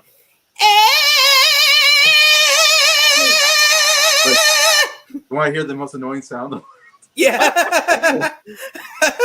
We got to rename her name. It's not Yoko Ono. It's Yoko. Oh No. Yoko. Oh no. Oh no, Yoko. Oh God! Wow. We gotta rename. We got to change that one song. John had that song. Oh Yoko. It'd be oh no Yoko. Oh no Yoko. That's a good song too. Quit singing along. I really enjoyed. Again, I really enjoyed Milk and Honey, the John Lennon stuff. Mm-hmm. If you took the best not the best. If you took the John Lennon songs and the Milk and Honey songs, you have the best Beatles, the best solo Beatles album. Period. Oh yeah, you could have I'm created. not even joking. There's so much pieces of masterpieces in that on those 2 albums. I know that sounds crazy with me being the bigger Paul McCartney fan of the bigger George Harrison fan, but those 2 albums with all those John songs is masterpiece after masterpiece. The John stuff. Then there's all those crappy Yoko songs to just ruin everything. Milk and Honey doesn't have as much hits on it. It just really has Nobody Told Me, so I'd probably give it a 7 out of 10. Oh, that's a good song. Okay. I love Nobody Told Me, but yeah, it's a 7 out of 10. I didn't know that was on the Milk and Honey one. Okay. But yeah, that's going to be. So, in terms of John Lennon albums, we're reviewing Plastic Ono Band, Imagine, Sometime in New York City. Yay. The one time I'm not proud of being a New Yorker. Like I said, that's your album. Well, I thought New York wasn't your home. Yeah, that album makes me think that. Mind Games, All the Bridges, Rock and Roll. We have to do rock and roll. Double Fantasy, and Milk and Honey. Hey, to be fair, Rock and Roll has that good cover of Stand By Me. So can't be that horrible. Yeah, Stand By Me is okay, yeah. Yeah. Every thorn has its rose. Yeah, I went on my big. See, I showed a lot of Beatles stuff, so Yeah. Nick has more Beatles stuff than I do. yeah, and they're your favorite I'm the band. big Beatles. I know. Full of stuff, really. I had a video recently where I showed my entire record collection and Yeah. I showed all that there, so I won't go as in depth here. But here's my "Please Please Me" album, which is one of the albums I have in the best condition despite its age. Yeah. It's Elton John's UK first album. His first album from England. We recreated that on the video too. It's funny you guys tried using the Who and spawning me in, but it didn't work. It didn't work. Yeah. I'm not like Okay. Brian. We have to test something. Queen. Say it 39 times. 39 times. 39. That's a Queen song. Yep. 39 Okay. by Queen. Oh, see if it on works. your soundtrack, Nick, you put 39 on that. And I had to. I forgot how great of a song that was. I love that song. Oh, I listened to News of the World today. Man, that the score went up for that. I would probably put that higher up on my albums of 77 as well. Yeah. Here's my with the Beatles. The saving track on that album. Get Down, Make Love. Get down, make love. Yeah, that's the reason I wouldn't give that album a 10 out of 10. But every time I get high, you want to cool down. Every time I get high, you say you want to cool down. You say it's enough. I love that part of the song. Right, sort of does. Oh boy, it actually works. He was asleep and we woke him up. No. Sorry, Briar. Here's a hard place. How does he know? I don't know how he does it, but Every time I say Queen, Briar talks about us. Every time I say Queen, Briar always shows up. Here's Sleepy Beatles, the album. My face. The Beatles on the front cover is my exact reaction when people say that album's actually really good. I'm like, well, my new theory is that With the Beatles was the second album of 1963, and Beatles for Sale was the second album of 1964. But then again, Rubber Soul was the second album of 1965, so that theory doesn't work. But well, it works back then. So I wonder if they're just too tired from touring. Touring. I don't blame the Beatles for making those crappy albums. I'd say make less albums in a year, but then Creedence does like 3 albums in 1 year, and they're all amazing. Well, I feel like they to make those second albums. And also, Queen did 2 albums in 1974, Queen 2 and Sheer Heart Attack, and they're both great albums. Yeah. Here's Help. But it just feels Led Zeppelin did their first 2 albums in 1969. Now, I'm not the biggest fan of Zeppelin 1. Oh, man, I love most people the first one. love both those albums, so I think that argument is 100% valid. Not only that, but the Hollies made 2 albums in 64, and the Holly style is way better than Stay with the Hollies. There's something about With the Beatles and Beatles for Sale where I feel like they were rushed or something. But, this is a great album. Because Rubber Soul, they took their time on that album, it feels like. Yeah, Help was I think it was early 1965, if I'm correct. Yeah. Yesterday and Today. Not a butcher. Yeah. If only you guys had the infamous cover. Yeah. Yeah. Yesterday and Today. I butchered a dog so far away. Oh, I believe the U.S. want to throw me away. Oh, now I regret yesterday. Suddenly, there is lots of meat in front of me. They got like sausages and stuff. Now they're saying that I have to take photos with these. Okay, yesterday came suddenly. This is actually my favorite album in my collection. This particular copy of Sgt. Pepper. Their eighth album from England. Yeah. This was my holy grail record. If I wanted anything, I wanted a first UK copy of Sgt. Pepper, and I got it. My holy grail album would be an original UK stereo of the Who Sell Out. That would be my holy grail album. Would Yesterday be as good of a song if it was called Scrambled Eggs? No. It was more of it's more of a silly song then. You made it more serious. Scrambled eggs. Scrambled eggs. I really wanted a fried egg, but they gave me the scrambled eggs. Now I gotta kick this waitress in the face. Suddenly, now I'm at court. Now, no. lawsuits. I don't know why I had a kicker on the face, but then I don't know, Paul. I would she gave me change that. scrambled eggs. What was your inspiration behind this, Paul? I don't know. The lyrics just came to me in a dream. Okay, we can't say Queen anymore. Brian's going to bed, so All right. we gotta let him sleep. Okay, how about spleen? How about King? Okay. He's king. Or like 14. what's that word? Charlie Sheen. The wife of the king. I can't remember the word. I think it might be Princess. Yellow Submarine. Their most underrated album. That used to be my least favorite Beatles song at one point, Yellow Submarine. But now Okay. I love it. You know what I gotta say? I think Yellow Submarine works a lot better in the context of the album than the Revolver album. Revolver. It's a weird song on Revolver, but I like it. But you have all these psychedelic songs, and then you have this kid song in there. Yeah. Yeah. Oh, I love that song.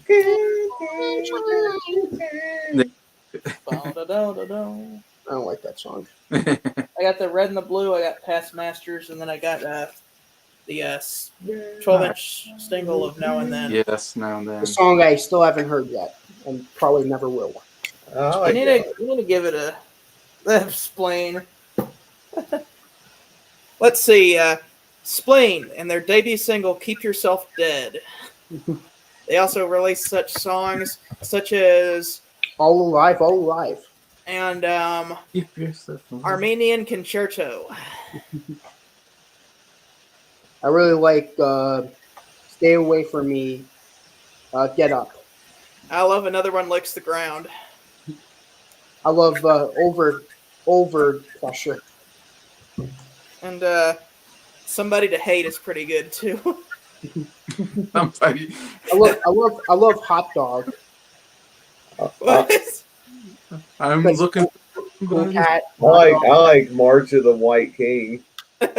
Oh, my favorite one though is White I absolutely despise my automobile. White King as it ends. I also really appreciate the irony of the song. The show must go kaput. I really like the song 93. In the year of 93. In the year of 93. And then the decided not to go up. And then the lead singer, Mehdi Perkery, has a song near the end called Doug, which is about which is a love song about his dog. Oh, you don't know his name his name is Mark Venus. I love Mark Venus. Yeah, and he wasn't he the one who sang "We Are the Losers"? What's Oh that? wait, no, it's I think it was Carl January. What was the A side to that single? We Will Crush You. Yeah. And What was that last song on the album? Was it like Untitled or something like that? Titled. Titled, the very last King song. The very last song, Titled. Yep. Just like in Only 6 Days. I love Please Stop Me Now. Yeah. And And we have Skinny Slender Girls. yeah.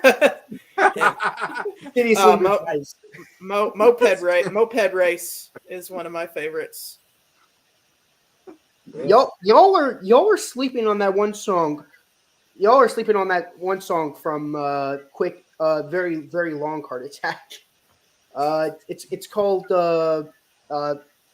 Nursing King, as opposed to the Killer Queen. Nursing King. He's a nursing queen. Or like I